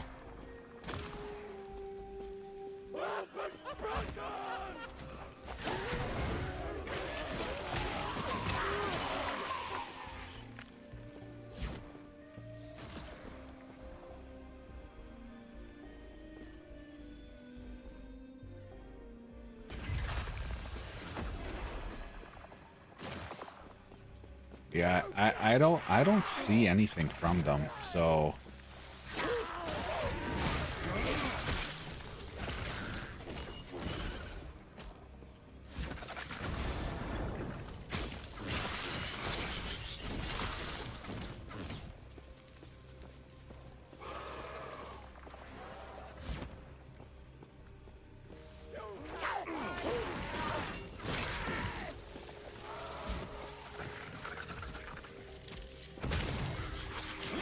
your kid was complaining about his Xbox earlier.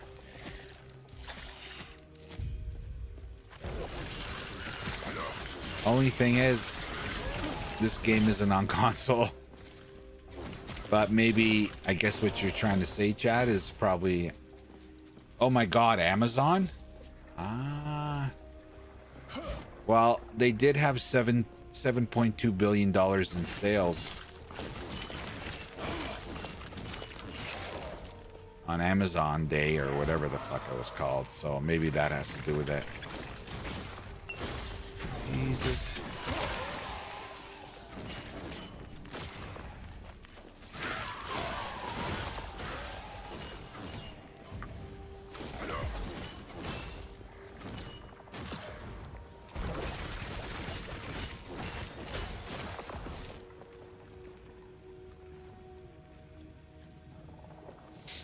Well, it's the service providers for them.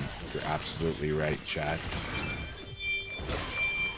You are correct. They did make a statement in that effect, actually, earlier on.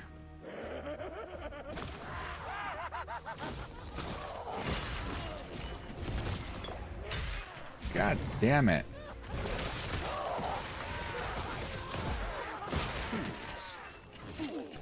I'm the fool. I'm almost dying here.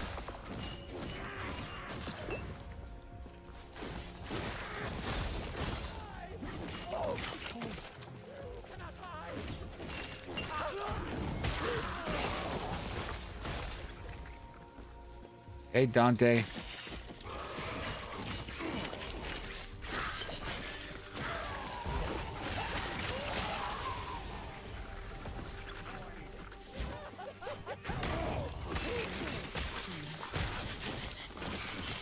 You couldn't play online? Really? Oh my god. I got on right away. You know what?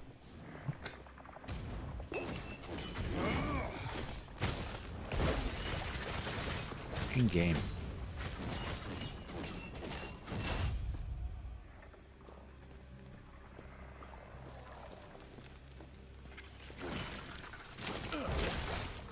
We're really squishy, chat. Me no like. Me no like. Look at that. We gotta work. When we go back to town, I'm gonna spam physical resistance here. Yeah, it's weird. Something's up. What? Guys. Maybe the worlds are aligning. And this is Amazon intervention. They're like, okay, we're only gonna make SamyCaps be able to play Last Epoch. This way, everyone has to watch him play. And then all the big streamers are gonna be like, who is this fucking guy? Where am I going? I have 0 HP. Yeah, but I'm online. Who are I mean, I'm playing. Go on. That's my power. Greetings. Farewell. It's working. It's a master plan. Yep. That's my master plan. That's right. I am mocking you, Dante. Don't you know? This is the 0 health run.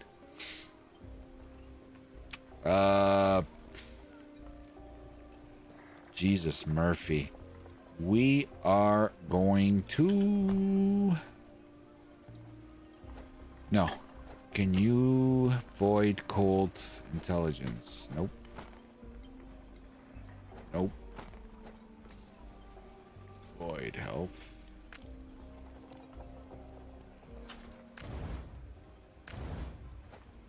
What kind of resist? Physical damage, critical strength.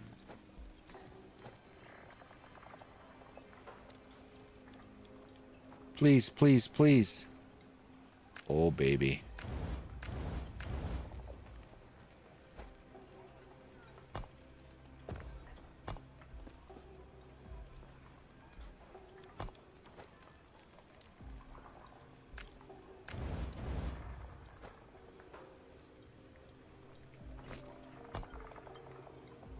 That's it?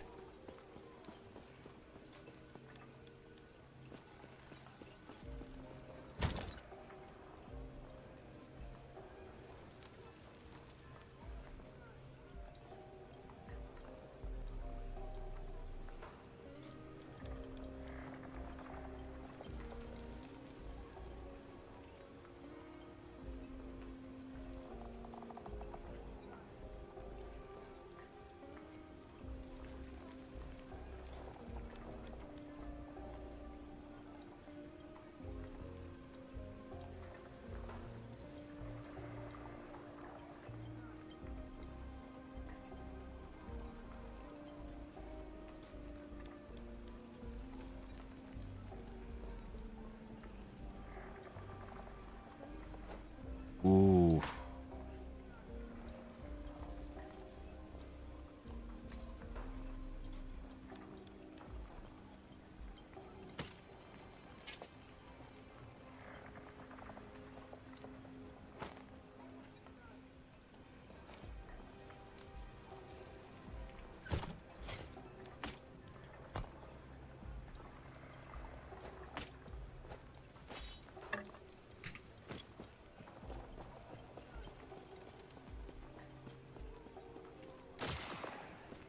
Right.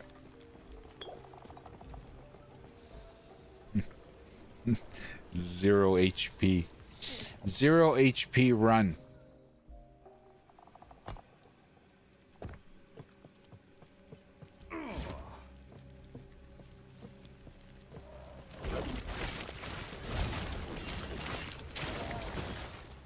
All right, a little bit better.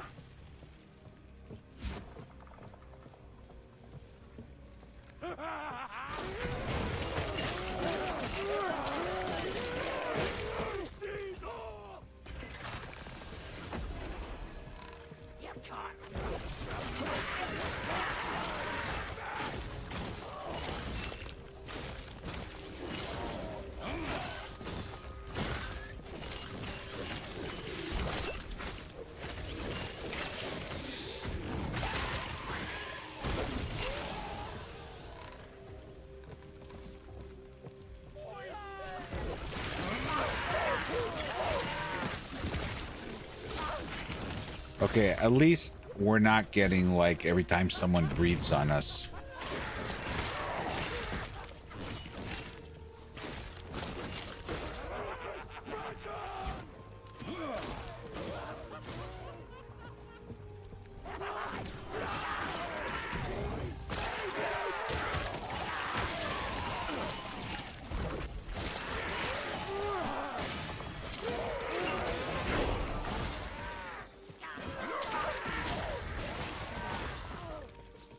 Okay, take it back.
Hey, young gutted.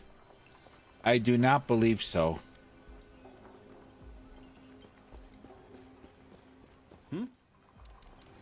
Farewell.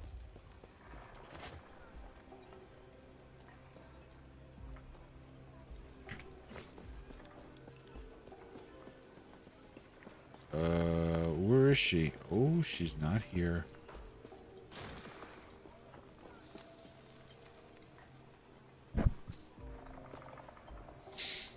Yeah, I just started this character offline. We keep testing it every so often, so once they're up, we'll let everybody know. Yes?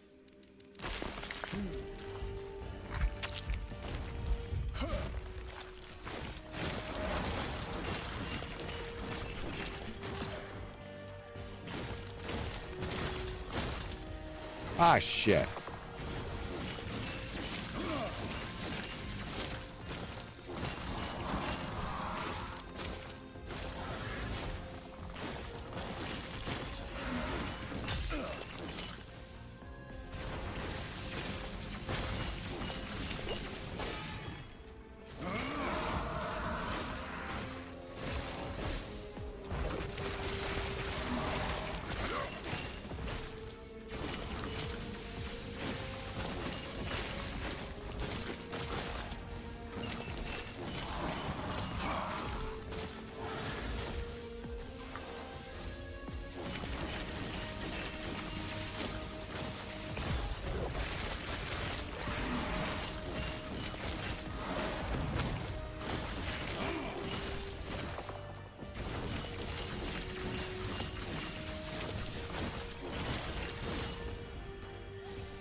How's my cycle been going? This cycle's my first ever, and I'm really like this game. I got my Void Knight to level 95, 150 corruption, but started to hit a wall. This game has so much cool stuff you can do. Man, I don't know, coming from D4 to this game might be hard for me to go back to D4. I played Cycle 1.0. This is my second cycle. I played a little bit before the full release. I'm loving it, and I agree with you, Young Gutted. This game has a lot of quality of life features. It has itemization. It has tons of class options. Like,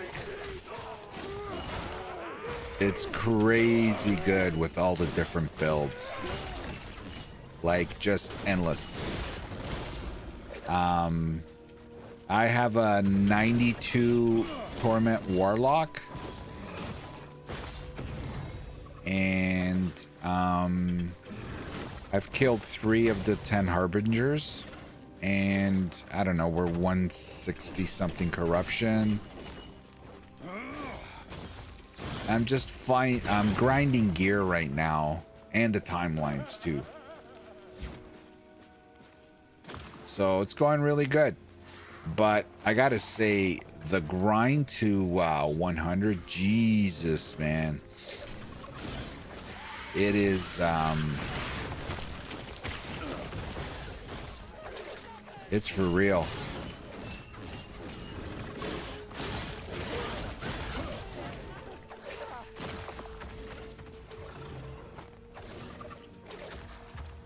But this is a great game.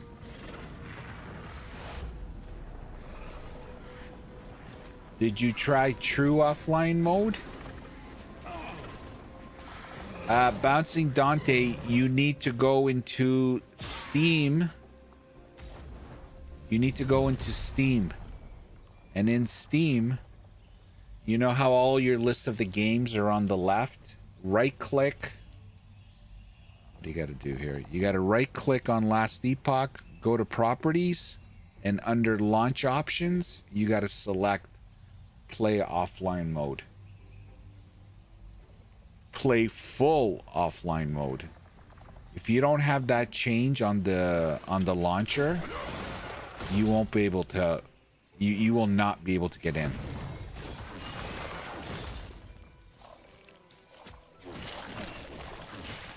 Yeah. And I learned that I was having the same problems one time, and Chris is like,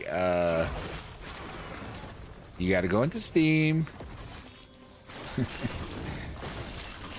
Or else I'd be like, I can't get in.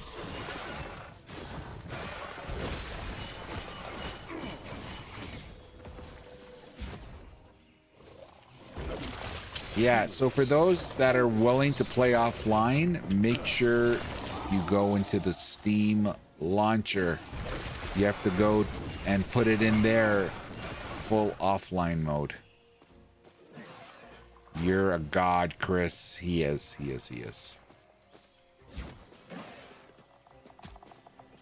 Oh, yeah. Sorry, what did you miss, Young Gutted? No, someone was asking that they're still having... They can't even get into offline. So you need to go into Steam. Did you hear that part? There's no way you shouldn't be having any problems getting in offline mode. If you are, let me know and we'll let you know what to do. That's all I was saying.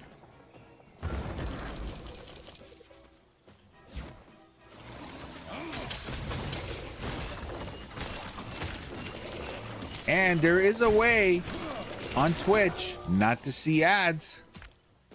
You know, if you have Twitch Prime. Ooh, 20. If you have Twitch Prime, support your streamer. It's for free, even if it's not for me. Don't give the free Prime to Bezos. He's got enough money. You're lining his pockets if you don't use it.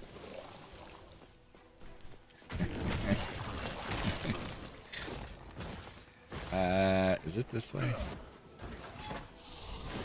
Oh shit!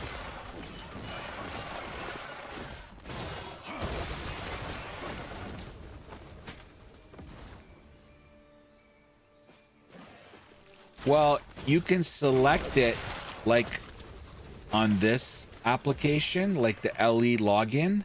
You can select play offline.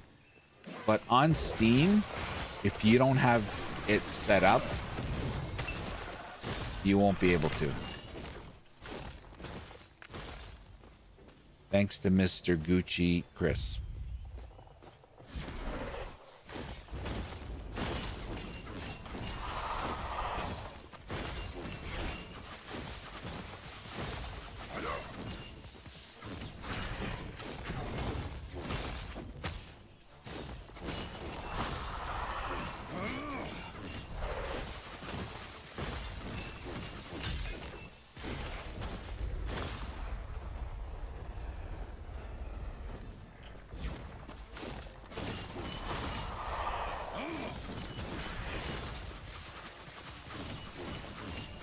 I have to say, this playstyle better get better.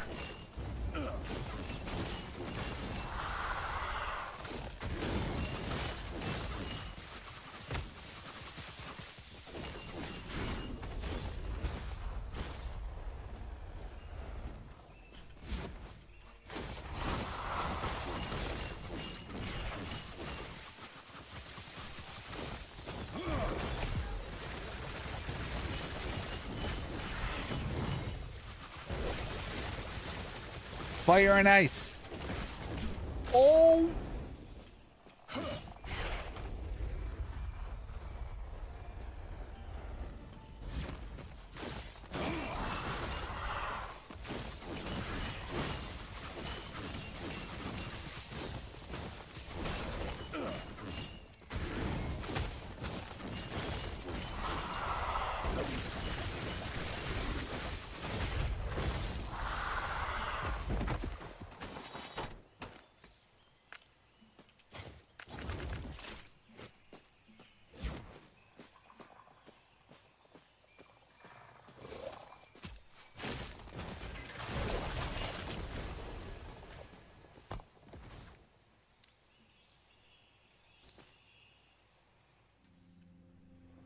I don't know, Young Gutted. I don't know if I missed something that you asked.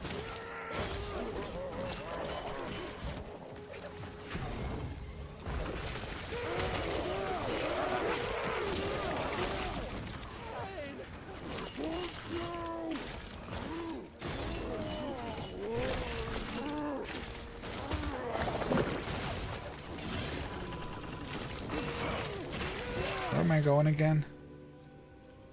Going over here.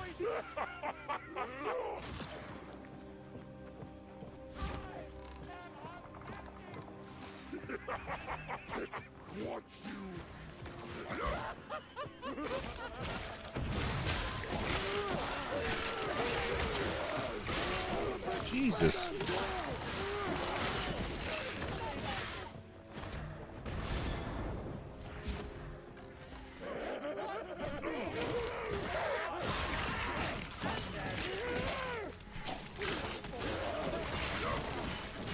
You know, I think the other reason why this game is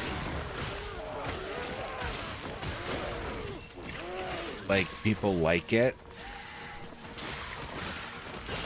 is it's got that oh shit, we were just talking about it's got that adrenaline rush when it comes to gear, you know, like the drops,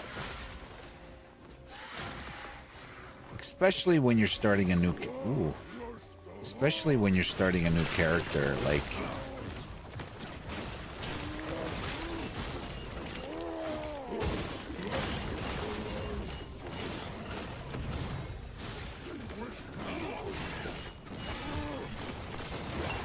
am I stuck?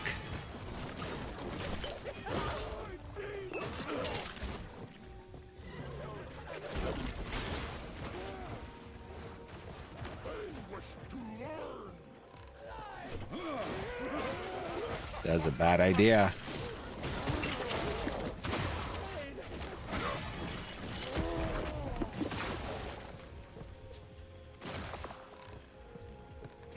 Oh my god. There's a chest here. Oh.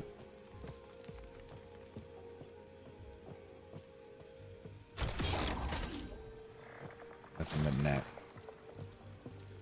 I think the thing about this game the most is the fact that I just made my own build with all the options in front of me and it just worked. Nice.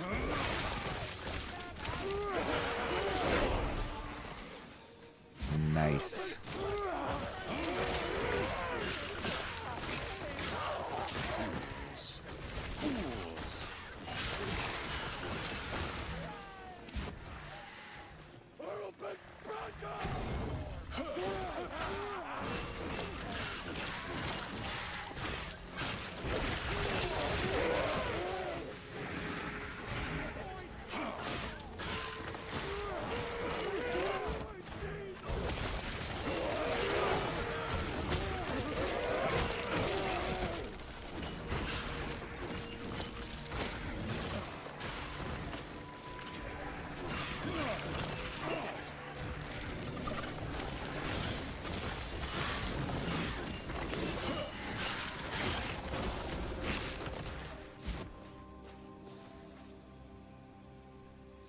True offline mode just doesn't have chat like regular offline.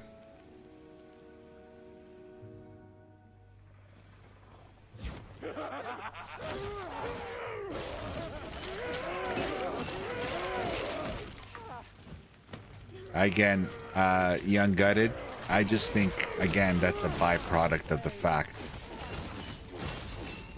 that 5 classes, 3 masteries, each class, like, and this game, like you said, it's not difficult to master. Like, everything's in front of you, like you said.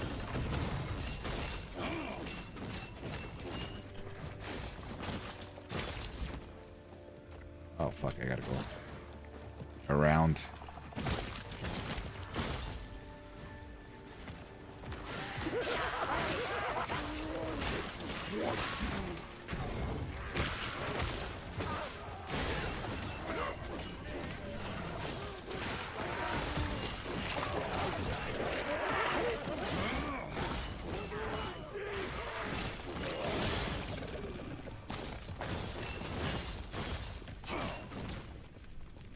Oh my god.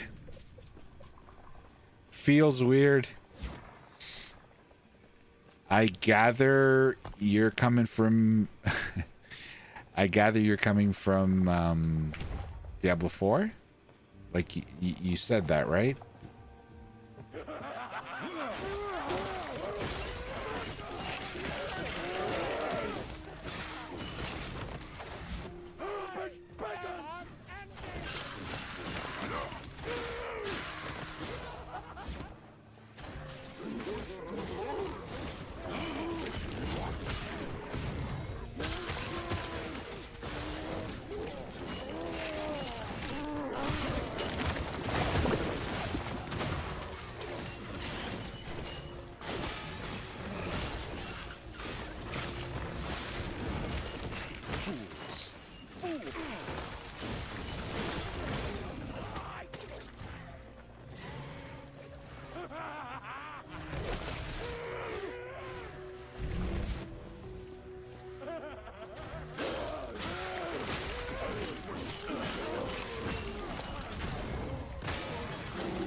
Thing can't move.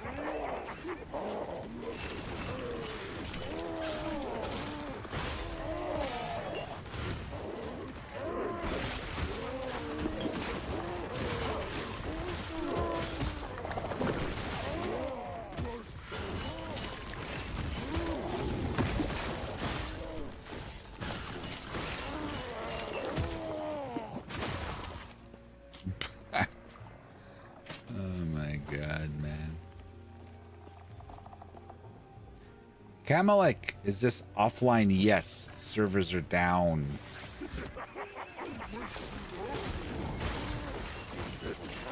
So yeah, playing offline.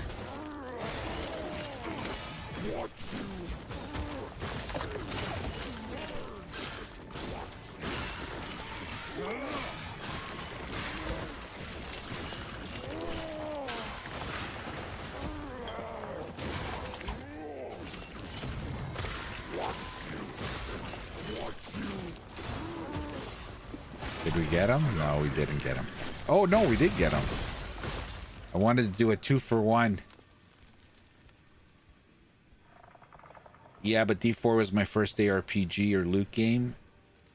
Oh, it wasn't. In fact, I played D4, but I don't necessarily love it. Oh, it's all good. Hey, Scott, am I looking forward to playing Vessel of Hatred? Yeah.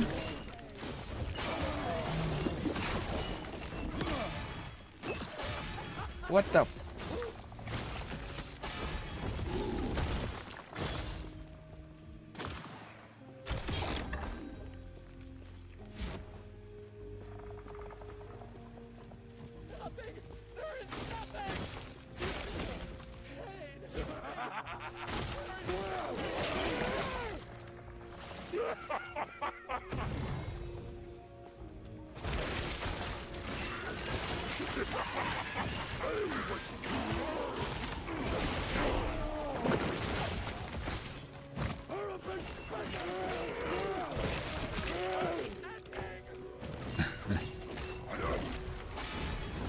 Whoa, buddy.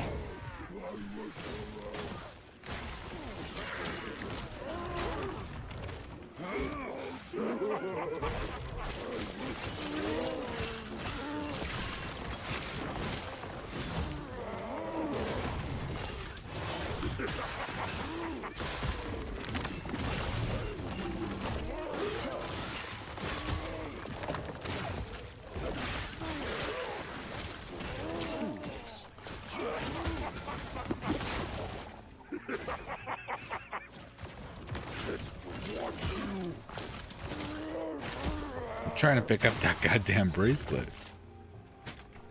All right.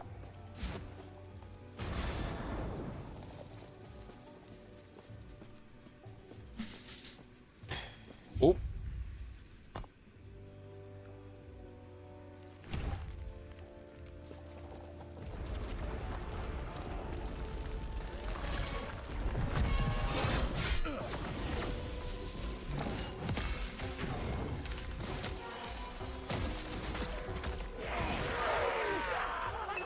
Whoa!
JR Tech. Oh my god, when I have time to play, the server's down. That is the ultimate. I hate when that happens. Sorry, buddy, man. That sucks. I know. I know that sucks. That super sucks. We're keeping an eye out. So far, doesn't look like any announcement right now. Humanity itself has been reduced to. Chris, you're checking the servers, right? Oh, I don't want to respec. Do not dwell on regrets.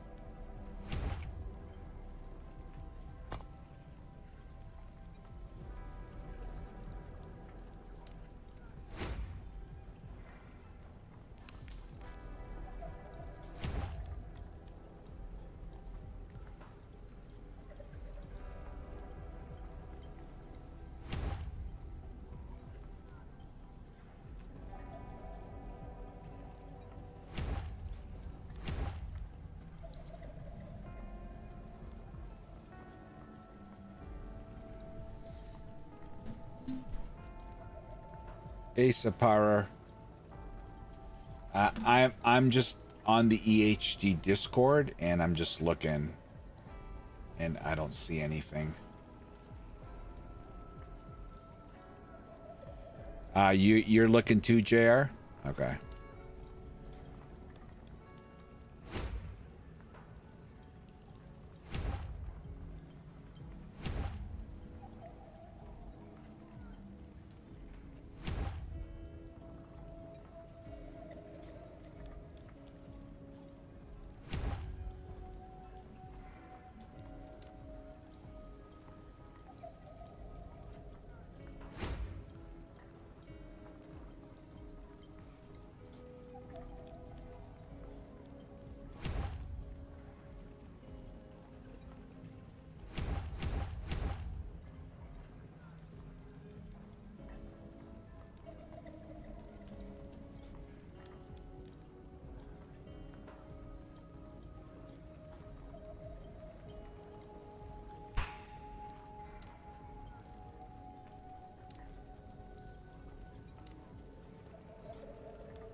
Eesh, I don't know if I want to do that, bro.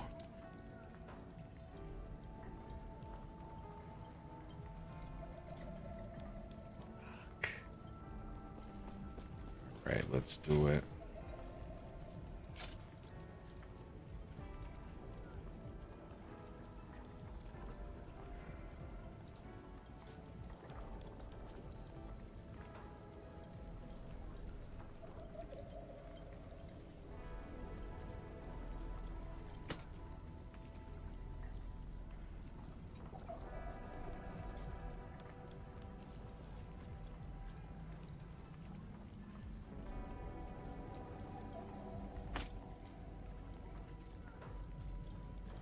We're losing it.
really is not what I'm looking for, is it?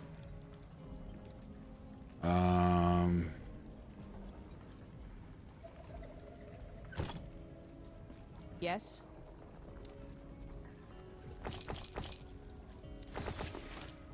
Follow your feet. Oh, nice. We do have 42.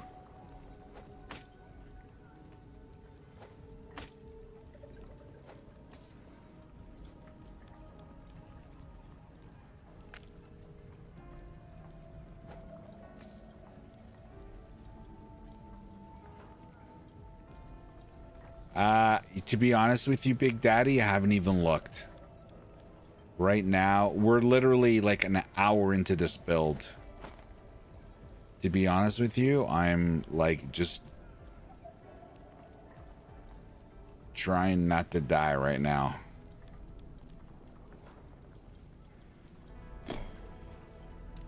All right, so put that back. We are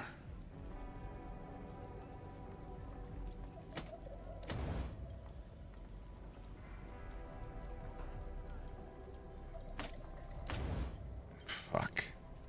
Of course, it's not giving me what I want.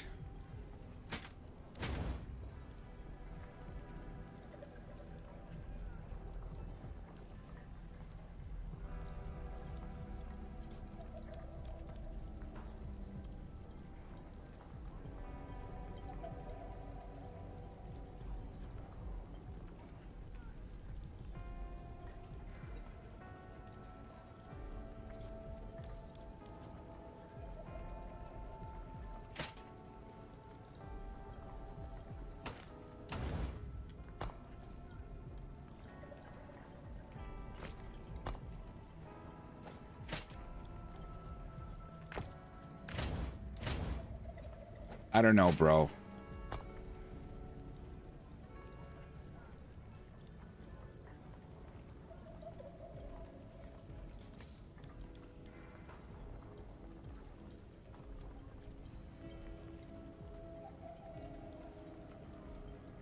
Armor.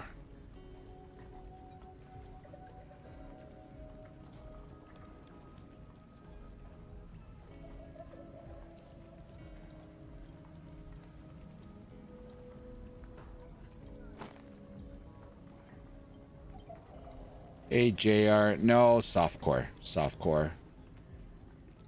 The online servers are down, as you guys know, so I'm like, you know what? Let me go play offline.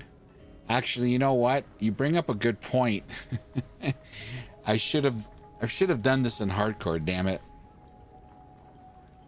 EX Magol, how did you guys manage to get in? I'm stuck in the login screen. Even offline won't work. Okay. Guys, if you're trying to get in on offline, you got to go to your Steam client, and you know where all the... Thanks for the follow. Thank you for the follow, JR Tech. On the left side where all the list of your games are on Steam, go to Last Epoch, right click, go to properties, and I think it's... Hold on, let me look. I think it's manage games. So property, and under launch options, there's a drop-down menu. Make sure you have play full offline. The game will not go in offline if you don't have that selected in the Steam client.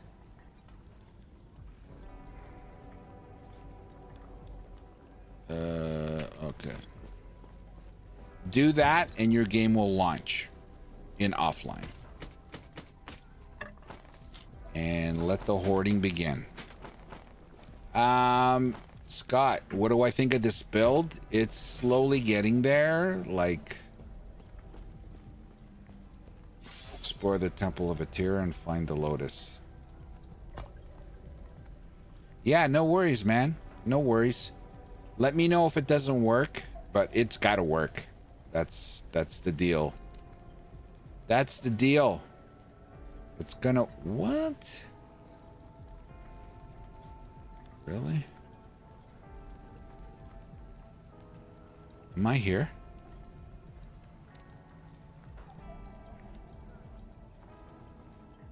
That's the only reason why it's not working in offline, because of that.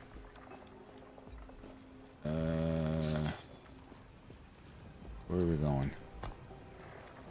We have to go to the ruins.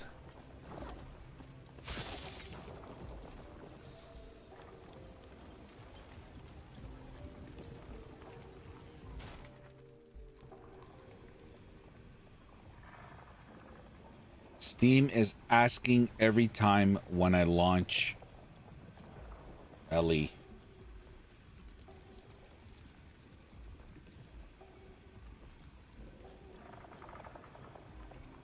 Huh?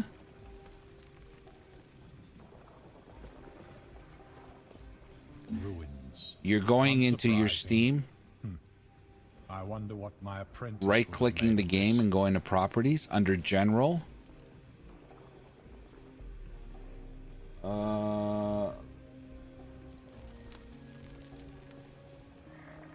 Let's see here.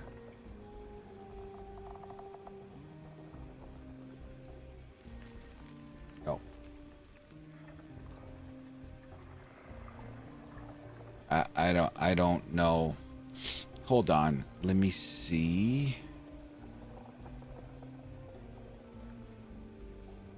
I'm gonna try to show you a picture here.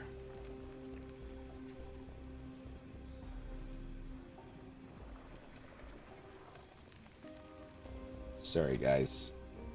All right, so image.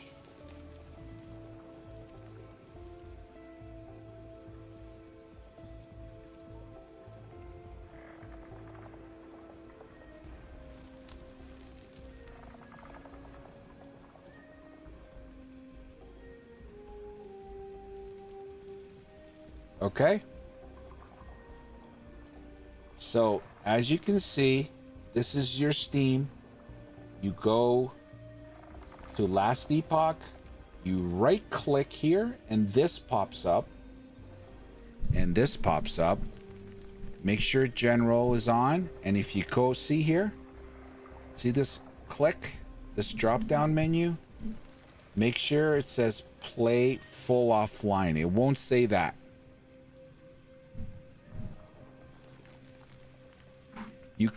You don't launch Last Epoch until you do this first step.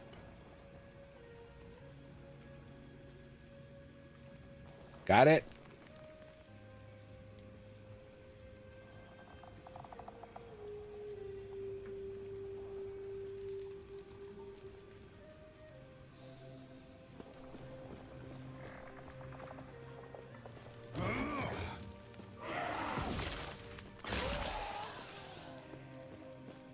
Okay, looks like we're now getting serious here.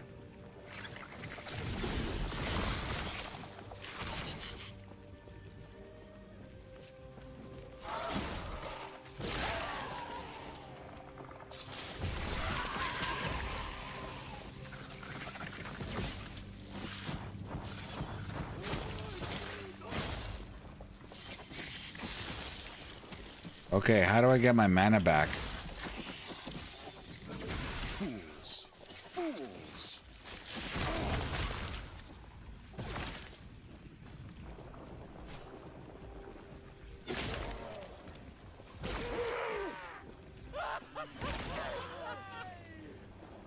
That's crazy.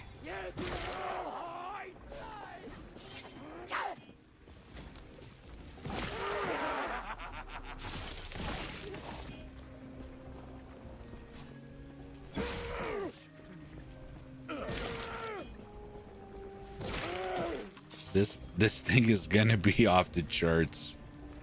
Okay, I'm gonna have to definitely do you, buddy.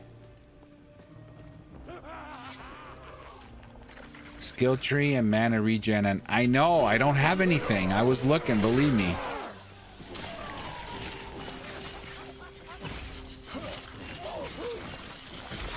I was looking.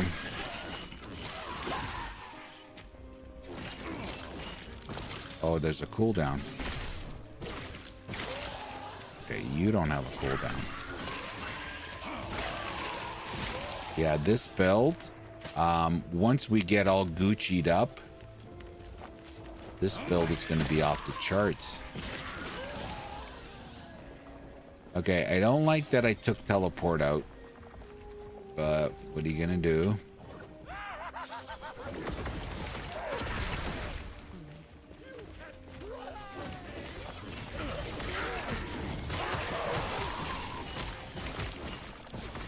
Scott, I changed my mind. I like this build. Changed my mind, Scott.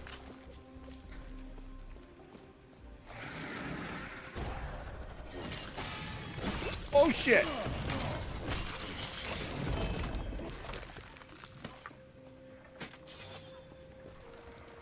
Oh crap. Hey Travis. How am I playing when servers are down?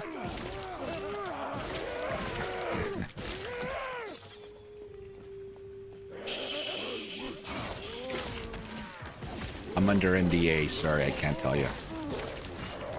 No, I'm kidding. I'm playing offline mode, bro.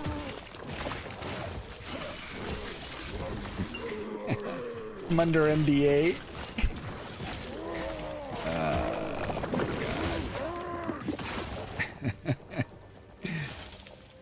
Okay. Oh my god. Okay, so go in, close the game. Close the game. Go into Steam. Here's the image. On Last Epoch, right click. On the left here, right click, and this will pop up. Make sure you're on General. And right here under Launch Options, make sure you put the drop-down menu and select Play Full Offline. Hit the X, launch the game, and you'll play offline. No problem. And you guys can thank Chris for that.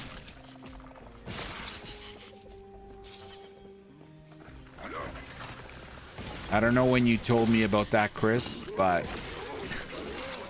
that's the first thing I did when I'm like, oh, I'm going to play offline. It's like I remembered when you told me last time we had that problem.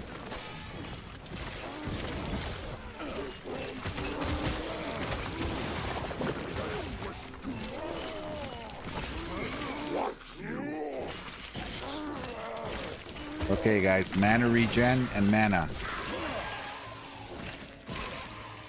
That was back. Was it really a one? Yes. Yeah, 1.0. You're correct. Explore the Temple of Aether and find Lotus Halls. Okay. We gotta go all the way to fucking up here, don't we? Yeah, you're right, Chris. And thank you, JR Tech. Appreciate the advice.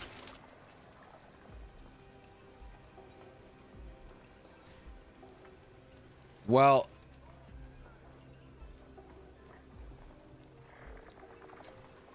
that's what I'm, I thought with all the issues they had in 1.0 that people would know it, right?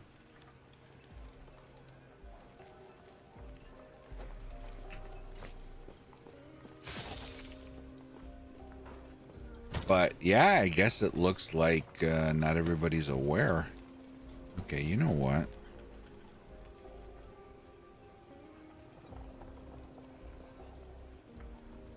That does have more mana.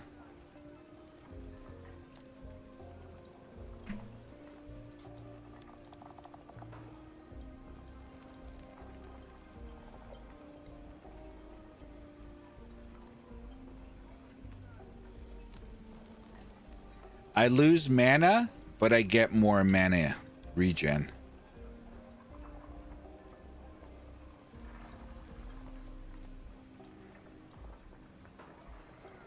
You were aware, ex-smuggle?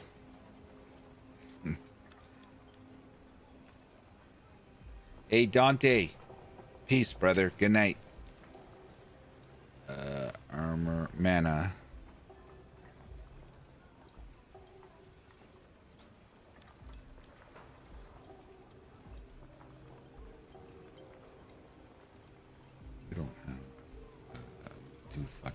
static orb on that. Fuck.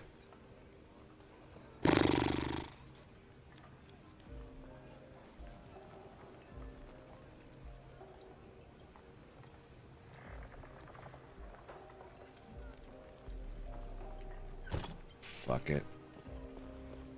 Explore the Temple of Aether and find the Lotus Halls. So we gotta go here. While in Undercity, is it here? I don't think I can go in here.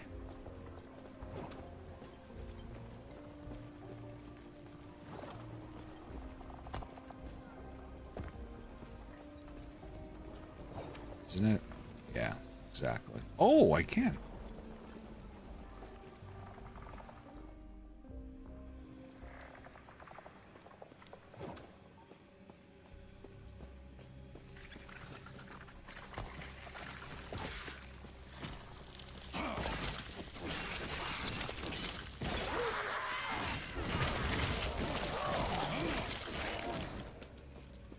Now, where do we need to go is the question. Isn't that a dead end?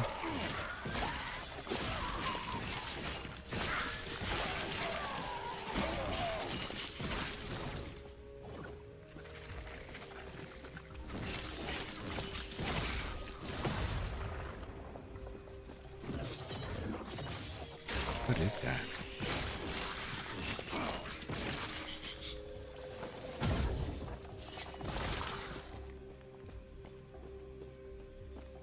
Hold on.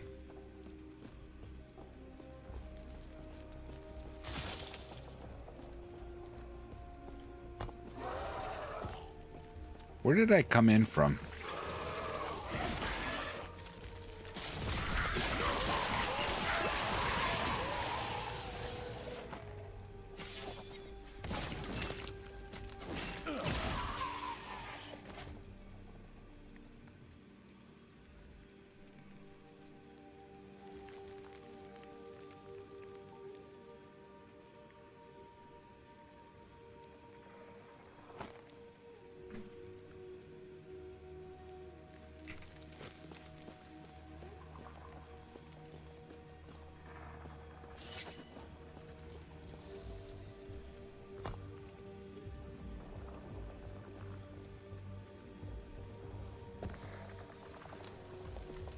I know that ring can have implicit mana regen. What ring?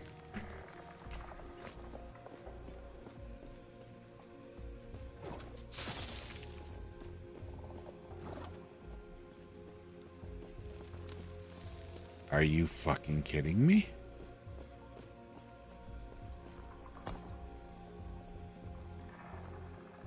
I can't go there. I do gotta go there. I went into the wrong door. 2 hours later. Jesus.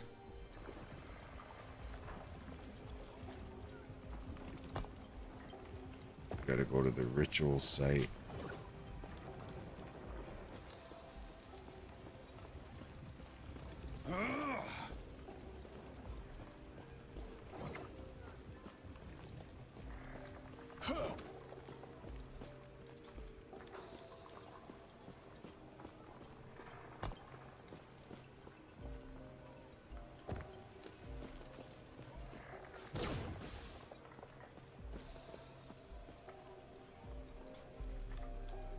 I'm just sitting down now to get maybe half an hour of play.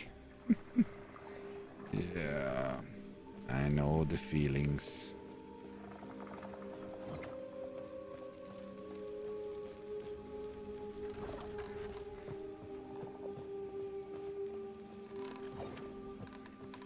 I miss my teleport.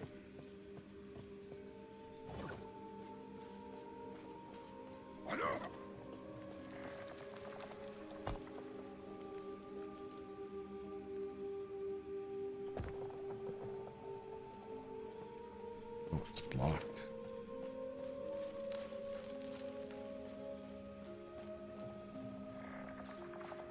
Yes.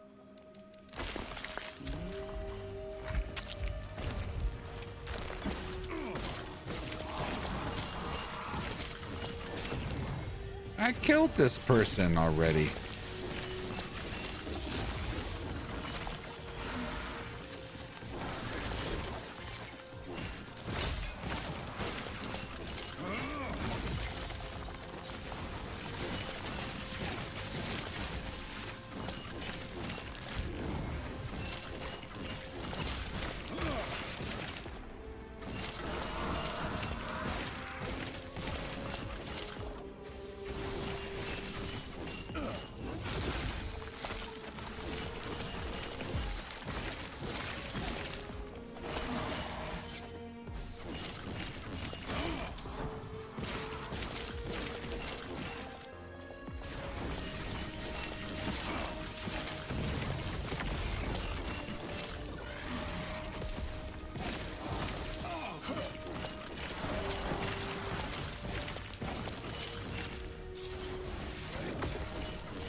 Not it.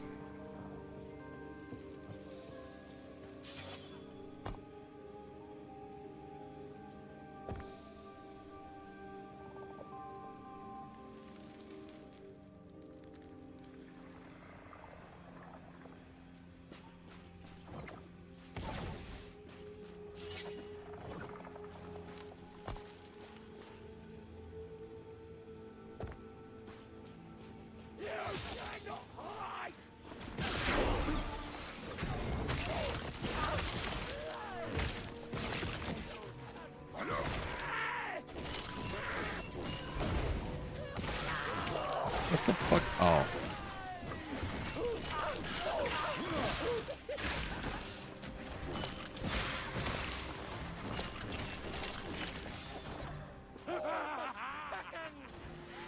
What did I do?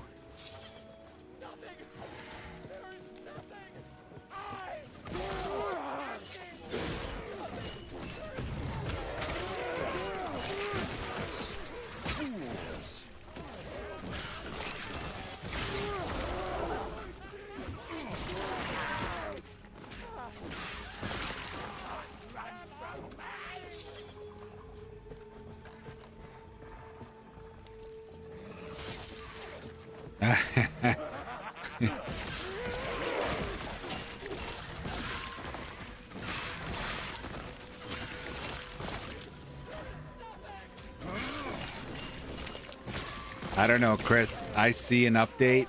I do it.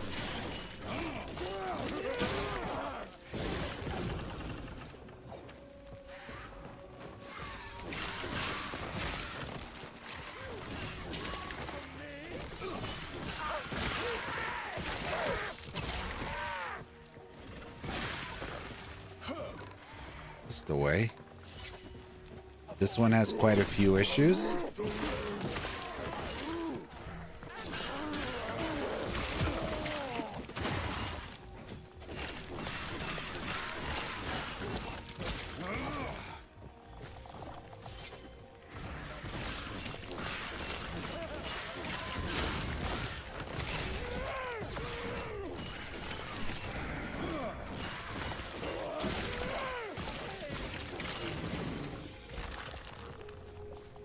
I hope I'm going the right way.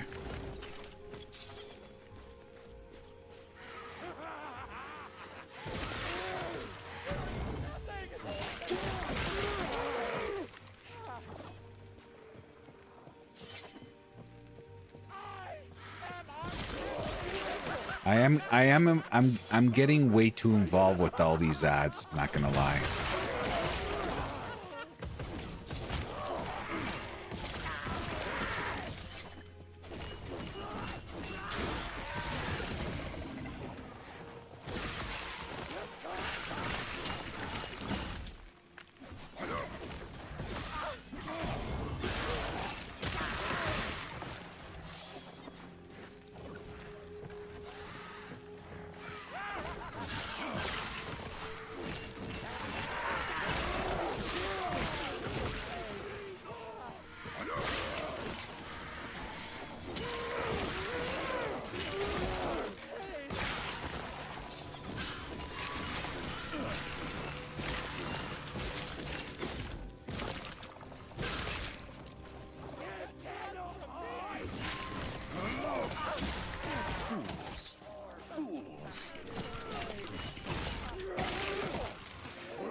Yeah.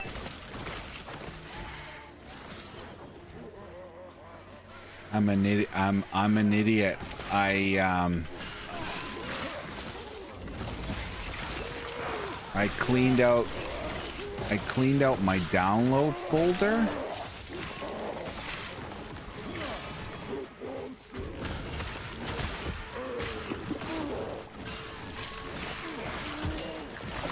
And like an idiot,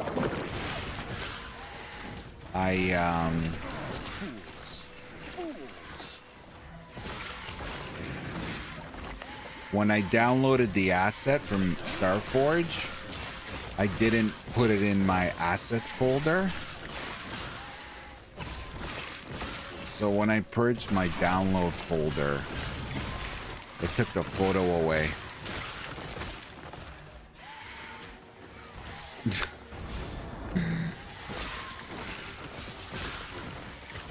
And I haven't had time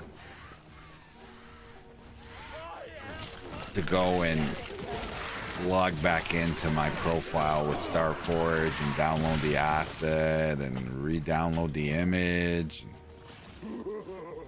Like, Jesus.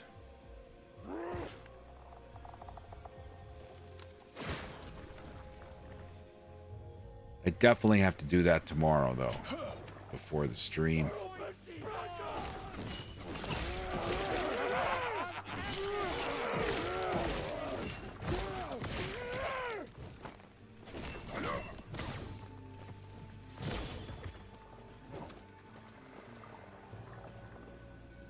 Where's Arwe's? Okay, Temple of Atira.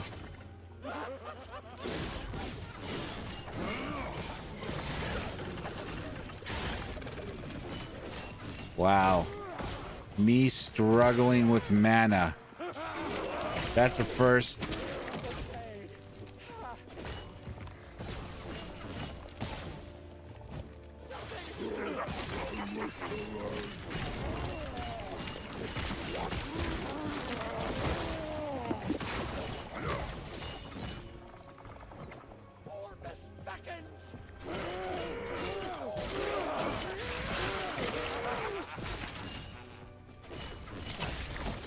I emptied out my recycling bin today, and I literally fell out of my chair almost. It said, "Are you sure you want to delete 4,359 files?" And I'm like, how much? When's the last time I did this? I'm like, holy shit. Oh my god. Oh yeah.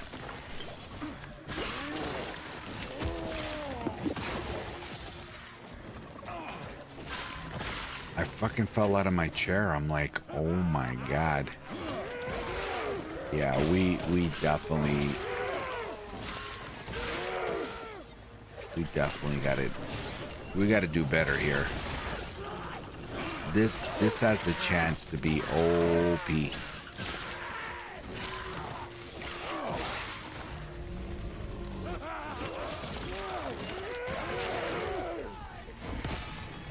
Oh, snap.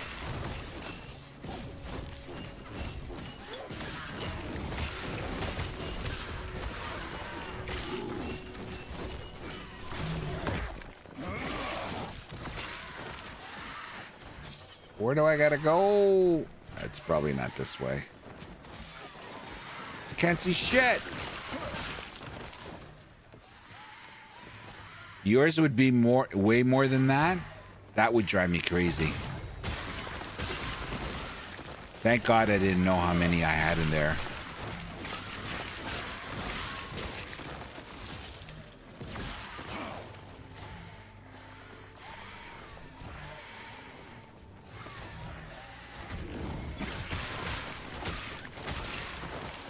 All I would be thinking about is how inefficient my computer is. Wow. Okay. Enough wasting time, Sammy. Let's go. Get the fuck out of here.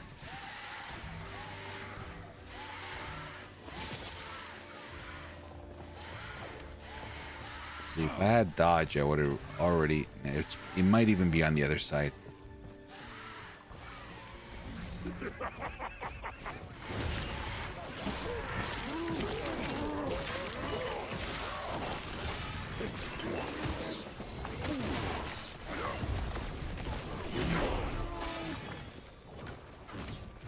Where are you going?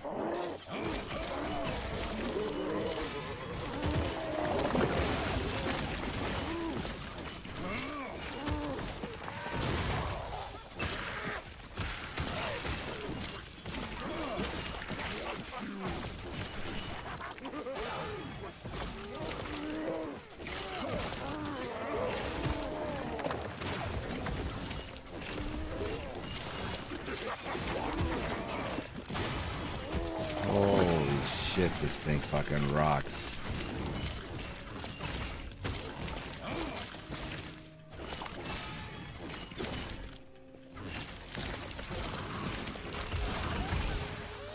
Did I pick it up?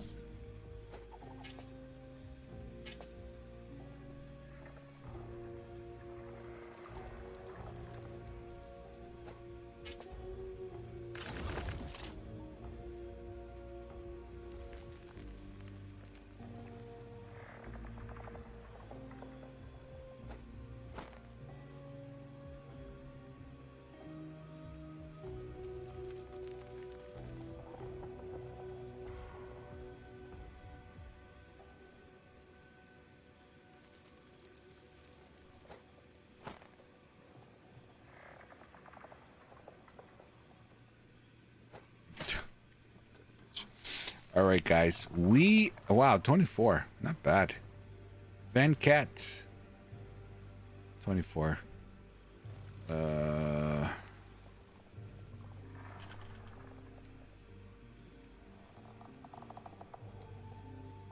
What?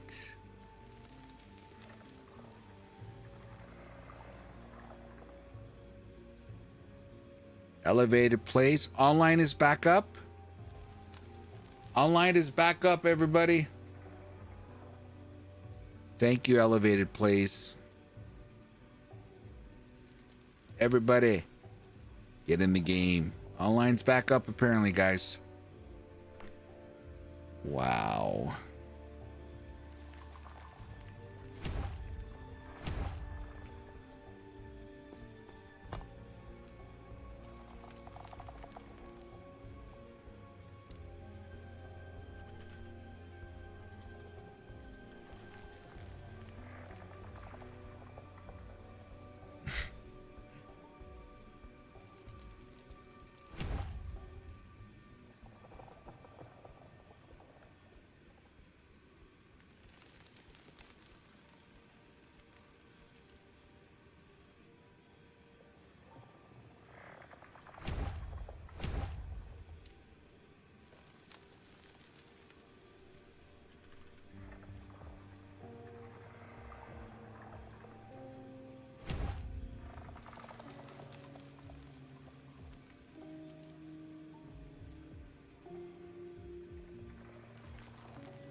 And the EH team needs a cold one.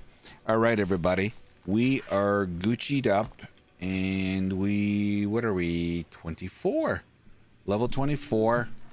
I don't know how long we were playing offline for, because we did a bunch of shit at the beginning of the stream. Anyway, thanks for watching, everybody. I'm going to call it. It's really late here. And for those of you that are new, if you're on Twitch, if you can hit the follow button on the way out, I would appreciate it. This way you get alerted when I stream next. I stream every evening, 7:30 Eastern Standard Time. Friday and Saturday streams are the only ones that are flip of the coin, depending on IRL. Other days I'm on. If you're on YouTube, hit the subscribe button. I would appreciate it. No worries if you can't. Anyway, thanks everybody. We'll be back on the grind. So this is offline, obviously, because of what happened tonight. But I have a 92 Torment Warlock that were 3 out of 10 on the Harbingers. So we got 7 more to kill. And then we got the Pinnacle boss fight. I'm level 92. Yeah, come check me out. I play a lot of ARPGs. So just in case you didn't know. All right, everybody. Peace out. Have a good one. Thank you for the subs. Thanks for the follows. Thank you, everybody. And hope to see you next time. Good night, everybody.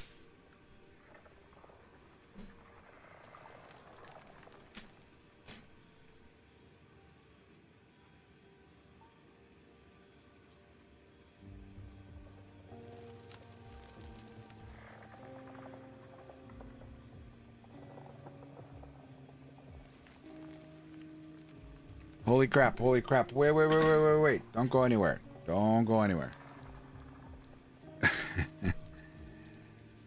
I promised myself I would do a better job of this. We got to do a raid on Twitch. Let's see, guys. Don't go anywhere. Everyone on Twitch, don't go anywhere. Don't go anywhere. I'm going to raid this way. If you're up to still watching some more Last Epoch content, who do we got? Does anybody want to see anybody in particular? Just shout out a name. If not, I'm just gonna pick someone and we'll go. Who is oh, we got another Canadian here. Maple Tuna. He's a Canadian. Freaking hit at least one enemy against a stack of rhythm. And then what does rhythm do?